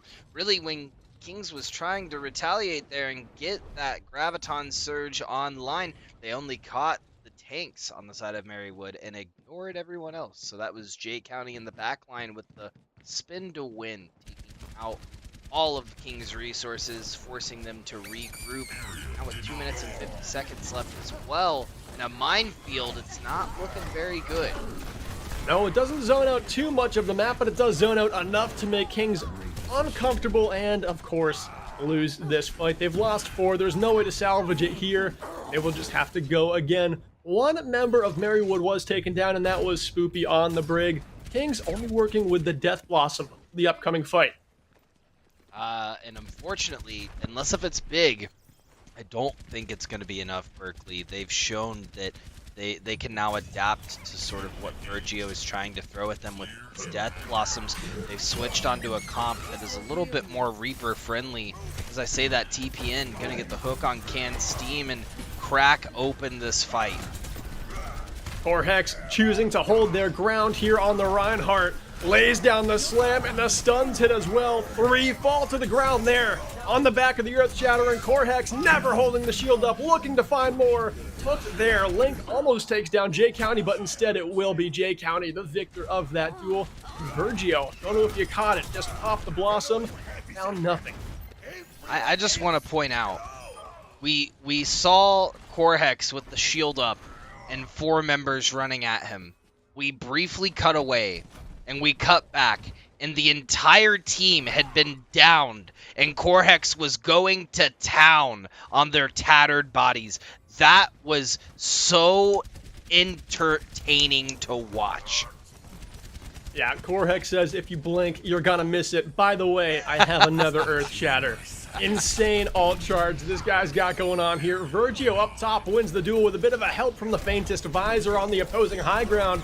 And Faintest continuing to reign in the lead. All the damage on Hollywood done by this man right here, finding the 4K. And the payload is progressing once again, and it is getting to crunch time. Only 47 seconds left in the attack. That was a great position from Faintest, though, on that high ground, recognizing exactly where all those little chinks were and all those little narrow passageways to understanding the line of sight and necessity behind it. We are going to see Canned Steam switch back to the Roadhog as well, but that is Virgio kind of hanging back, waiting for the opportunity to dive in. He's just eyeing his spot right now. Corhex tries to send through a fire strike. J County pops the Blossom to take down PMC, and now healing and damage done at the same time again by TPN. That Coalescence helping out with a couple of kills there onto Corhex and onto Tony, but still, Faintest, king of the high ground here, but needing to find the value quickly as Canned Steam is the final boss on the point for the Pacers, and taking all cheers, the hook onto Aircraft, taking her out of the skies, and Canned Steam, the whole hog celebration to close out Hollywood. Full steam ahead! We are not dropping a map, says the Pacers. We are here to set the pace and run this race. What a play from Canned Steam. That was just great Roadhog play, hitting all the skill shots on their way to victory.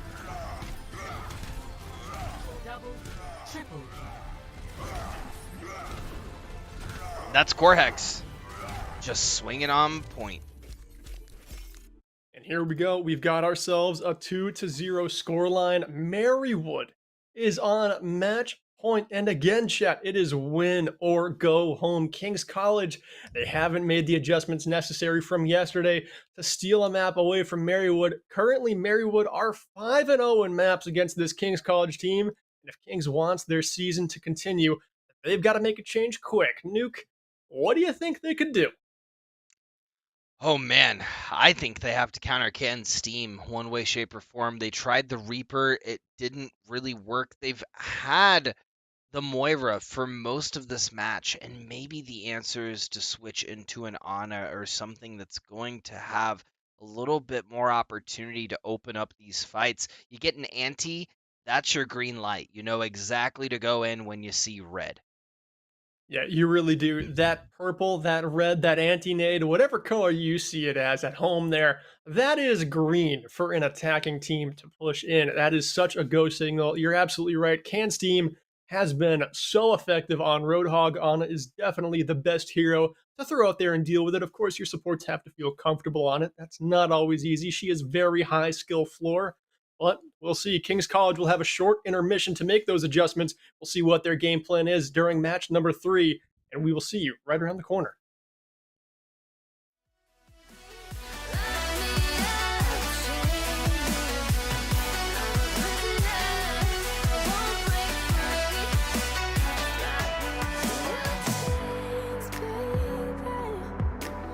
I've been bad. I need someone to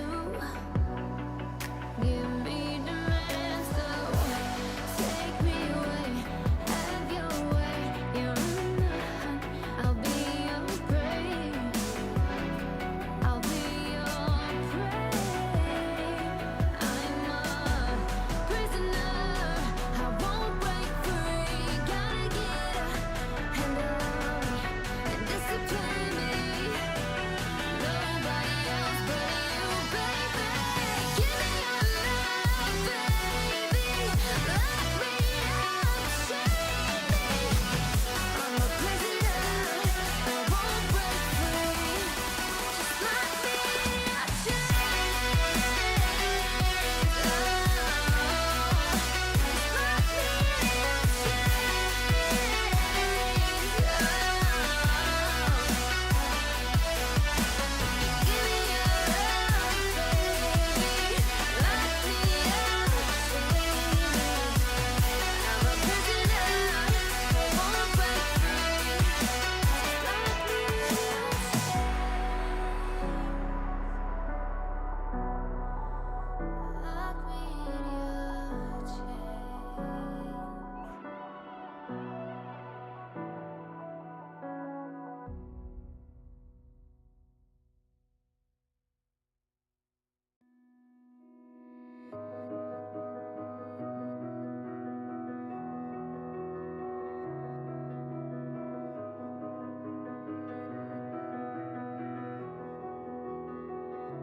I am here in the middle of nowhere. There is no there, it is cold there, but I am safe and I am warm. Although it's hard, I know I gotta keep up. No time to lay to drift away. I find my space, I spend my time down the rabbit hole again. And as I fall, I can feel the pain. You can't tell me where to go, so I don't know, I just go with the flow. I go with the flow. I'm falling up, I'm falling down, from the sky and from the ground. Up above just like below, and I don't know where I should go. 'Cause I'm stuck in limbo.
right below, and I don't know where I should go. 'Cause I'm stuck in limbo.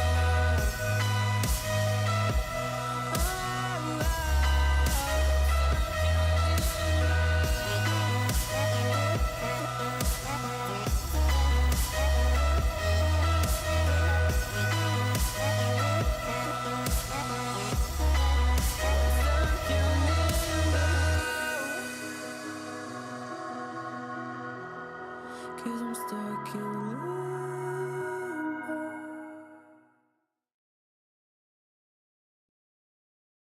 And we are back. The 2022 NECC Overwatch Nationals are underway. We've got King's College, we've got Marywood, and we are at match point for the Marywood Pacers alongside Nuclear. I'm Alt Charge, and this one has been close, but in terms of score, Nuke, it's been one-sided.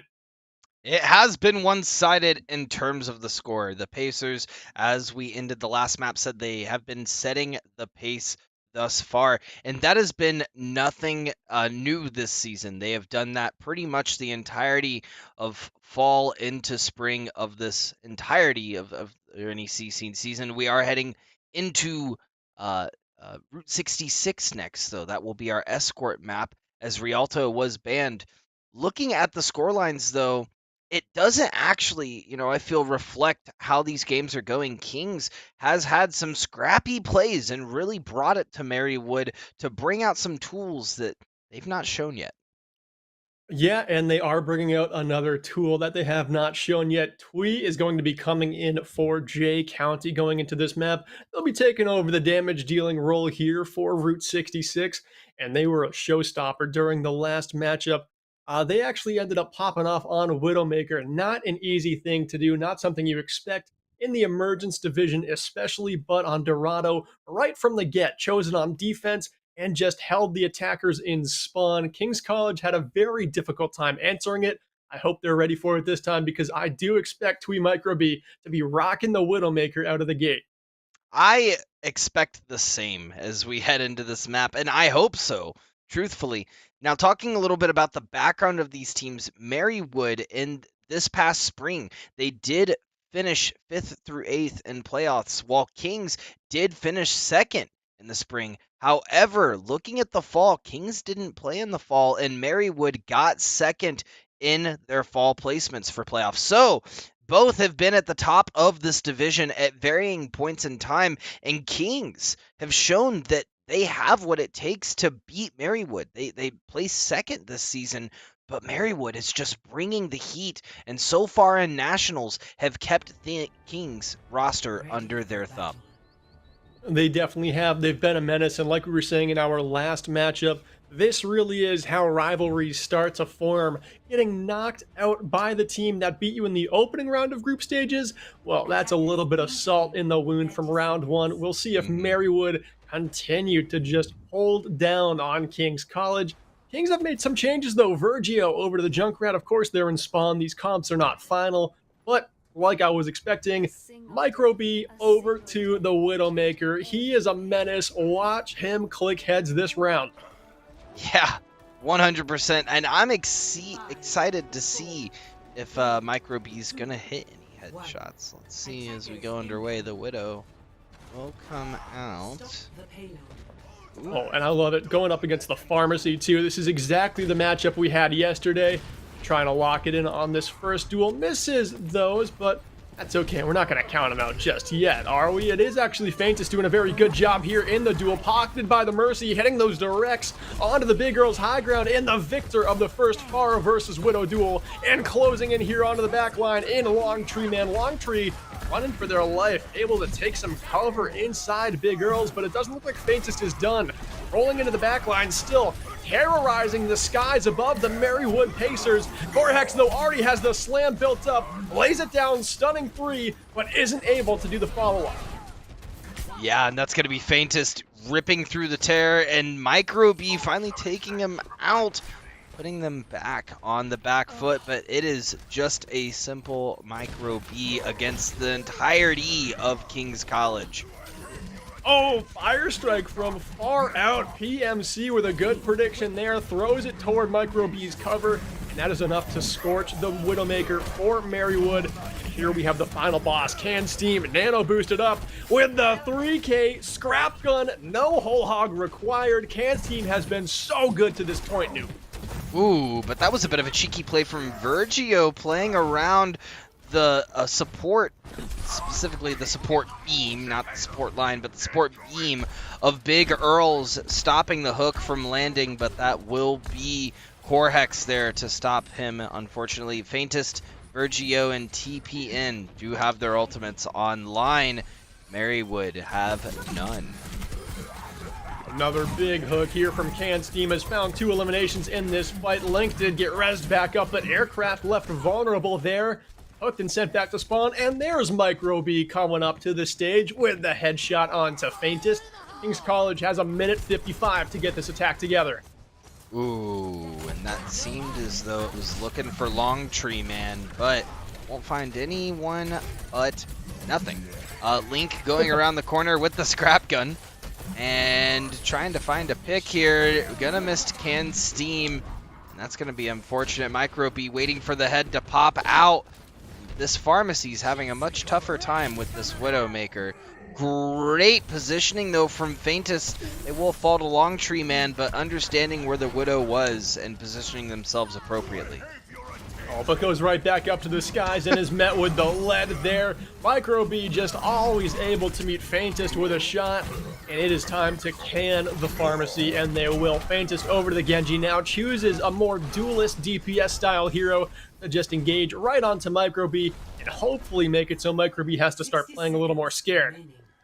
Faintest swapping back to the Reaper though is, you know, Genji can be a bit of a glass cannon. If you play Genji well, your team is probably going to do well. But if you don't, you're going to have a bad time. And we are seeing the Widow duel come out between Virgio and Micro B. Fortunately, Corhex will be there to throw up the shield and allow for some safety. Virgio trying to spot out Micro B here. It will actually be Faintest going in with the TP and the flank and winning the duel close up. Now it's PMC with the Shatter in hand, duking it out with Corhex. Has to be careful, needs to block the Shatter and lay one down as well. It is a high pressure main tank moment, but in the meantime, in the front line, it's Tony, it's Can Steam again, and they are all over King's College. Tomato Tony is really putting the sauce on top and not allowing anyone on this King's roster to progress. Man, oh man. This may be done and dusted for the Kings push. They are going to try to force in with both of their support ults, however. Here they come with Aircraft, using the Valkyrie to make it so King stays relatively healthy. Faintest able to take down Spoopy in the back line. Longtree throws the Nano Boost out there onto a tank, and Micro B in the meantime, from the top of Big Earls, lays down PMC, and that is it. 76 meters is all the payload will drive for Kings. Now they are tasked with a 4-minute full hold to keep their season alive. It almost feels as though for every one player that Marywood throws at Kings, Kings needs to respond with 2, right? So they had Micro B on the Widowmaker, and it was 1v2ing the Pharmacy. And you had Can Steam in the front line, and any time Can Steam would go on a target, it would take 2 or 3 to even put up a fight. So Kings, I think at this point, needs to figure out the right combination that they need for this now defense against this Marywood offense. And if they are able to make it past this far in the series, that's something they're going to have to remain cognizant about as they move forward.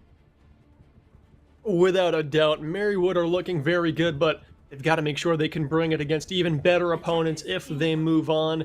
And we saw this from Kings yesterday on Dorado when they needed to hold Marywood to the first point for 4 minutes. They weren't able to do it, but they did run the Bastion, and they found some success. 3 minutes of the attack went by, but still, Marywood ended up winning that map, and Marywood did very much the same thing. They played Widow on defense, got a full hold, and they ran it on attack until they got an opening pick to steamroll through the rest of the fight. Maybe it's the case here. Maybe the Bastion comes up bigger than yesterday for Kings.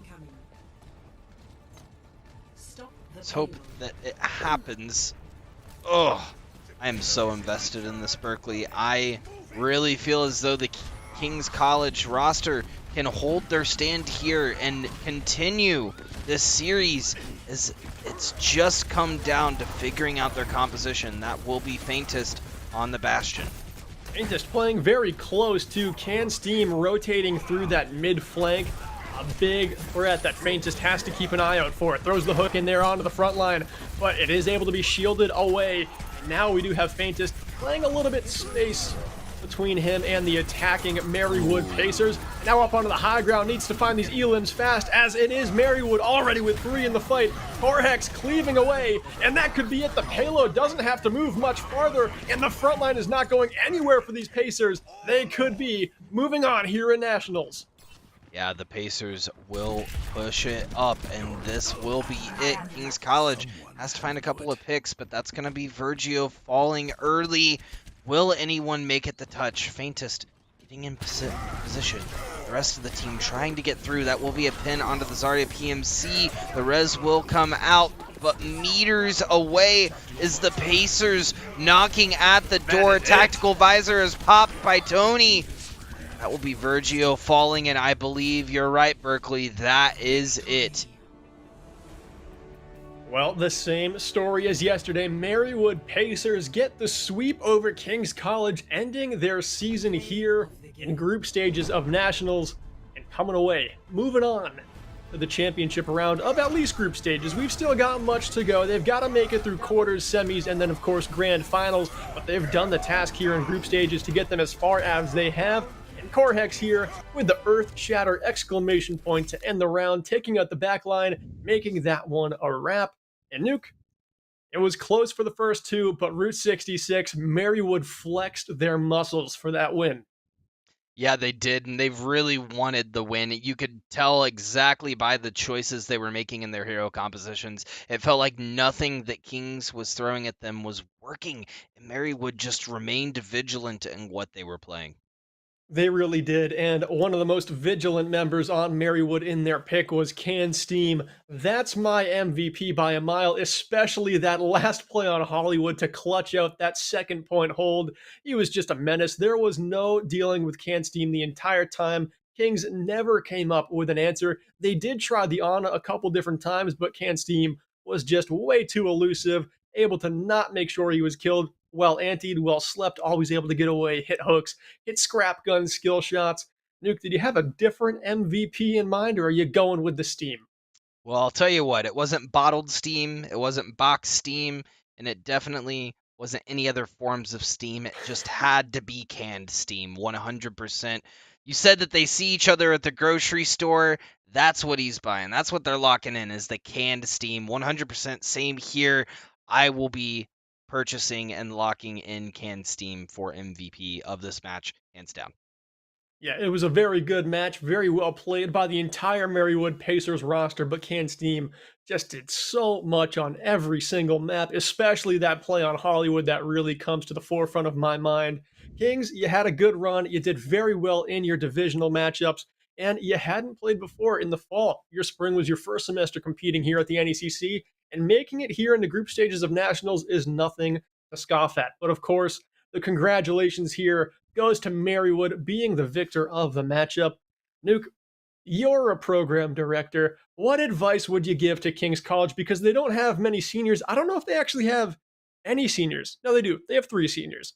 So Yeah. what advice would you give them coming back in to next season? Take a break. Take a break. It's summertime. Get your tootsies wet. Go to the beach. Have a fun time. That is the goal of summer, because you need to reset that mental and come into the fall ready to go. Now, say you have a little bit more tank or a little bit more gas left in the tank. You want to continue competing over the summer. Find some great leagues to get involved with. Berkeley, I know that you're involved heavily in the console Overwatch scene. Get involved there if that's where you're natively playing. Get involved in just the PC scene, but continue to play on a roster that fits your level. I know in collegiate esports, you can play on rosters that have differing levels of skill. Find a roster that's a good community roster for you to play on if you are still ready to play. Otherwise, just take a break going into the fall. It's summertime. It's currently May. We're going into June in the next couple of days, and take a much needed time off, because the worst thing you can do is go into the fall burnt out. Yeah, definitely taking a break. That is definitely an incredible tip to give because a lot of these players, you're used to scrimming 2, 3 times a week. That's 6 hours for those of you who aren't familiar with what a scrim block looks like. At And the that is a minimum. lot of staring at the same video game, locking in the same heroes, playing it competitively as hard as you can. At least if you're playing the game and you're not taking a break, you're playing the game for fun. Get your mental kind of back in favor with the video game because coming through nationals, you have been grinding so hard. So, Kings, definitely, Nuke has the right idea here. Take a step back, come back in the fall. You've got a rival now in Marywood, and you've got to bring it the next semester. But Marywood moves on in their run. And Nuke, it's been a pleasure. For Chase Nuclear Nukem, I've been Alt Charge. We will be casting tomorrow for the NECC Nationals Finals, but another duo is going to be taking it over. Stick around for the rest of the group stages tonight.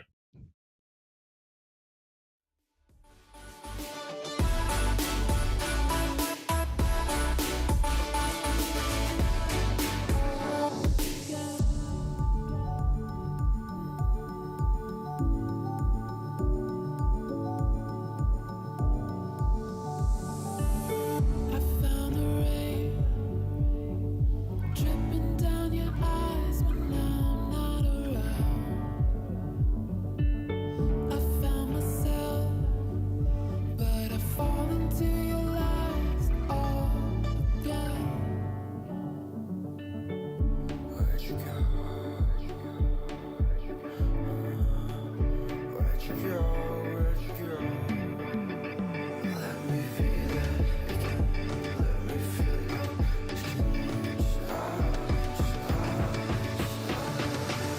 Fall into your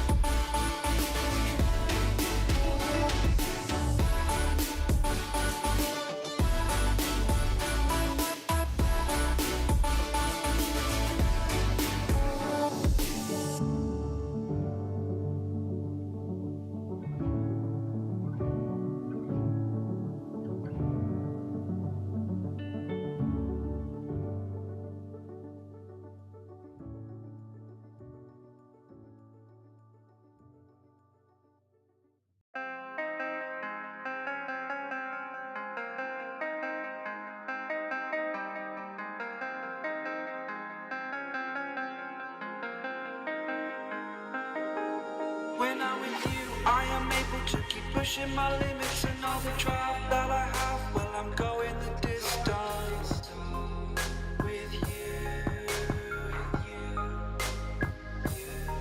I didn't know what I had till I knew what was missing and everything that I dread. Well, I built a resistance with you. Catch me when I fall, and I'll keep you on the ground. You were gone, I wish you'd stay. I could look at you for days. Time was well spent, that's when I knew that I need to spend my life here with you.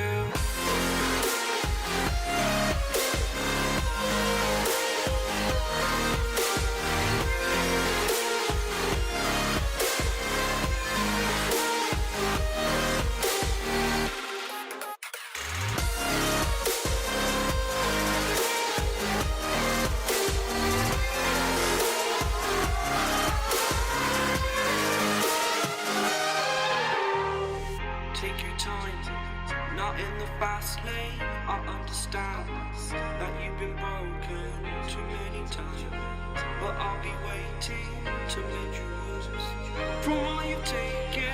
But if we listen to each other and admit our mistakes, then I can show you who I am, because I'm not the same. I'm better with you.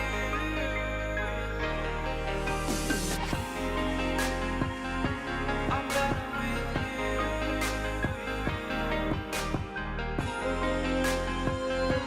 I'm better with you.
The seasons come and go like thoughts of you. Like a wave returns to the sea, into the blue. They change, but in a cycle that I can't lose. Each painful but delightful to live through. You came into my life just like another season. Not for long, just a time, just like another season. Maybe this time next year you'll reappear for no reason, but I'll cherish every day until you come my way this season.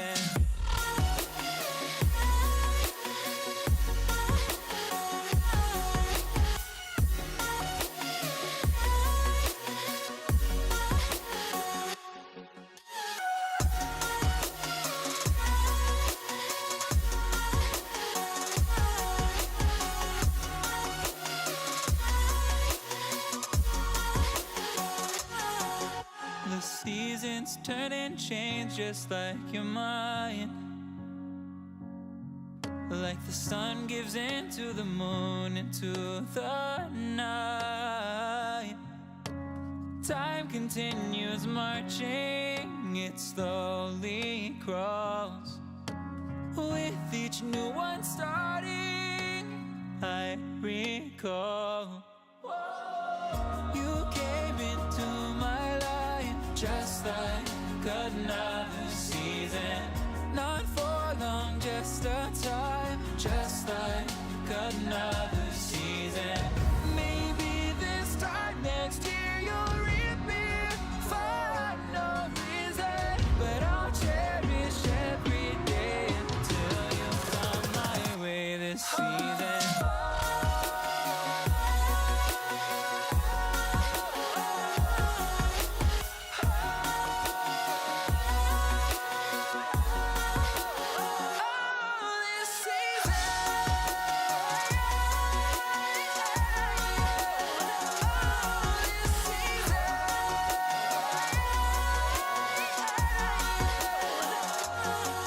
Each time of year carries memories, like a never fading whisper in the breeze. Oh, we will keep on changing all over again. Yeah, we will keep on changing. Just like another season. Don't want another day without you by my side. Oh, this season.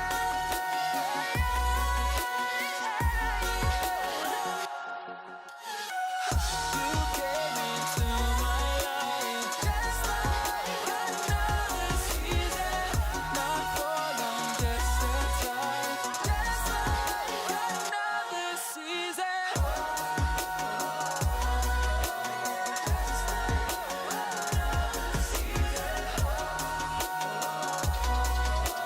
Just like another season.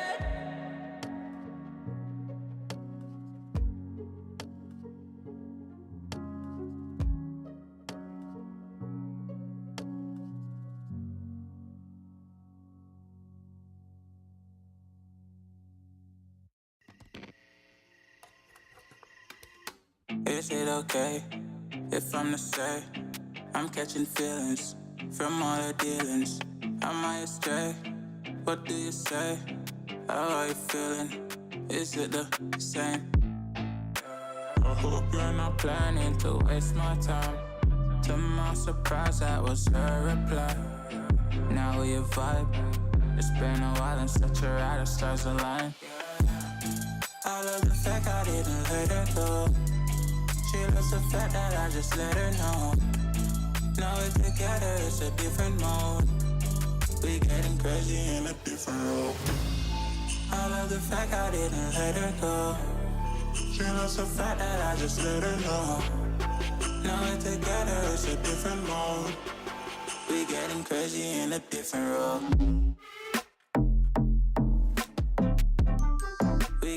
crazy in a different role. She loves the fact that I just let her know. We getting crazy in a different role. We getting crazy in a different role.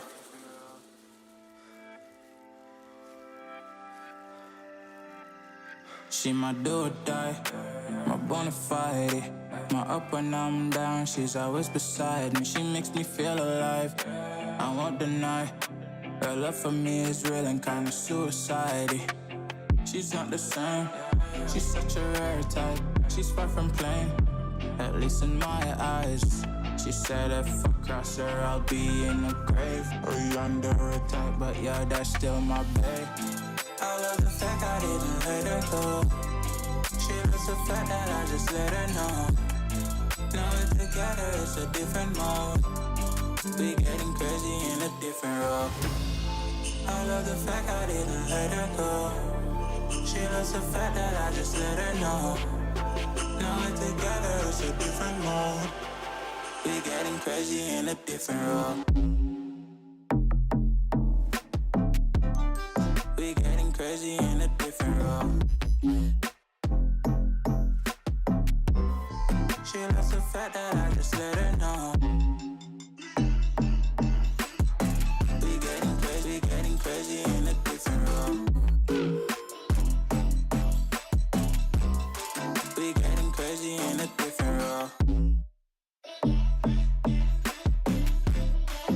Getting crazy in a different role. We getting crazy in a different role.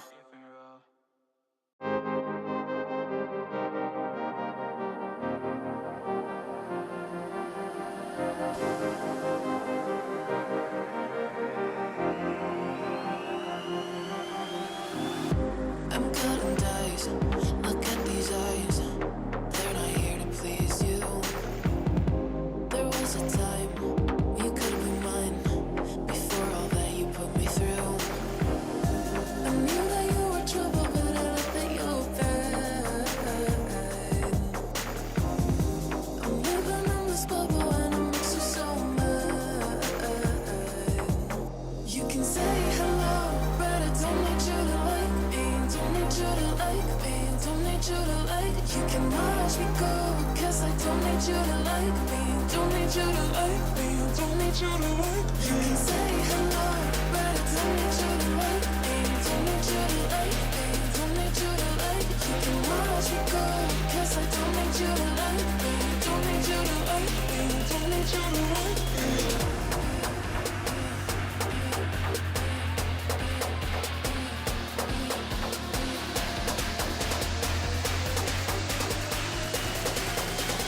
Don't need you to like.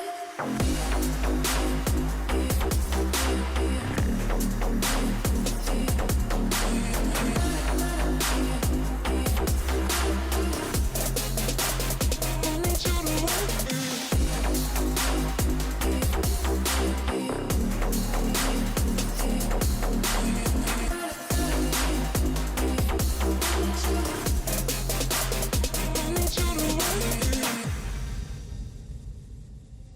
You can say hello, but I don't need you to like me.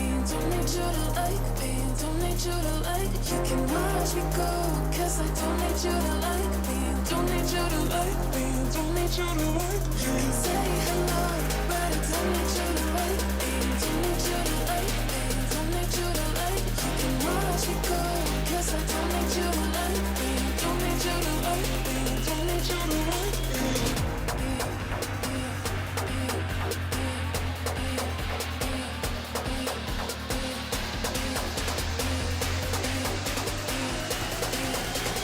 Don't need you to like.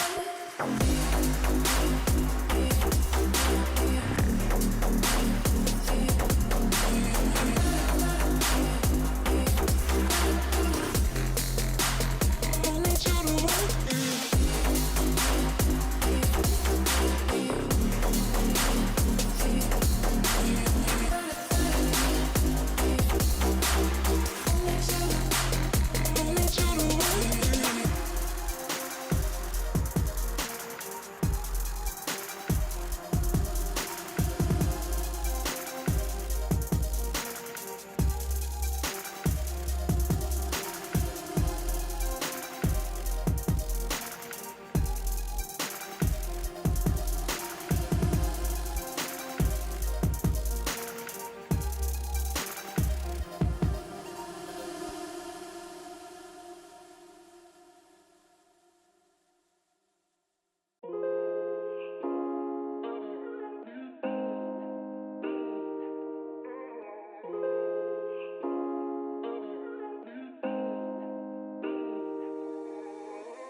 When you dream, do you see beautiful rays of light shimmering, guiding you through the night?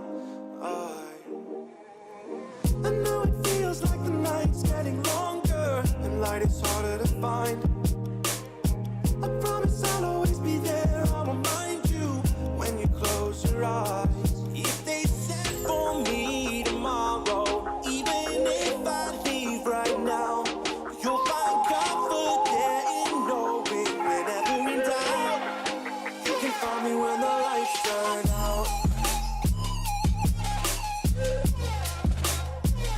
When the lights turn out.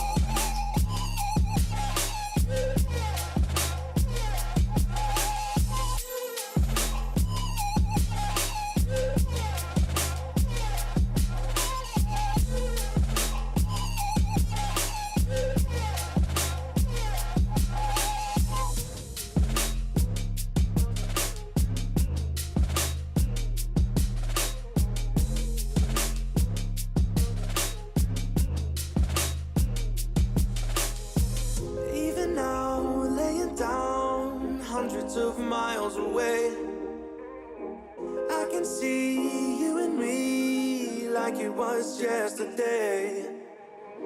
I know it's not the same, but I'm still behind you every step of the way. Look in yourself and I'll be there, I can guide you. All the love is the same. If they send for me tomorrow, even if I leave right now, you'll find comfort there in knowing whenever in doubt, you can find me when the lights turn out. When the lights turn out, you can find me when the lights turn out. When the lights turn out, you can find me when the lights turn out.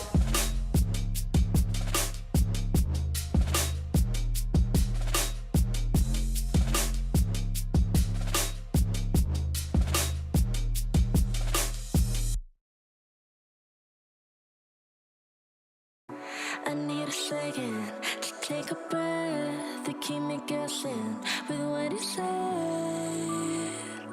You're in my head. We're under pressure, we're sinking deep like stormy weather. Can't seem to breathe when you're with me. If you're gonna break me, I know I won't stay. I don't wanna wait here, you push me away. If you're gonna choose, you don't know what to do. I don't wanna lose you, but I don't wanna lose me too.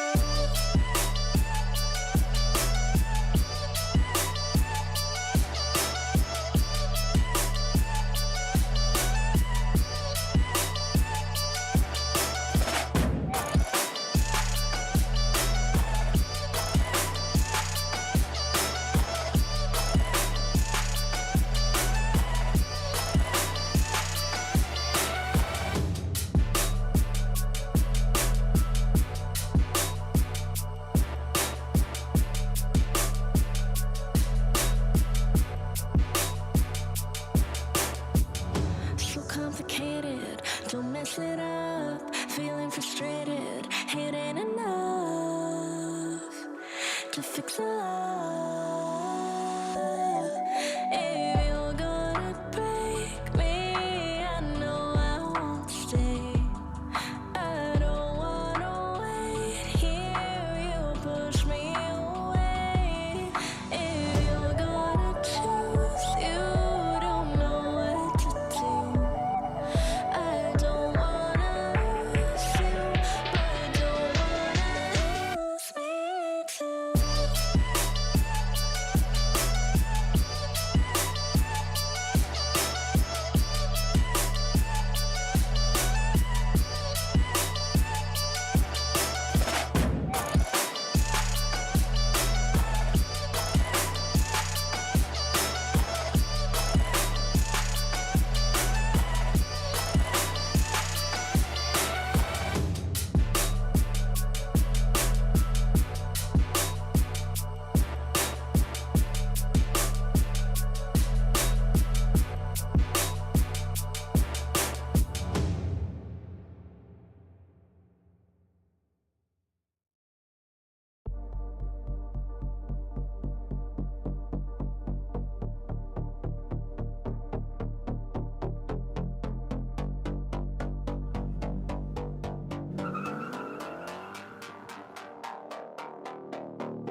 direction.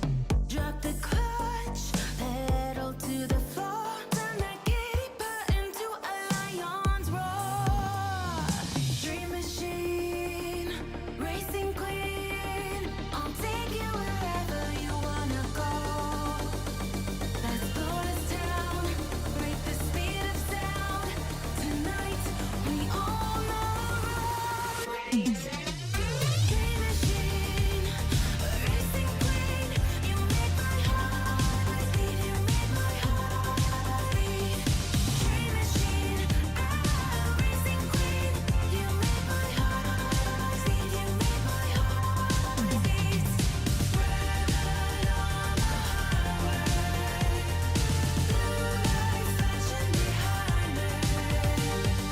Dream machine, racing queen. You make my heart beat. You make my heart beat.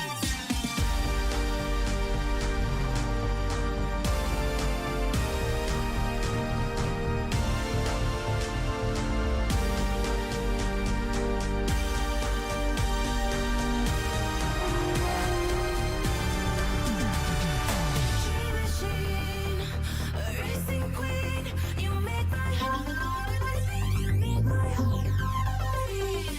Dream machine, racing queen.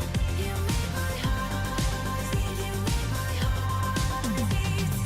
Red on the highway, blue lights flashing behind me. Dream machine, racing queen. You make my heart beat. You make my heart beat.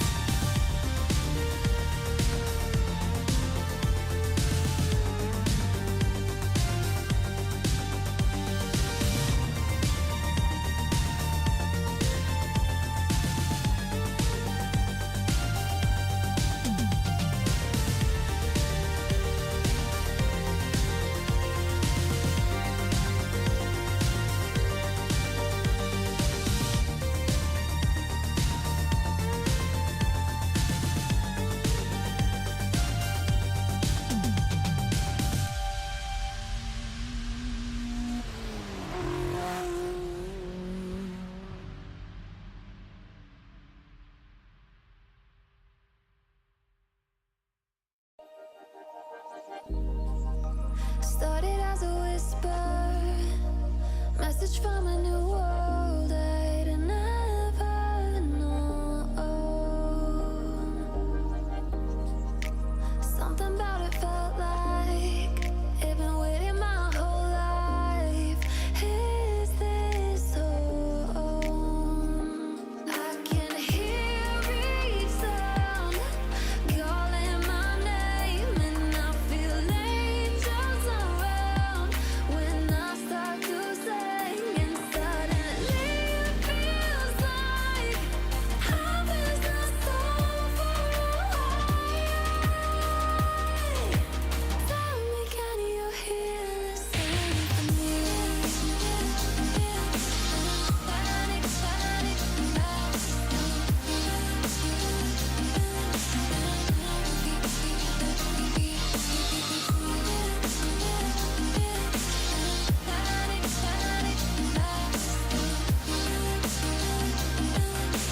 Tell me, can you hear the symphony?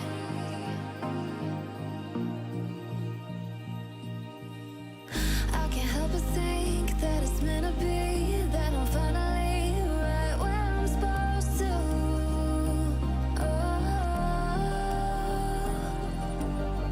If I let you into the secret, would you listen? I can hear each sound calling my name, and I feel angels around when I start to sing. And suddenly it feels like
feel, yeah.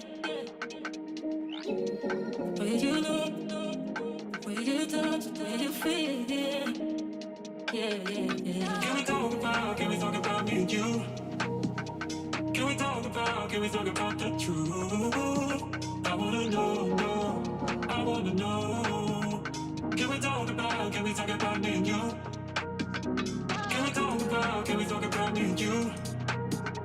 Can we talk about the truth? I wanna know, I wanna know. Can we talk about me and you?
Can we talk about the truth? I wanna know, I wanna know. Can we talk about me and you? Can we talk about me and you? Can we talk about the truth? I wanna know, I wanna know. Can we talk about me and you? Where you look, where you touch, where you feel, yeah.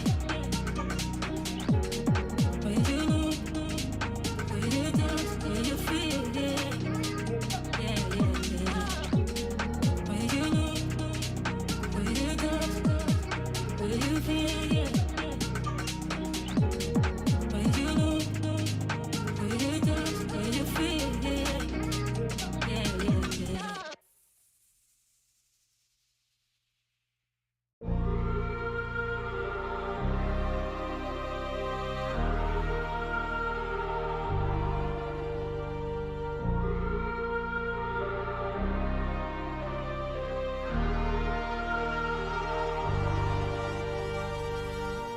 I wanna know your dark side. I wanna know your secrets. I wanna be your lifeline. So I wait for you, wait for me. Wait for you, wait for me. Tell me you're more than just a highlight. Pretty pictures on the outside. I hate to stare at you through these lights. So I wait for you, wait for me. Wait for you, wait for me. Click and scroll, I can't let you go. They say I'm addicted to you. Click and scroll, I can't let you go. They say I'm addicted to you. Oh, oh, this ain't love, no, no. This ain't love, no, no. This is artificial. This ain't love, no, no. This ain't love, no, no. This is artificial.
I need a scarecrow after what you did. 'Cause all of the birds know that I'm almost dead. I'm barely breathing. I'm barely awake. You left me in pieces. There's no more to break. Don't wake me up. Not in this century. Hello, everyone. Welcome back to the NECC. This is the second channel, but this is still NECC Nationals, and I am still Joker's Ransom, and that is Captain Jack. Jack, how are you doing today, good sir? This is a semifinals matchup. Yes, it is. We are through the group stage and we are now going into the chaos of the playoffs, looking at the best of the best. And I know that you all so far have been enjoying that best of 5, but now we are in the best of 7 matchup. So I hope that all of you on the East Coast, like myself, are in for the long haul, because it's going to be quite a night if these teams, being as close as they are going to be nearly as competitive.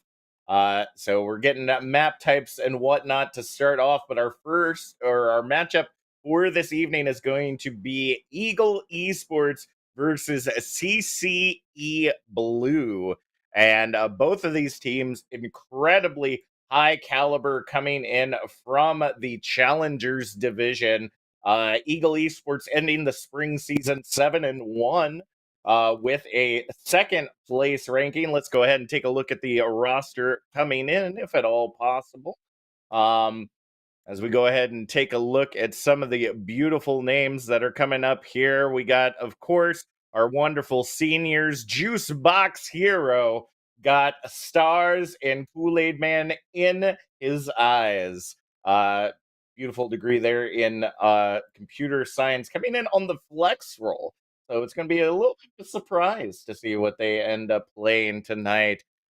Bruce Goose, as well. It looks like they'll be paired with Juicebox Hero based on what I'm seeing. We'll move over to CCE, though, as we go ahead and have some other amazing folks over here also working in things like computer networking, game art, cyber security. Lots of amazing majors over here for the folks at CCE. They ended up their season first place with 8-1, only losing a single match during this previous group stage, which is why we are seeing such a high tier head to head in the semifinal.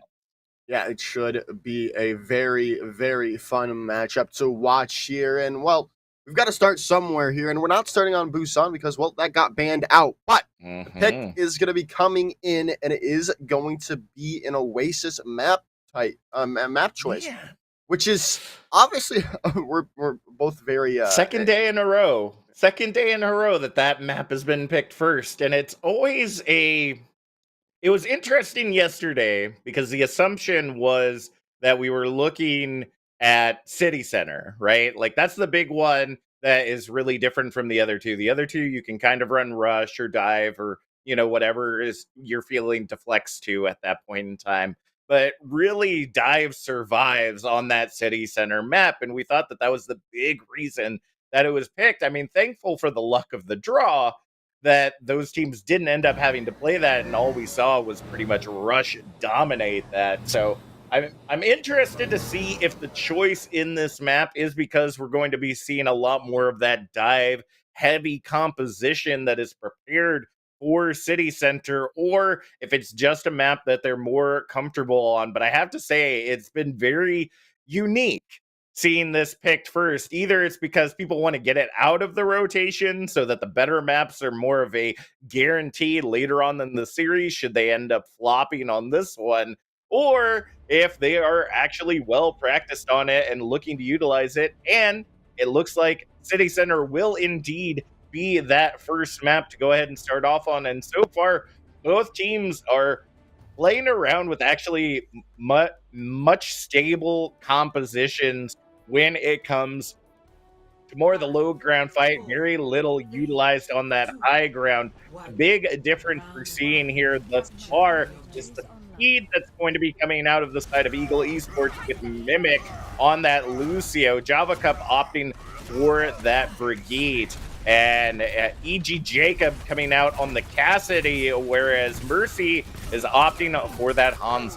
Well, and Mercy is going to be taken out immediately. This is going to be just superior for Eagle Esports. They're just going to be running down the rest of CCE Blue, and they're going to have to just jump off the side of the map, as you can't really run this Orisa Diva-based composition into this Brawl composition because it's just much more fast-paced. You can't set up like you'd like to with an anti-dive comp that CCE was trying to run.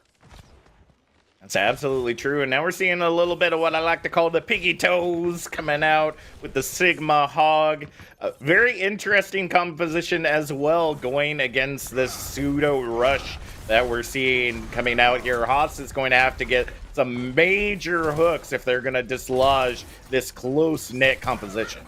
Yeah, they're going to have to try to do something here. They're looking for the hook. It does not come through. A lot of damage has already come through onto Bobo there. As but it's going to be Mercy. First pick in this fight, taking out the Baptiste of Eagle Esports. Is now the side of CCE are going to be able to come through, take some names now, because, well, they don't have the healing from the Baptiste to rely on any longer, as the side of CCE Blue are looking to stabilize and get this point control.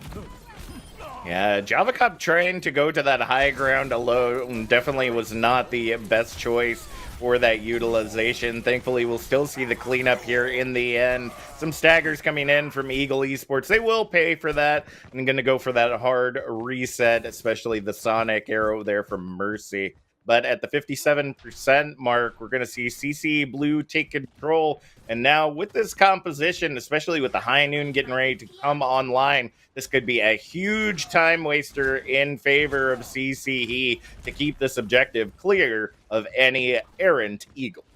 And we'll see how it works off. Or look for Reflash to get into the backline, maybe take out Wolf Raider before this fight's off. But no, it's not going to matter. They've already lost Riot in this fight.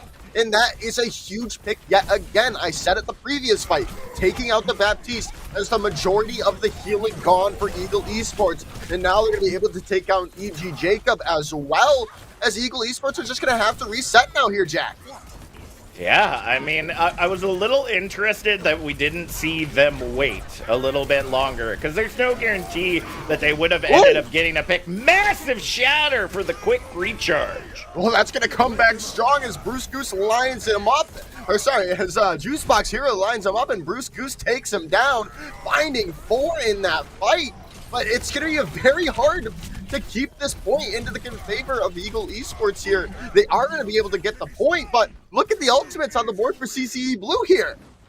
Yeah, I do have to say it was a little bit overzealous there for CCE. You got to remember the composition you're running is more poke-based than anything. It's not a get-up-in-your-face like the Brawl or Rush. So you got to be a little bit more careful, especially when it came to that shield-based placement. You know that Rig Pig is definitely kicking themselves for that one. Gravitic Flux to open things up.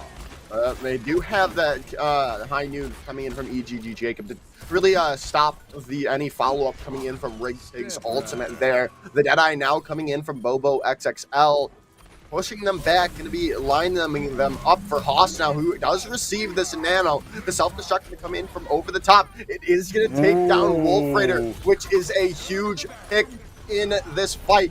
The main source of healing is now gone for CCE Blue, and I keep saying it, that is the biggest pick that they can find in these fights, and now they're going to be losing more and more. There goes everyone left. The Pulse Bomb going to be ready for Reflex here, but it doesn't look like they're going to even need it, as they are going to use it late there, but it was not needed in the end, as Eagle Esports take the first round of Oasis. Yeah, I think CCE just kind of got caught with their pants down there on the high ground. They thought that they were far enough away, They didn't have to worry about any errant shatters, but that self-destruct normally going that high wouldn't have gotten any value whatsoever. But the fact of the matter, with them being on that high ground, they ended up being a lot closer to the danger than they realized, and Rig Pig just didn't have the timing to be able to get that shield in position to keep Wolf Raider protected. And now we're going to see a little bit of a swap on the support side. Mercy and, well, Wolf Raider on Mercy, going over to the far Mercy for this next fight. Let's see how that works out, and if E.G. Jacob has got their hit scan shoes ready for this fight on the Garden. Yeah, we shall see how it works out for them here, as Mercy's going to be looking to pump in the damage here. Maybe get some disruption with their concussion blast. They are going to take some people off that high ground. That is a huge pick, as you want to keep that control, that high ground, as long as you possibly can until you drop down. But we shall see now, as Mercy's still lobbing in some shots, but they haven't really been able to push in because the control of the high ground is there for Eagle Esports, as E.G. Jacob is just able to take pot shot from that high ground, as they capture this first point very easily. Yeah, I mean, and it's really just coming down, honestly, the biggest thing that is making the difference between Eagle Esports and CCE is Mimic on this Lucio. Having that speed boost allows you to close so many gaps so quickly and just be able to get to the point that much quicker. It allowed them to set up on the high ground easily, and now we're going to see Mercy swapping over to the Genji. That is going to be a loss of that barrage ultimate that was building up incredibly well. Wolf Raider is going to stick on to that Mercy, though. The Valkyrie getting ready to come online here in the next 30%, but it's going to be up to Mercy to try to close that gap and really make a difference on this Genji.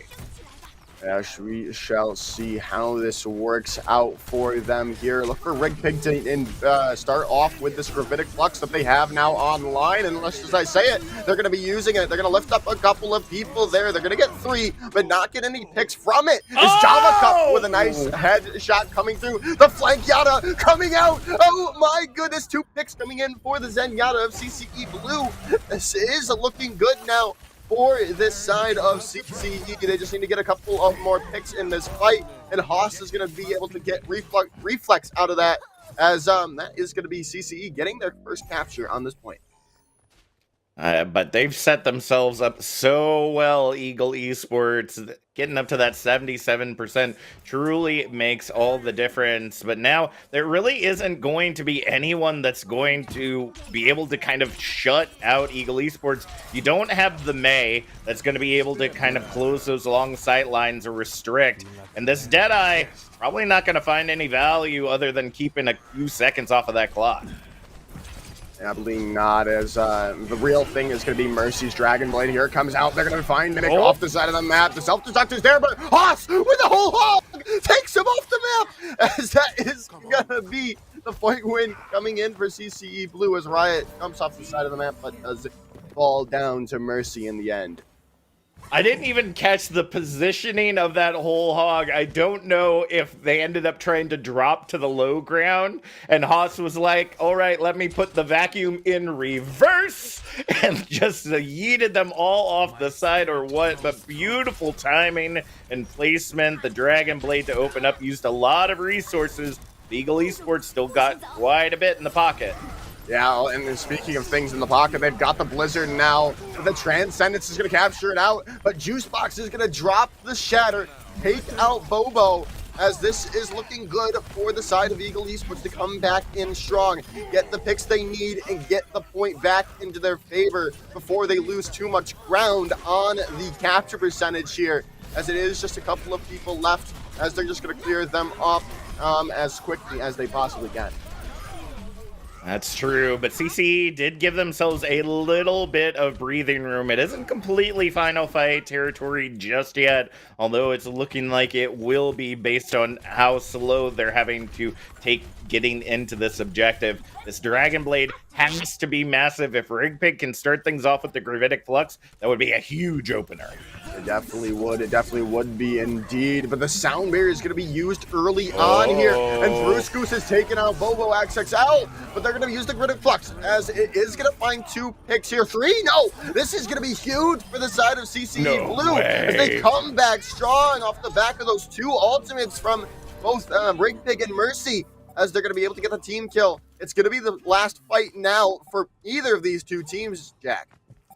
Yeah, and I mean, really, the team that's set up right now is CCE. They're on the brink of 4 ultimates, especially those support ultimates that saved them so well last time before. And this Deadeye is going to do some beautiful zoning. Yeah, it definitely is. It's already taken out an EG Jacob and Mimic are already out of this fight. The self-destruct's going to try to turn something back. They do get Haas, but there's just an overwhelming presence of red on the point. As well, it does look like CCE Blue have tied up the first map.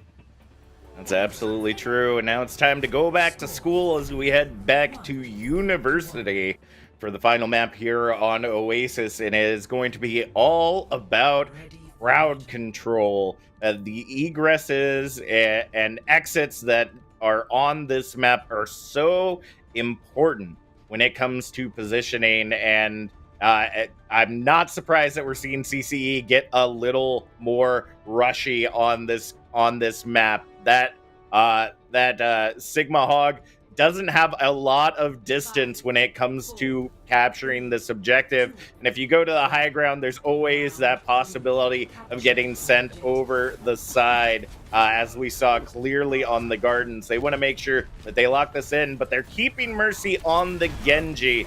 I'm wondering how well of a difference that'll be against the Cassidy of Jacob.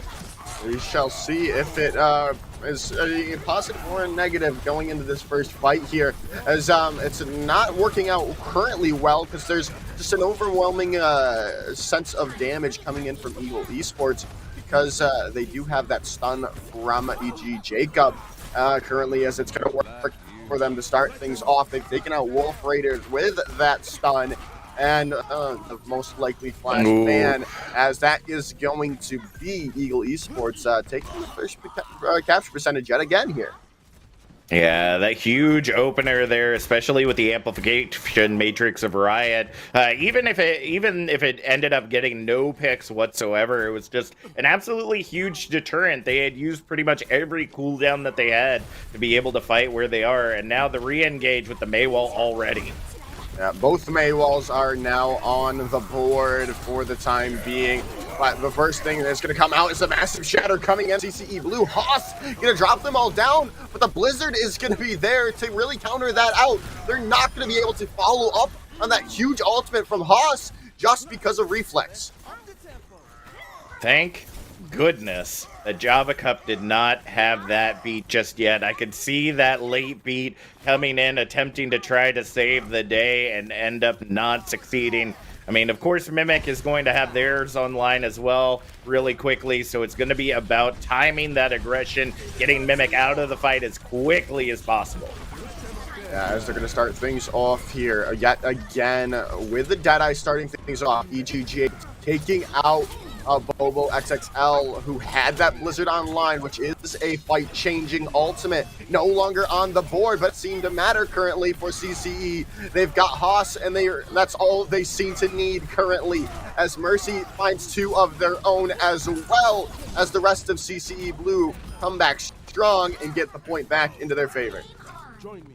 That was a beautifully timed, very patient cleanup. I was a little surprised in the way that things worked out, and based on what I'm seeing, it looks like Rigpig ended up using the self-destruct there, but didn't get the value that they were looking for. But nevertheless, it was all about positioning. They separated out the DPS and supports from the rest of the team, and squishies love, Mercies like that love some squishies to play with. Ooh. Oh! Java Cup takes Bruscus off the side of the map. The Blizzard gonna be invested from both of these 2 Mercies, but a massive shatter comes through from Juicebox, but they don't have the follow because Java Cup is there with the sound barrier to keep up everyone healthy and alive, as CCE Blue push back the aggressors of Eagle Esports, as another massive shatter comes out from both of these 2 Reinhardt. What just some incredible plays coming in so far here. Well, I mean, we have now seen the tier true path to pro positioning, going to the spawn doors, placing your spray, showing your dominance is CCE Blue. But that investment of the sound barrier, I understand that it was necessary, but with Mimic having theirs online, you have very little to fight back with. Well, they've already lost reflex in this fight, though. The Dragon Blade clear things up. They could not do anything because of the Shatter, but another Shatter comes out from a Juice Box Hero. They need to clean things up, things off, and get the point back into their favor before it ticks over, as it does seem like that is going to be the case. Eagle Esports are just waiting, zoning people away with this Deadeye. But they're still keeping the point into their favor of CCE Blue, but there it goes. It finally gets flipped over as it gets up to 87 for CCE Blue. Yeah, and that stagger on Rig Pig is going to be huge. Not a point in time on control that you want your Diva staggered out like this. Right now, it's looking like CCE might have to touch inadvertently with this 5v6 to keep it going. Yeah, it does seem that way as the Shatter connects yet again, taking out Reflex, who is trying to build up that Blizzard for this fight. But oh my goodness, there it is. Bruce Goose eats Bobo's ultimate there, but it's not going to matter. They're going to come back even stronger with Rig Big self-destruct and Goomba Stomp on, taking out Mimic, as it's going to come back. This is last fight territory. It's anyone's game here, and I'm looking at that Blizzard that could come up from Reflex here. Yeah, it's got to be a huge opening right here, but somebody's still got to touch that objective, and right now everybody is skirting towards the point. They're not going to be able to get there in time because they're just getting picked off left, right, and center, and even though the Blizzard is invested, it is a 1v6 now on this objective, with the self-destruct being the only thing to ring out. No bodies to keep that overtime wick going. That's going to be a lockdown here on Oasis. CCE Blue walking away with the victory and putting their first point in this best of 7 on the board. Yeah, and getting the first map in the fight. Ooh, before we talk about what happened, let's just take another look at Haas's play in the game here as they. Wait, what? How? Hog's whole hog has some range that I did not realize there. I didn't think that it would, like, I knew that they were probably on the low ground. I did not expect them to just go up. Just start going, and that was just enough. It must have been like right at the cusp of their range. And honestly, on that high ground, that makes all the difference, that little bit to push him right over the edge. So good on you. Obviously, that is a practice technique for CCE Blue, knowing how far those ultimates go. But man, what good timing. And if Control has anything to say about what we see from these two teams, obviously they both deserve the high spots that they've gotten to, but only one gets to go on to day 3. And I'm interested to see who it's going to be, Joker. Yeah, I'm at a loss for words. I mean, it's both of these two teams are looking incredibly strong, but I do want to say that we're seeing again why Genji has become more prevalent since Overwatch League started yet again. It's just working incredibly well. We saw it work well in an open division this past weekend, and now it's working for Mercy. If they continue to find this value with the Genji without it getting shut down, I think CCE Blue are setting themselves up for a very good match today. I think the biggest reason that it's working out well for them so far is just the crowd control that they've been able to set with it. A very aggressive force, especially on University, coming out from CCE Blue, allowed them to essentially take all the other additional resources that normally would have shut down a Genji. You know, the May Blaster, the Flashbang, all those things that normally would have been keeping a Genji at bay were used up to try to keep back the rest of CCE. And so with that, the Genji just has full reign to go and do as they see fit, with only really the Diva and a couple of headshots in their way of getting any elimination. So it's really going to take a little bit more focus, maybe bringing out a Zenyatta to help make that make those kills a little bit easier, so you don't have to dedicate so many resources to each individual on the team. But as we go ahead and look, we're heading, it's supposed to be, at least according to our list, heading to Escort this time around, a little flip from our best of 5. We're waiting to see what the ban is, what map we're going to be going to. If I were to give my prediction based on what I've seen so far, if we want distance, I'm thinking either Havana or Rialto. Well, actually, no, I'm thinking the opposite. Got to think who lost, more Brawly, maybe Dorado. That might be the area to go to. There is a lot of high ground control that can still be utilized by the side of CCE, but there still is plenty of opportunities for the Eagles to be able to use kind of those that natural cover that's all around the Dorado map on that low ground to be able to push through. The biggest issue you find is going into Point Charlie of that, where it's a little bit more wide open. And just before Point Bravo. Trying to think of what other Escort map. Definitely don't want to go Junkertown. Super long sight lines.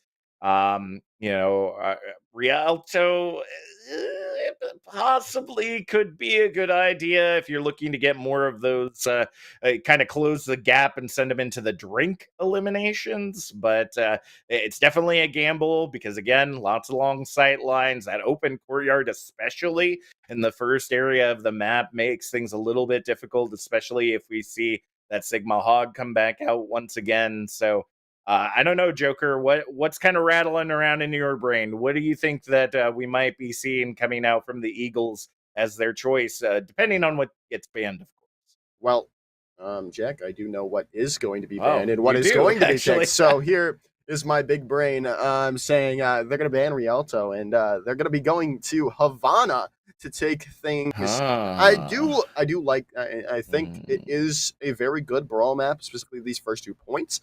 But going into that third point, it goes back to what you were saying of those long sight lines. Widowmaker, Hanzo, Ash really dominate that last point. But I mean, we did see it yesterday, going all 3 points. But with the nature of how Havana plays, it is very rare to see us go past the second point of Havana. It is just so holdable, I would say, for the defense, especially in the brewery phase. Well, something that could be incredibly dangerous when we're talking about long sight lines, though, never forget Widow's bowling alley at the very beginning. But I think the strategy is the one that we see very often from Tier 4 all the way to Tier 2 here on Havana, and that is the spawn hold. I think that is the goal here for the defensive strategy. We're not for certain which team is on which side just yet. We'll get that look right here. It looks like CCE will be on the defense to go ahead and start off, and it looks like they're going to be coming out on that spawn holdy type composition, not utilizing the Cassidy, which is fine. I mean, definitely bring out a little bit more CC with this Symmetra, and they may even make it kind of look like they're not going to be doing that spawn hold, and then just use the teleporter to immediately get in front of the doors. But those turrets are definitely going to be a lot more dangerous, and it's going to be Haas swinging for the fences to try to hold control of this area. I do like how they're going to use these teleporters to go from door to door, but they've already lost their immortality field. They've already have a lot of damage going into them here. They just need to get some follow-up, but it's going to really depend on who gets this first bike, and Haas is going to take out Juice Box as E.G. Jacob's going to have to swap off that Widowmaker here. Go over to more of a short-range hero with in the Cassidy to get some more just frontline damage with that fan, the hammer, and the stun. Honestly, I don't think that's going to be enough, although if they keep separating out Haas, they may have a good positioning there. It's going to see they both immortality fields have been gone down, but Java Cup is going to be the first person to get a pick in this fight and taking down the Reinhardt of Eagle Esports, and they're just going to force them back with the microwave of Mercy to the spawn doors. Yeah, it's definitely going to continue to be rough here. Honestly, the big shift that I want to see is the utilization of a Pharah Mercy. That is absolutely huge here. Well, that's going to open things up for Eagle Esports here off the back of Mimic. And I believe a stun coming in from EG Jacob, as they are going to be able to get these kills that they need to open things up and break the spawn hold of CCE Blue. All right, Mimic, a little bit of tinnitus, obviously knows a little better than I do about what's going to get this payload moving, but nevertheless, that's still almost 2 minutes off of the clock. That's not necessarily bad for this first point. The rush can be pretty good, but the self-destruct might turn the tide. Well, it does take out the immortality field, and Haas is going to pay for it because of it, as now they're going to be able to land the shatter coming through. Mercy is down. They do lose Mimic. They don't have that speed boost any longer, but it's going to be still enough to win them this fight to continue to move this cart forward. Yeah, but that big investment is going to result in possibly an additional fight, depending on timing here. There it comes, as we see EG Jacob moving back over to the Widowmaker. These headshots have to be killer.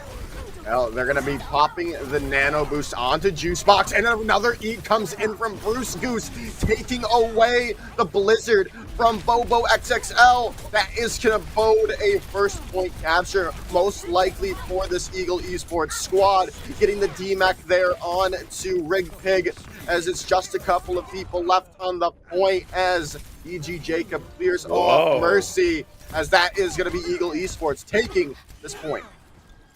I mean, I was really questioning the choice of EG Jacob on this Widowmaker. I mean, it's just not something you see when it comes to this brawly, rushy composition. The point is to get in their face and do a lot of damage, but EG Jacob is taking advantage of the time that CCE Blue is engaged in these fights, using that time to be able to solidify headshots and make openers for the rest of their players to be able to get those picks. Yeah, they're going to start things off. Wolf Raider did use that amp matrix to start things off. Not really going to find much value from it besides stopping this push coming through from Eagle Esports. But the Shatter connecting yet again, taking out Java Cup. But it's going to be Haas finding two off the back of a charge and a kill onto their Reinhardt counterpart.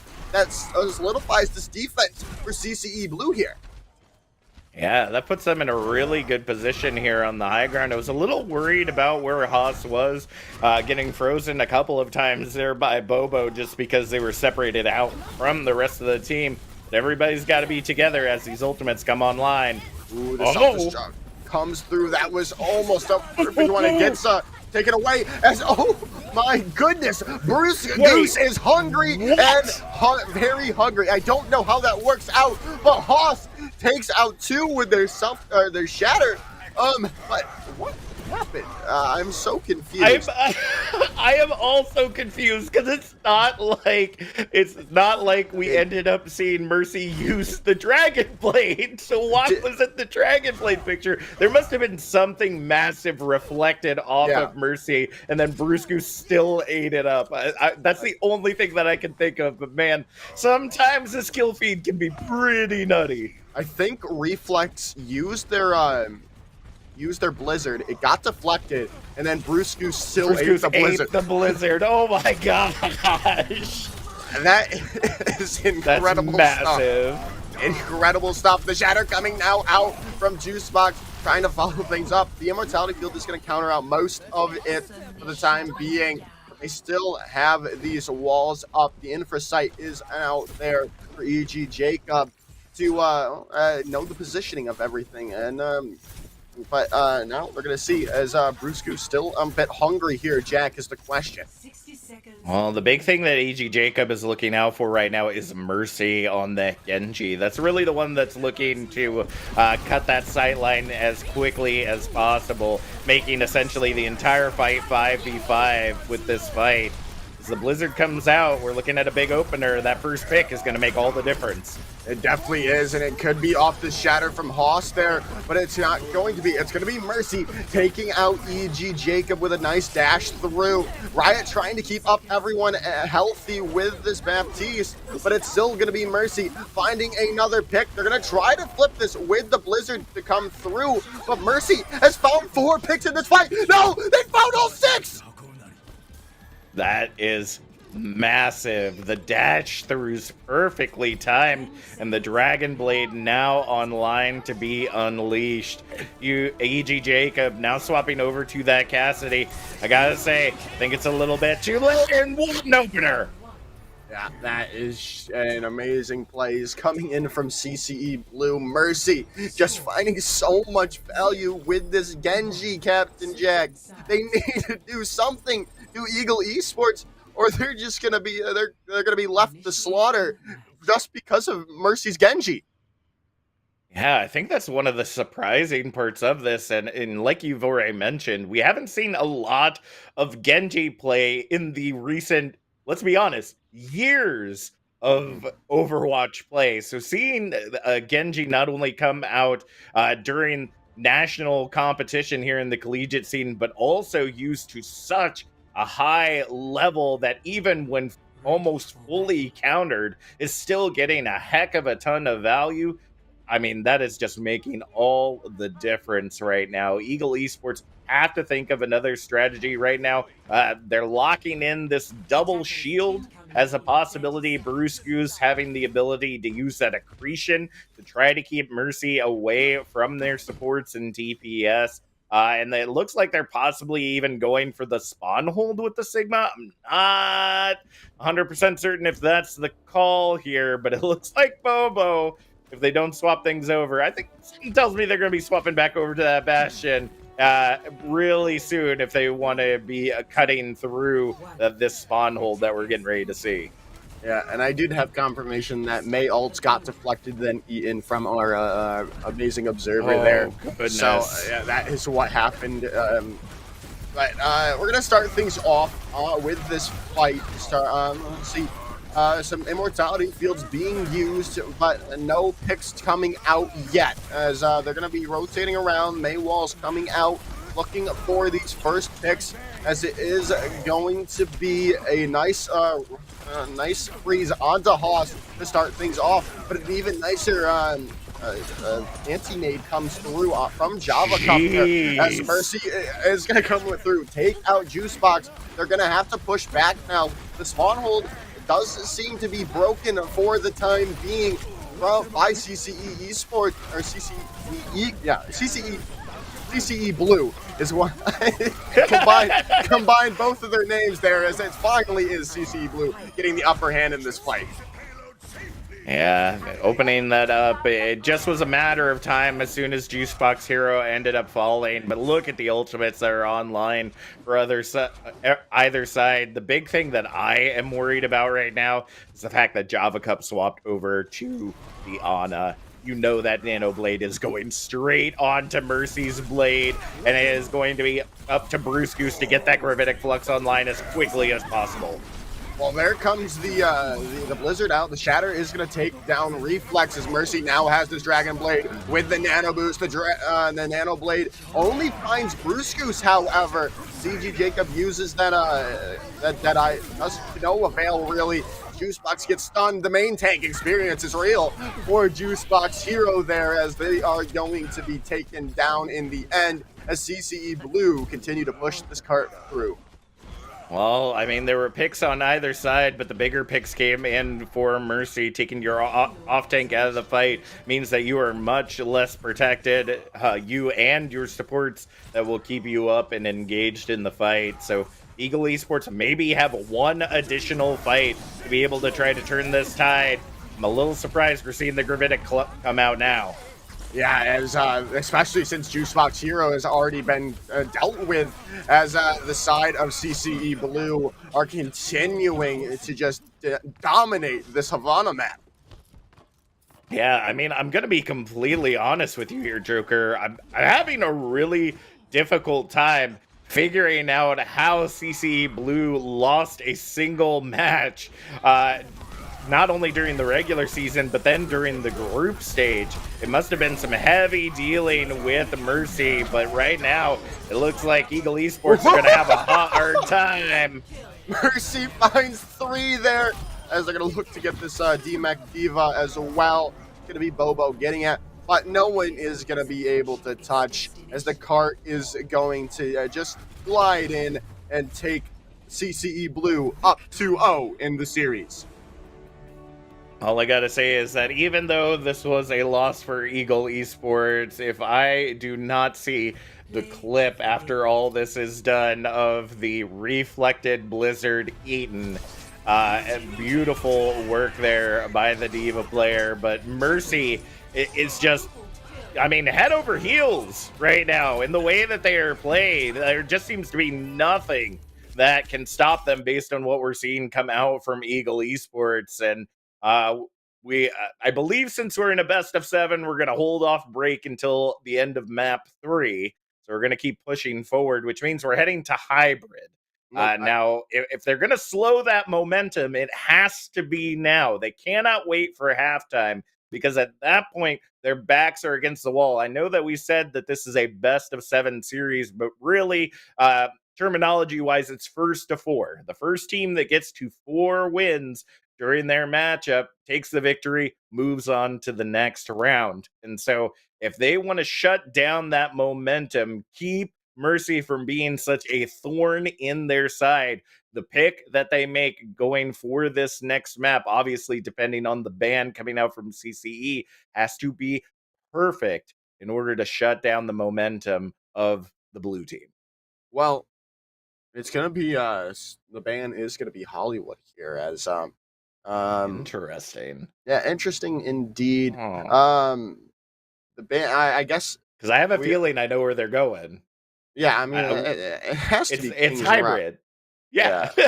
I mean, we know as casters where everybody goes on hybrid, all right? It's not a surprise to us. Never has been, never will be, because everybody practices it. And honestly, it's probably one of the best places for them to be able to utilize the brawl that they've been, or that rush that they've been heavy in. So, really? Yeah. I mean, that's also the other strategy, though. If you're gonna really counter a Genji, you go to Numbani and you play dive. Like, Yeah. that's the only other choice there. So I guess maybe this is a complete change in strategy here. Obviously, we won't see until we get into the game, but Numbani is also a good pick. It's got a lot of long sight lines that, as long as Mercy can't close that gap, they're gonna have that utilization of the open space to be able to use, like, a double sniper, keep their Ana safe at long distances, and then that dive is just able to not only take out the Genji that's diving their backline, but also be able to get into the backline of the enemy based on how loose. I won't say that the rush has been completely perfect from the side of CC, because let's be honest, a lot of the heavy lifting has been coming from Mercy and the way that they have been playing and kind of skirting around where this rush has been playing. So we'll have to see how they utilize this map to their advantage, because if not, I feel like they just gave a huge open door to the way that we have been seeing CCE play thus far. And honestly, these high grounds are going to just provide even more value towards the way that Mercy has been playing, to be able to sneak into those backlines pretty much undetected. Yeah, and if CCE Blue has a dive in their back pocket here, I mean, That too. you're just giving them even more ammo to enable Mercy even more, because you got in with both your Winston and your Diva as well as your Genji, and then the Genji just can follow up on the damage that comes in from the tanks. It's a very risky play for this side of Eagle Esports. If I'm being completely honest, you just have to see if it's going to work out for them in the end, and we can only see that as when we get into the map. Yeah, and I mean, maybe once again, it's one of those high risk, high reward scenarios. We've seen a couple of those during these matches so far this week. That teams will pick kind of a map that you wouldn't expect them to, based on what you've seen the other team play thus far. But then utilize that as an opportunity to just get it off the board so that they can't use it later. And in a best of 7, you do theoretically have that extra time, although it puts you in a pretty precarious position. Because remember, we have no 2CP, so we're going straight to control right after this. And honestly, Genji gets a lot of value in just about every control map that you play. So, Yep. giving them the open door like this, like you said, high risk, high reward. I'm just really hoping it pays off. I'm not looking forward to any 4 Overwatch tonight. Yeah, I know. It's definitely going to be you don't want to go down 3-0, and that is the reason why they're going for the high reward scenario of the high with between the two. I mean, you can't you can't let yourself be down 3-0 in a best of 7, first of 4 format. It's just so mentally booming for yourself and your team that it's worth the risks in the end. As we are finally going to be loading into Nimbani here as we take you through just a nice little cinematic, just some pretty shots of Nimbani, just taking you through where we're going to be going through this entire map. And another thing that I was thinking about coming from the analyst domain is another strategy that we've seen thus far used by teams when it comes to their practicing, right? Eagle Esports may have not warmed up as much as CCE Blue did. So maybe the goal is to try to wear them out, get them to use all their best compositions early because you're picking maps that are in their favor. And then you finally kind of lock them in a position where they have to pick maps that are better for you in the second half of competition because you didn't warm up as much. So you might lose the first couple, but then it's going to be a complete reversal. The CCE coming in on this defense. We're going to see Mercy moving over to the Hanzo. Pretty interesting pick. Definitely not what I would have expected. I would have expected to see that Genji, but maybe they want to really save that nano for Haas on this Winston. It's going to be up to EG Jacob coming in on this Echo, utilizing that to their advantage to really gain a lot of space, and especially when it comes to that beam melting down those tanks. Yeah, and we are seeing this Tracer duel between the newly subbed in Martis, but they are going to go down to Reflex. That is a big pick going forward. Not having that harasser in the back line there for the side of CCE Blue is going to be huge for Eagle Esports going forward. They've also taken out Haas, as that is just the frontline damage gone. No more real dives are going to be available. But just as I say that, Mercy is going to be able to take down EG Jacob.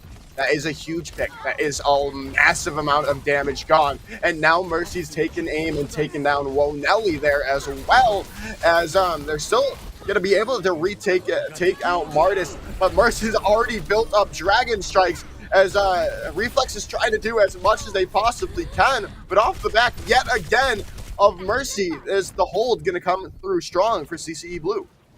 Honestly, I can't give all the credit to Mercy on that one. The big mistake came in from Eagle Esports. I mean, the high ground was open for the taking. You had already gotten 2 ticks on the objective, and you just let them stay on that high ground, continuing not only to heal each other up, but to keep volleying on top of them. But the opener with this nano might be able to put things in their favor. Well, they are hoping to, as they do take out Wolf Raider in the end and looking to take out the other support. That is another huge pick. The self-destruct is going to come through from Rig Pig, but Mercy is still alive, just taking pick after pick. They finally deal with the Hanzo, as this should be enough for the side of Eagle Esports to get this first point taken into their favor. There we go. A little bit of a mistake right there, but honestly, the time bank is still working well in their favor. That 2.5 minutes brings them past the 4-minute mark, and with EG Jacob coming up on that duplicate, that could be absolutely massive. But in the ult department, it's CCE Blue that's got a stack of ults that are going to be able to push Eagle Esports back They have to do this well timed, and if they're lucky, maybe they'll earn up some additional ults that they didn't have ready to utilize. As they're going to start things off. Rig Pig almost getting demaxed there would have been a very big play, but now EG Jacob is going to be taking the copy of that diva there, but not going to find much value as they're going to get focused down immediately, losing the mech and losing the copy in about 5 seconds as the Dragon Strike comes through and takes out the actual diva of Eagle Esports there, as a nice retake comes through from CCE Blue. If they would have waited just a couple of more seconds, I think that would have been good positioning. I mean, Riot, as we all know, the Ana is on the cart, trying to push forward, and did not have good positioning to be able to keep EG Jacob in that mech on the duplicate phase. That bomb would have been massive, a massive opener for them to be able to secure the streets phase. But now they're having to stagger back in, tail between the legs. Thankfully, they have quite a few ultimates to work with. Yeah, definitely it is a good thing, but Haas also has an ultimate to use onto him, as that nano boost is going to take out Riot. They do get that nano boost online as well onto Juicebox Hero, but it does not find them much value as you would have liked it to, as Martis, after a shaky start, is going to be coming back in and winning these Tracer duels over and over again here. Yeah, I mean, it's just coming down to positioning with having to literally fight to get to the high ground, Vice having control of it already. Eagle Esports kind of have, no pun intended, an uphill battle to be able to dislodge CCE and get that payload moving.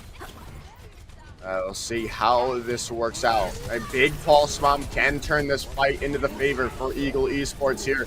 The Dragon Strike is going to come out as well. The self-destruct is going to miss. That is not what you wanted to see if you are Bruce Goose right now. You needed a massive self-destruct to flip it into the favor of your team there. Reflex can still turn it around. They have not used this pulse bomb, but no, Mercy is going to find 2 picks in this fight as well. Rig Pig taking out Nelly, and that is going to be CCE Blue holding on yet again here.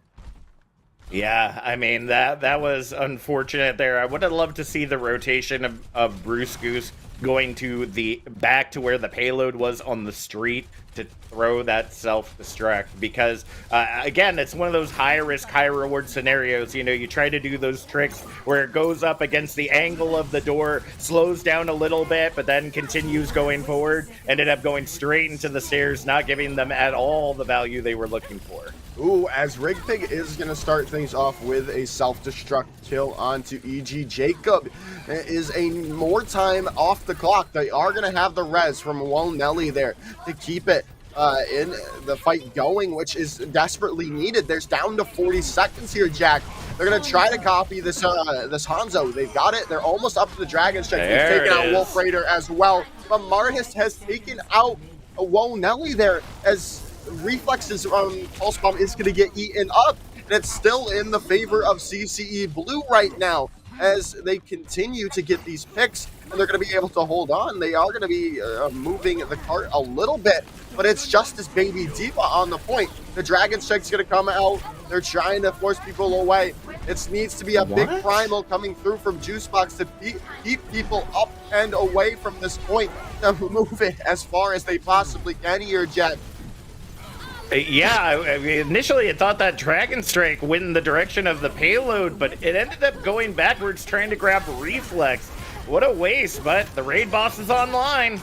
Yeah, raid boss there trying to keep up everyone healthy, as that does seem like it is going to be the end. 3 picks in favor for CCE Blue. There is still people on the point for Eagle Esports, but losing EG Jacob is not something you need right now, as Rig Pig finds two melee kills there, as that is going to be CCE Blue holding on strong before second point is captured.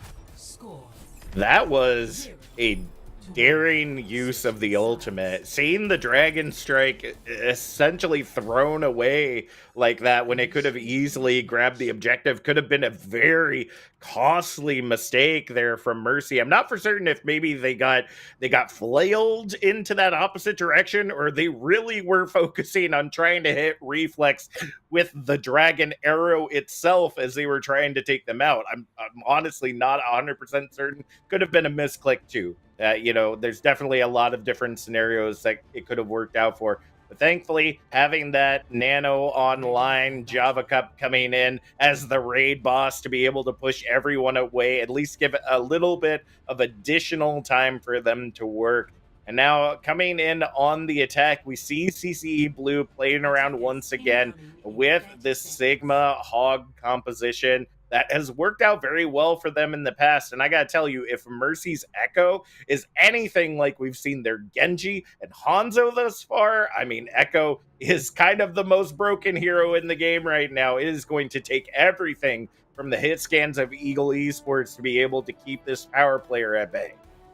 It's going to be very difficult indeed, as we do see this pulled pork composition coming in from Eagle Esports. As I've been seeing it a lot more recently, especially in NECC. As I'm just happy that Low Nelly gets a little bit of horse action in Nationals. That's all I care about. You can't have a player Low Nelly without playing a little bit of horse. He definitely cannot indeed here, as we're going to see if how this works out for them. They can set up, get these pulled together and to combo well with their Roadhog, but the Roadhog is on the low ground. They're not with the Orisa, which is a very interesting play. It has worked out well for them already. They've taken out Haas, but still a very advantageous positioning for the Roadhog here. Yeah, well, I mean, at the end of the day, you got to have somebody down on that objective. I mean, you can utilize Reflex if you want, but honestly, what better than an absolutely massive pin cushion that you can heal from a distance?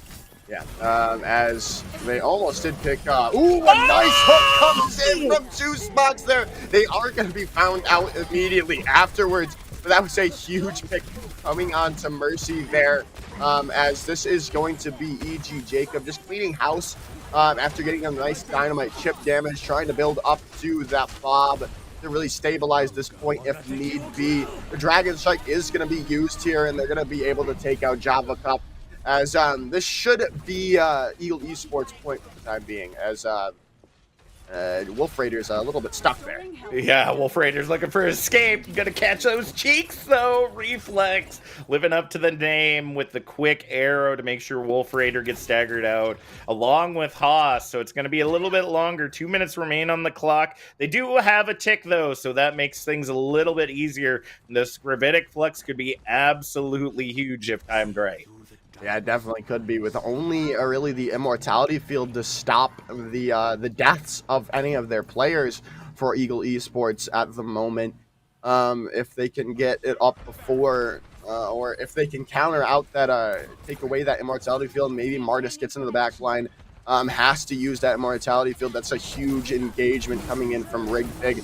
Let's see how it works off. They're going to start, however, with this Gravitic Flux, but they're going to be able to take out E.G. Jacob in the sky. It is going to be traded out. Mercy is down and out for the time being, as the immortality field has been burned. It is taken out by Java Cup, as now Eagle Esports are going to come back, try to take this point for the time being, as the whole hog now comes through, trying to take people away, and they do get the pick onto Bruce Goose. The hog comes back, as no! They do counter it out by Juicebox.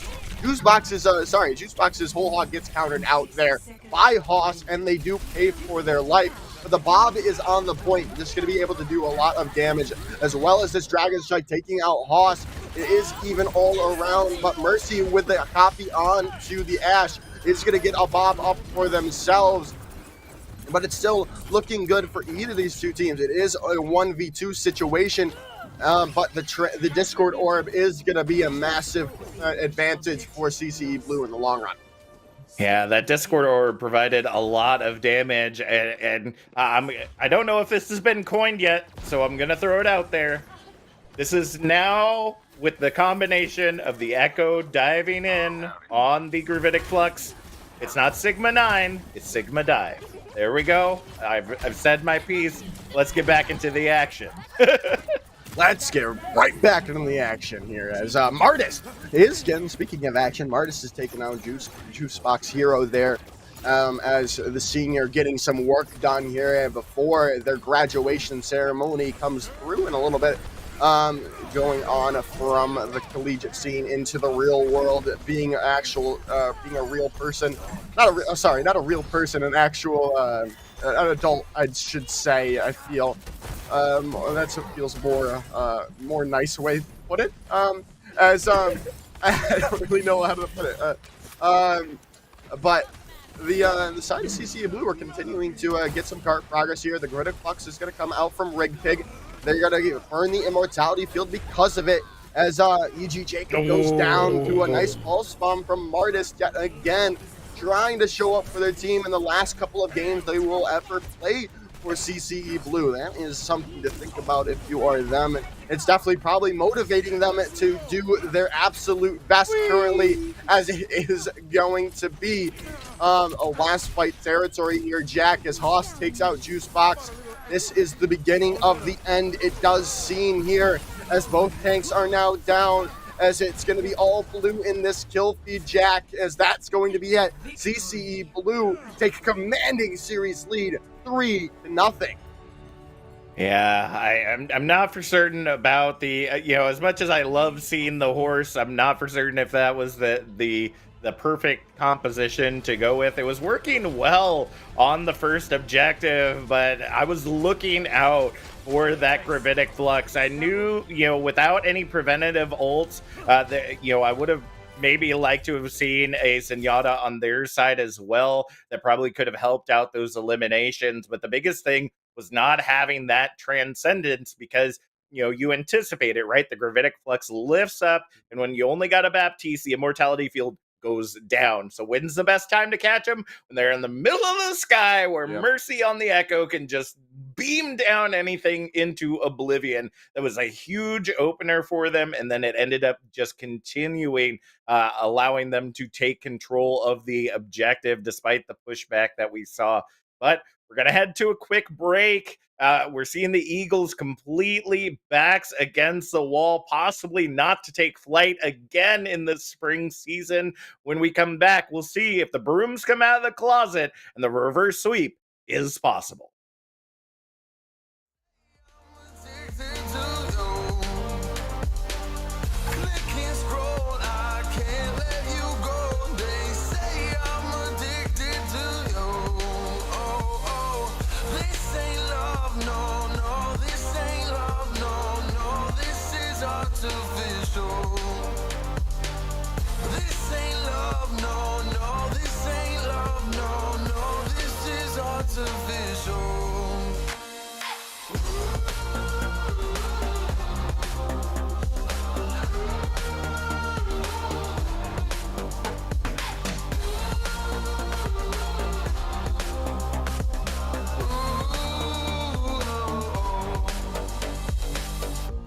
I wanna know you inside and out.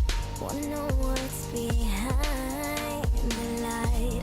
Wanna feel that real love from within. Let me in. I want real love, real hearts. You're just enough to get me through. Get me through. 'Cause you're officially perfect for me. So wait for you. Up all night thinking, passing the time, anxiously waiting. You're on my mind, losing and winning. You can't get it right. Hoping you see me for more than just night. Up all night thinking, am I on your mind? Will you come meet me and change my life? This love could be deeper, just sinking. Will you love me? Clicking scroll, I can't let you go. They say I'm addicted to you. Addicted to you. Clicking scroll, I can't let you go. They say I'm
I need a scarecrow after what you did. 'Cause all of the birds know that I'm almost dead. I'm barely breathing, I'm barely awake. You left me in pieces, there's no more to break. Don't wake me up, not in this century. Don't wake me up, 'cause you're just a ghost inside my head. You're just a ghost, you're never there. You're just a memory on my lips. 'Cause you're just a ghost inside my head.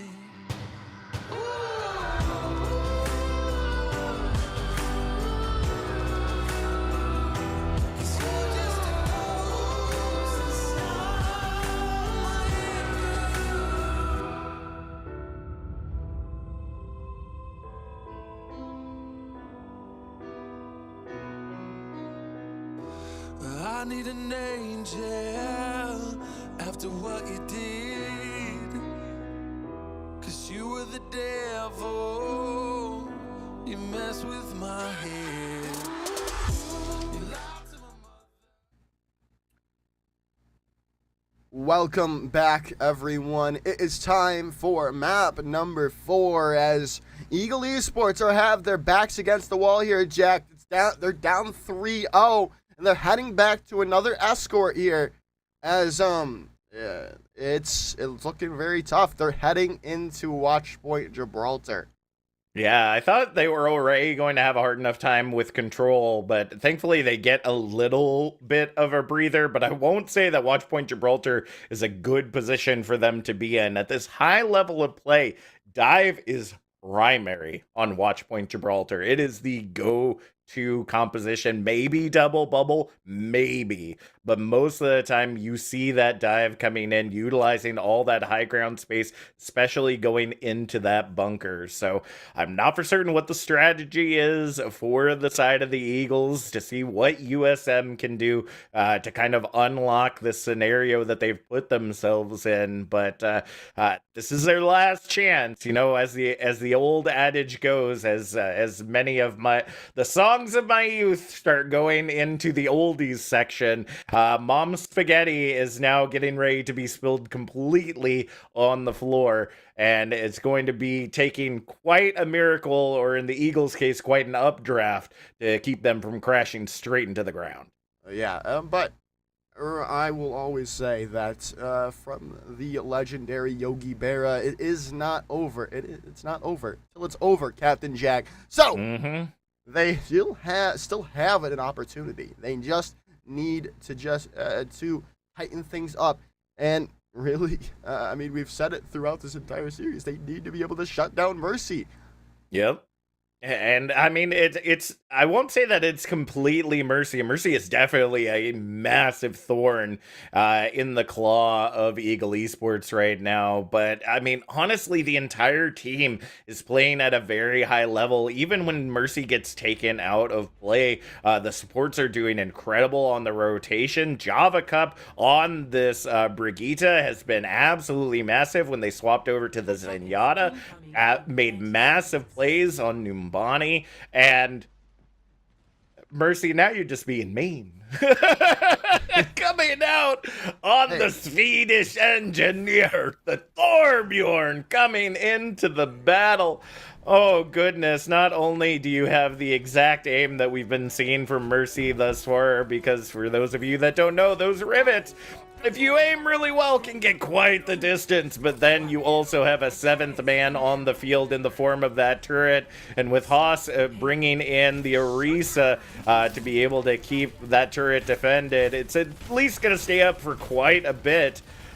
Seeing a mirror matchup here from Eagle Esports, though, in the sense that they are using the strategy we've seen come out from CCE Blue time and again thus far in this series. And I mean, in theory, Mercy's pick was justified because you go to watch points of ulti, you think dive.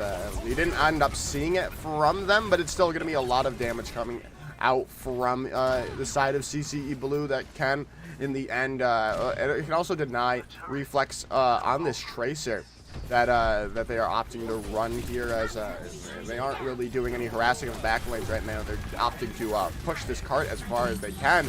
But here comes a nice hook in from Bruce Goose, taking out Java Cup. That is going to be huge. They still have Wolf Raider on the board, but not having your Brigida any longer is going to be huge in the long run, as now we're going to see Reflex looking to get into the backline, but Mardist with a nice flashbang and headshot takes them out of the fight. They're still looking good here. It's not anyone's point control yet. But just as I say that, CCE Blue can find 2 picks of their own, and Matrix comes out as well from Wolf Raider, and that's going to be CCE Blue's defense. Yeah, beautiful rotation. The fact that they were able to take control. Aww. That's just rude. The hammer kill. And now, if it wasn't demoralizing enough already, you've definitely put it straight on the table. Because the hammer kill really makes all the difference. Although I don't think I agree with the setup on the high ground again. That might not be good if they're caught out of position very early. Yeah, definitely not, because they can just... They don't have a Lucid to just speed right directly there, but still, if you get there, you can set up, especially with this Gravitic Flux now online for Juicebox Hero.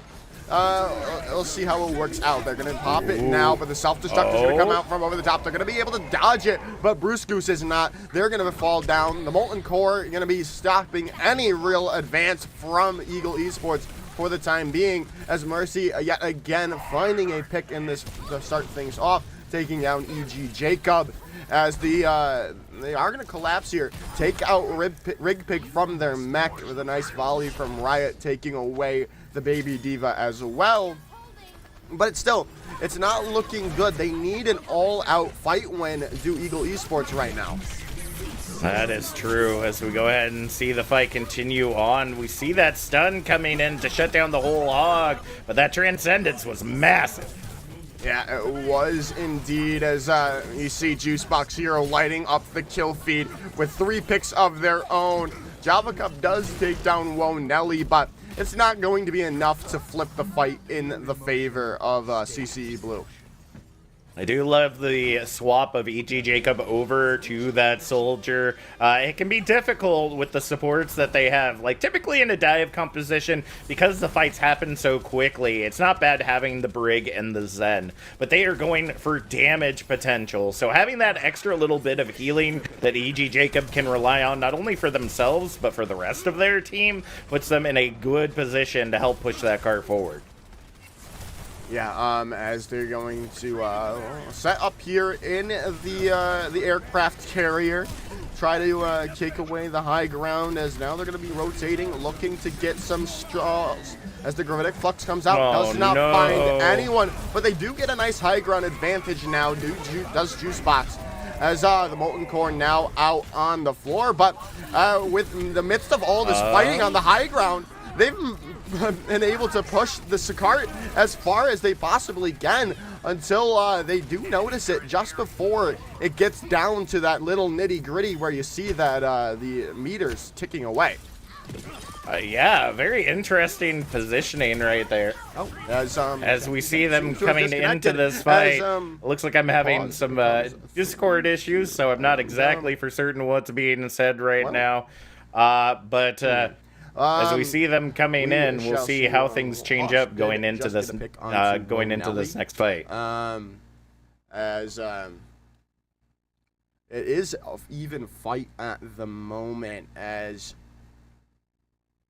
well, it's going to be an interesting fight. However, Mardist and Wolf Raider have both their ultimates online as well. Hoss and Rig Pig do lose, are going to have their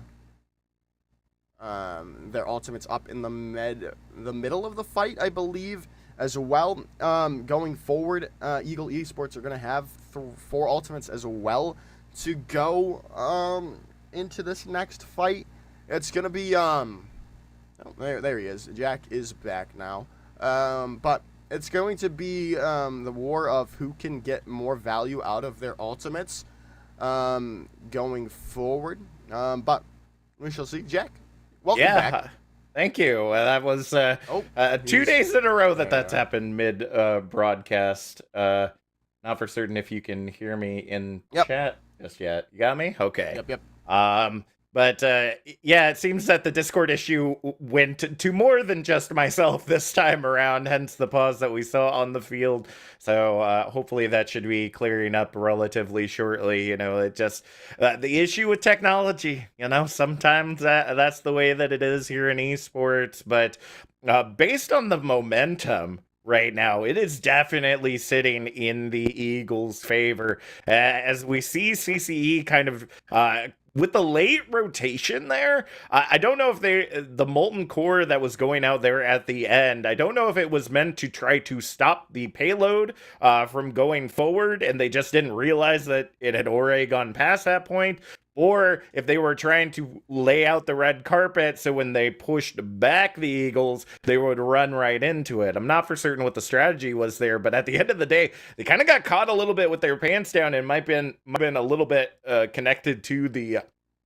Discord issue that was going on there, because with everything shutting down, they were a little distracted, and then the payload ended up getting close to that second objective. So with that ultimate already off of the field and a lot of the team transitioning to the low ground, the question is, will the Eagles end up catching the Beavers, thank you chat, with their tail between their legs as they're rushing to grab control of that car? Is the question indeed. I was talking about this while you were gone, the ultimates that are coming online. If CCE can keep it into their favor for at least a little bit of the time, they're going to be able to build up both of those tank ultimates in the end. As well, Wolf Raider having the Amp Matrix online is going to be a massive amount of damage that can help retake this point and get the point back into their favor. Yeah, that's absolutely true. But it's really coming down to positioning right now. The swap over to the double shield, as it seems we're still having some Discord issues, so we might end up forcing a break here momentarily. But the continued issues that we are seeing with this transition that's getting ready to happen is the fact that double shield is a very stationary composition. Unless you make it a very fluent transition, it is going to be very difficult for them to set up ultimates or not. The only thing that I could think that might set them up for success is that if we end up seeing a Rig Pig get that Gravitic Flux online to allow them to just lift up the entire team of the Eagles so the rest of the team can reposition while the Gravitic Flux is going on. But with both kind of hanging in the air right now, it's definitely a question mark that is on the scene as to whether or not we will see. We will see kind of how this transition happens and whether or not they get caught. Right now, the advantage is in the Eagles' favor as to whether or not they're going to be able to take control. They have to be able to catch those tanks as they're falling from the low ground. The question is everybody in a position to do so? Last we knew, the Sigma of the Eagles was all the way up on the skyship. So definitely not a good position to be in, and hopefully it looks like everything is back in place, and CCE is rotating back to the high ground, so my assumption is they were able to stave that attack. Yeah, it does seem like that is the case for the time being, as Brusco's going to go down super low here, as we do see Mercy swap over to this Genji yet again. We've just seen so much good value from them on this hero that it's it makes sense that they're back onto it, especially with the high ground capabilities of taking away with their wall climb. The tactical visor is now going to be used here by EG Jacob. Not going to find much value, but Wolf Raider is going to go down to the Gravitic Flux as Rig Pig misses a Gravitic Flux of their own, as it's still anyone's point at the moment, but the Transcendence now being popped by Riot is going to give them positional advantage because they can just push forward without really having to worry about taking damage. Bombardist coming back strong, using the Deadeye, taking away Reflex out of this fight, as it does look like CCE Blue are continuing to hold on strong to this point. Oh man, that was such a hard investment to make. I know that you pretty much needed to, just due to the positioning there, because the spawn advantage, of course, is in CCE Blue's favor. They were going to be back quickly, so you had to invest those ults to be able to shut them down fast. Reflex, this pulse bomb not only needs to be earned up quickly, but it needs to be absolutely huge on that backline. Otherwise, Mercy's blade getting ready to come out, bare bones or not, could end up spelling defeat here and locking down Objective Bravo. Yeah, we shall see here as they're going to have it now online, but it's going to be Martis to start things off. They've taken out Reflex in this fight, and the Dragon Blade being popped, but it's going to be Martis finding 2 picks in this fight. There's Mercy finally getting value with that Dragon Blade, taking away Juju Spock Zero. The Deadeye going to be trying to zone people out. They do fall to EG Jacob, but still, it's not going to be enough for Eagle Esports to flip it and get that full capture of second point. Yeah, it is looking insane now. I mean, CC Blue has just completely taken the Eagles by storm right now as to what this is looking like for the end of the series. I mean, you're looking at the first and second place teams of the Challenger division, right? The teams that have been doing the best of the best so far in the semifinals. So honestly, there is no other team that is designed to beat CCE Blue than Eagle Esports. And right now we are seeing them on the cusp of defeat. It is going to have to be a furious first point hold for them to be able to lock this down. Otherwise, we may not be seeing them continue to move on, and it might be smooth sailing. I won't say completely, because obviously there are other high-level teams, regardless of positioning, coming out of that group stage and the regular season. CCE, though, based on the way that they've been playing so far, they're in a good position to clean this up and hold for. Okay, I was about to say, keep baiting me, Mercy. I was gonna say I would have the May pick definitely wouldn't have been necessarily a bad idea, but I'm not surprised. We're seeing the dive come out. This double shield has to be massive.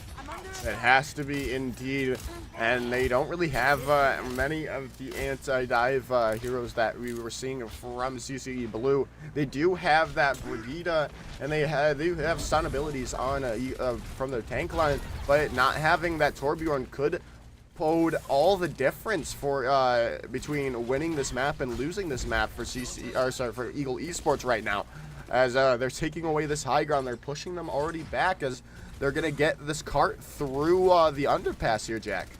Yeah, I mean, this is pretty much the typical strategy that we see here. Unfortunately, you give up quite a bit of space, especially with this dive. The question is, can they get those early picks? Well, speaking of early picks, Martis is down to a headshot coming in from Reflex, but they're still getting this cart progress. It's almost to the end of the first point here. After only one real engagement from both of these teams, the res is going to come on to Haas to try back, and they're going to invest a nano boost as well. An interesting choice to use it. They've gotten 2 picks, but they need to take out Riot if they want any chance of flipping it into their favor off the back of using that nano. Oh, and then you see the staggered pick there from EG Jacob chasing down Haas. I mean, they are close to having the Primal Rage online. Honestly, maybe the goal is just to cause some chaos. Actually, no. It looks like the goal is to swap something completely up. We're going to be seeing them swap to the double bubble as Rig Pig goes on to this Zarya. It's going to come down to some really good positioning, though, to make this work. I mean, it definitely will be, but And it's interesting as well not to see the Brigida. They're going to be swapping back over to swapping to a Mercy here as well, which is and not normally what you see in the double bubble composition. They've already lost 2 people in this fight due to that Dragon Strike. They still got a bit of point control. The Primal Rage is going to be popped here by Haas, trying to take out both of these supports, but they're going to be both just self-healing each other. Bruce is going to go down, but Haas finally does take away Nelly out of this fight, but it does seem to be a little bit too late. They are going to pop the Valkyrie to try to turn it back. Well, and that is going to be a Mercy boosted Genji taking away E.G. Jacob. That's going to be the only pick they really get off the back of that Dragon Blade, however. But it still might be enough to keep the CCE Blues spirits high enough to get this fight win into their favor. Yeah, I mean, it ended up coming up to a quick reset from the side of CCE, and the fact that we didn't see Eagle Esports retake control of that Mega Health Pack room. Once Haas ended up getting Nelly out of there, it was just smooth sailing.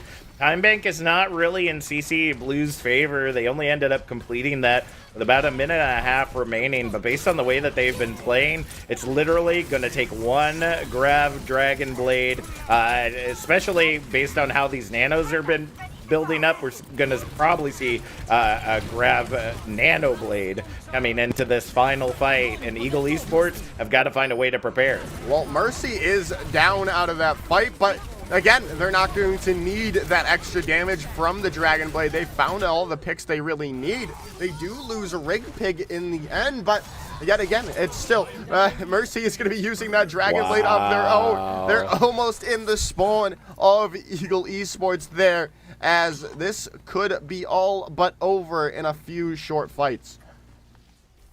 Yeah, I mean, right now it's coming down to desperation time as we see them continuing to push in. CCE has to come up huge right here. It could be a good positioning for them, to be completely honest. The spawn is in their favor with 2 minutes on the clock, and building up ultimates the way that they're staggering them out properly, it could work out well.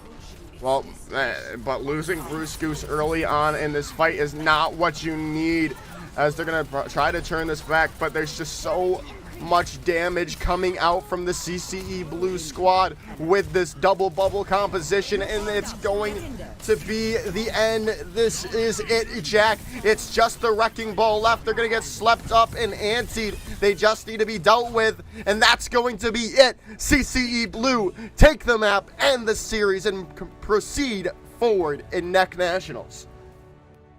The Beavers literally slapping the Eagles straight into the ground with the massive tail known as Mercy on this DPS line. I can't say that I'm surprised. I'm always, that's just rude. The reflected arrow.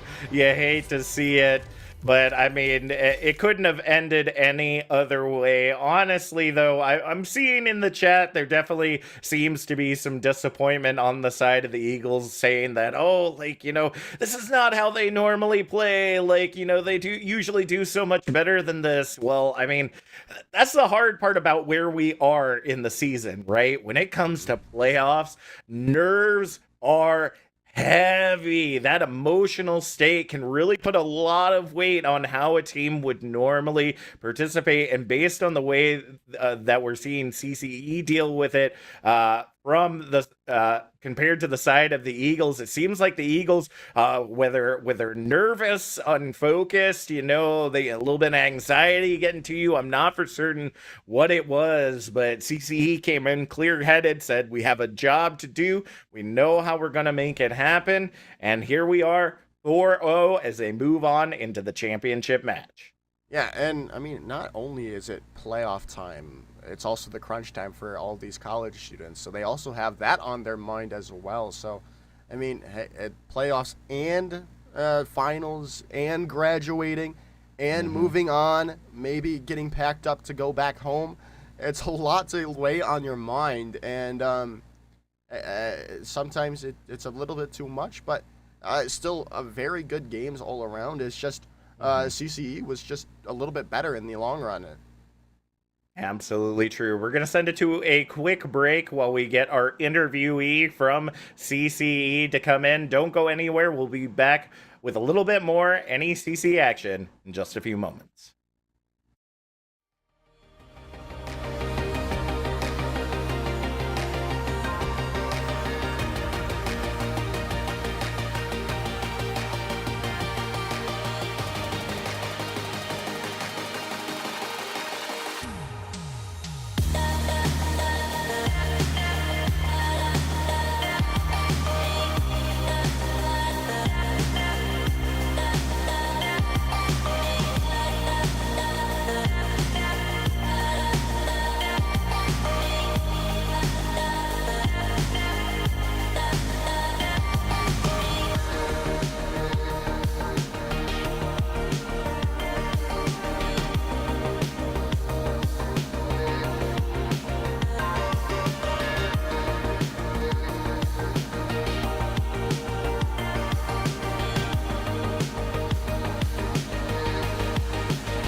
All right, everyone, we are back, and now we are joined by Rig Pig here.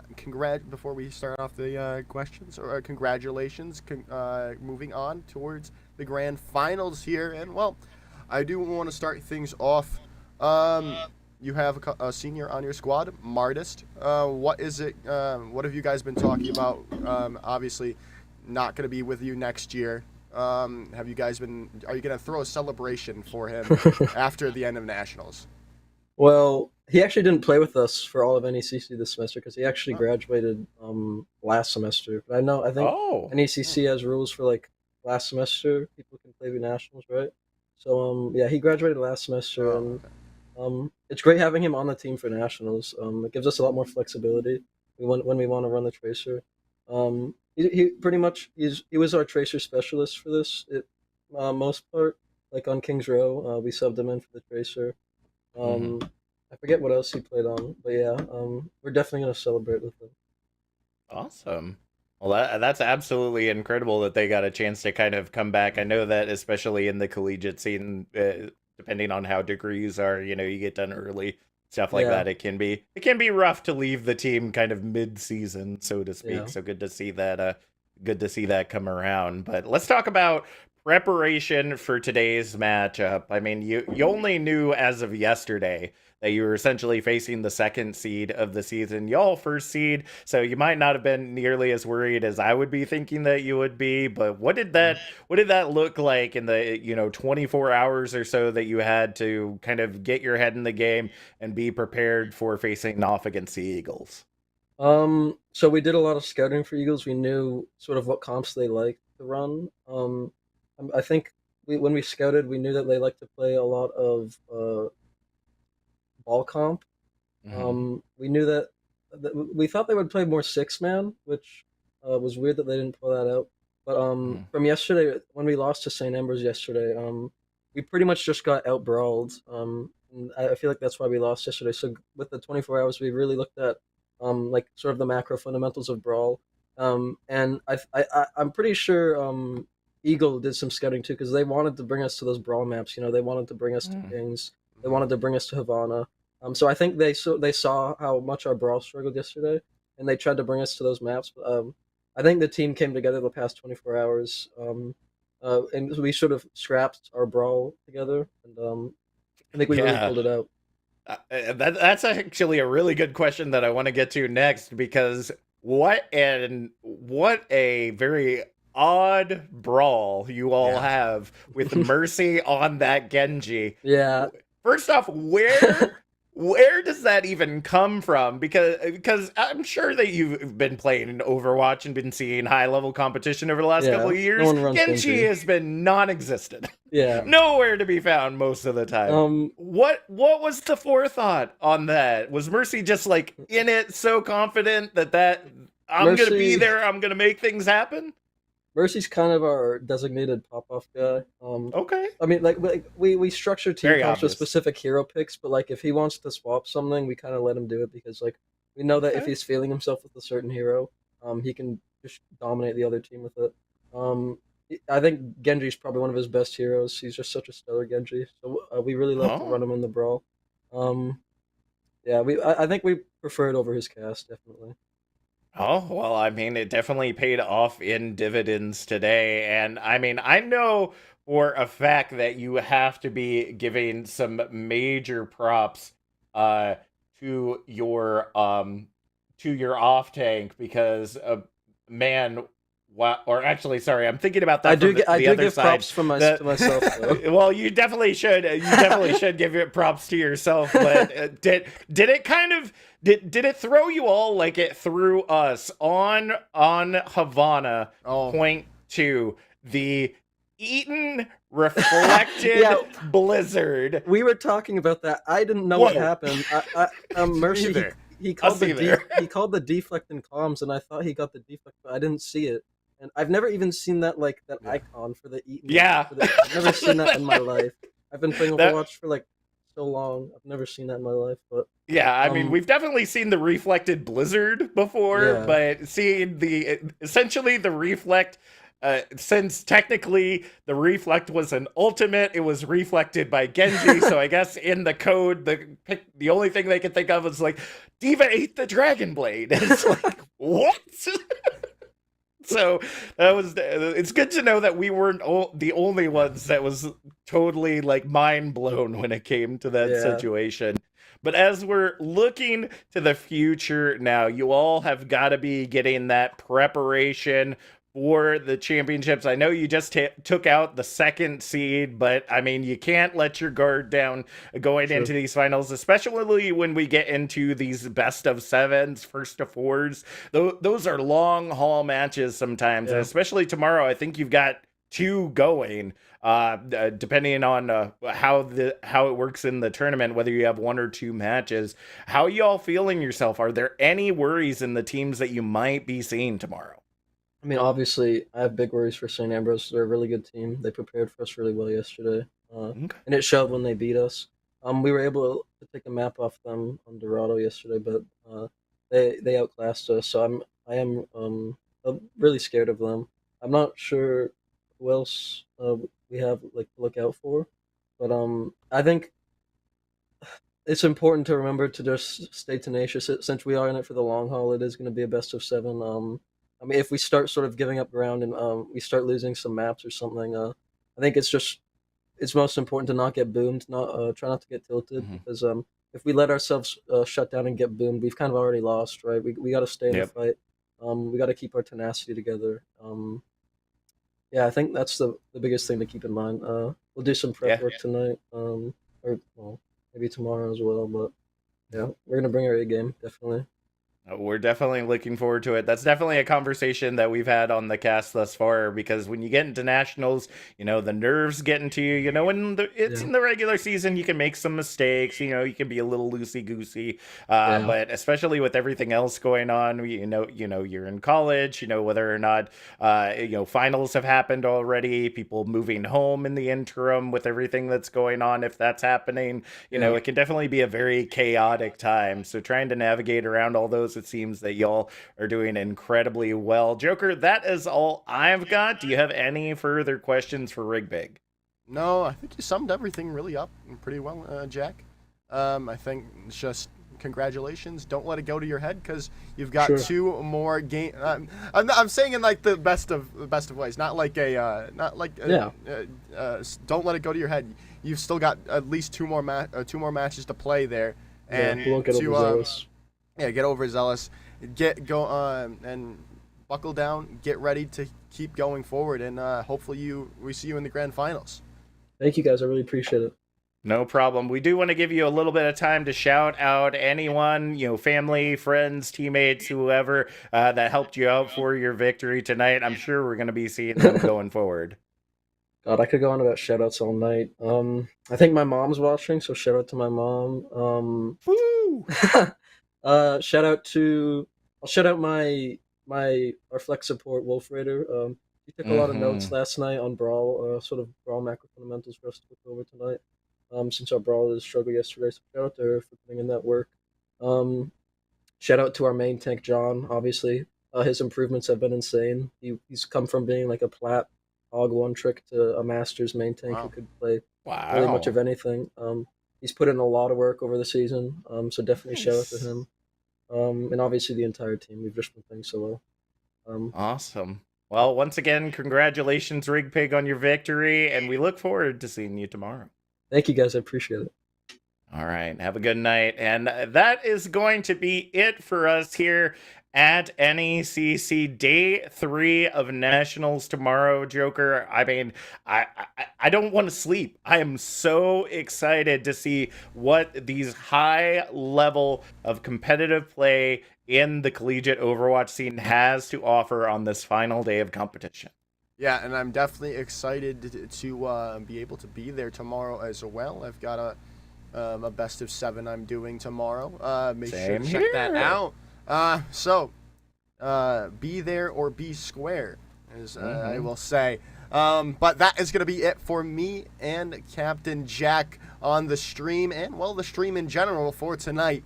Thank you all for watching. Get some good night rest because you're not going to want to miss the end of NECC Nationals tomorrow. Crazy in a different role. She loves the fact that I just let her know. We getting crazy in a different role. We getting crazy in a different role. Getting crazy in a different role. We getting crazy in a different role.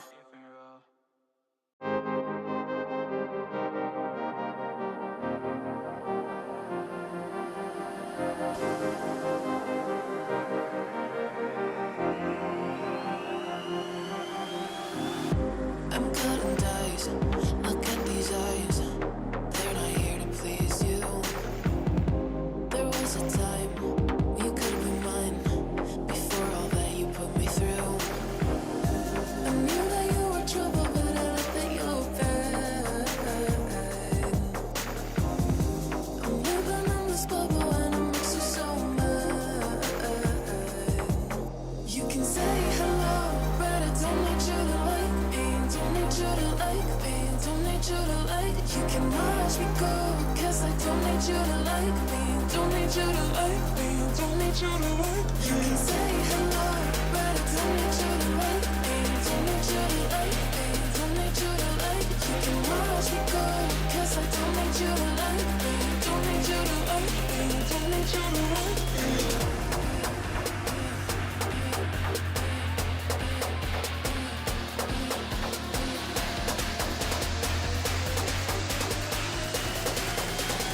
Don't need you to like.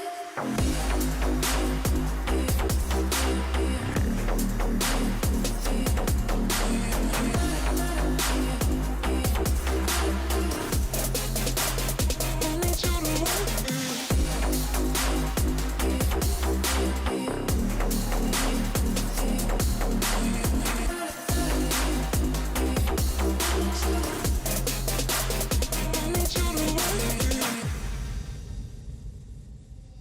You can say hello, but I don't need you to like me. Don't need you to like me. Don't need you to like. You can watch me go, 'cause I don't need you to like me. Don't need you to like me. Don't need you to like. You can say hello, but I don't need you to like me. Don't need you to like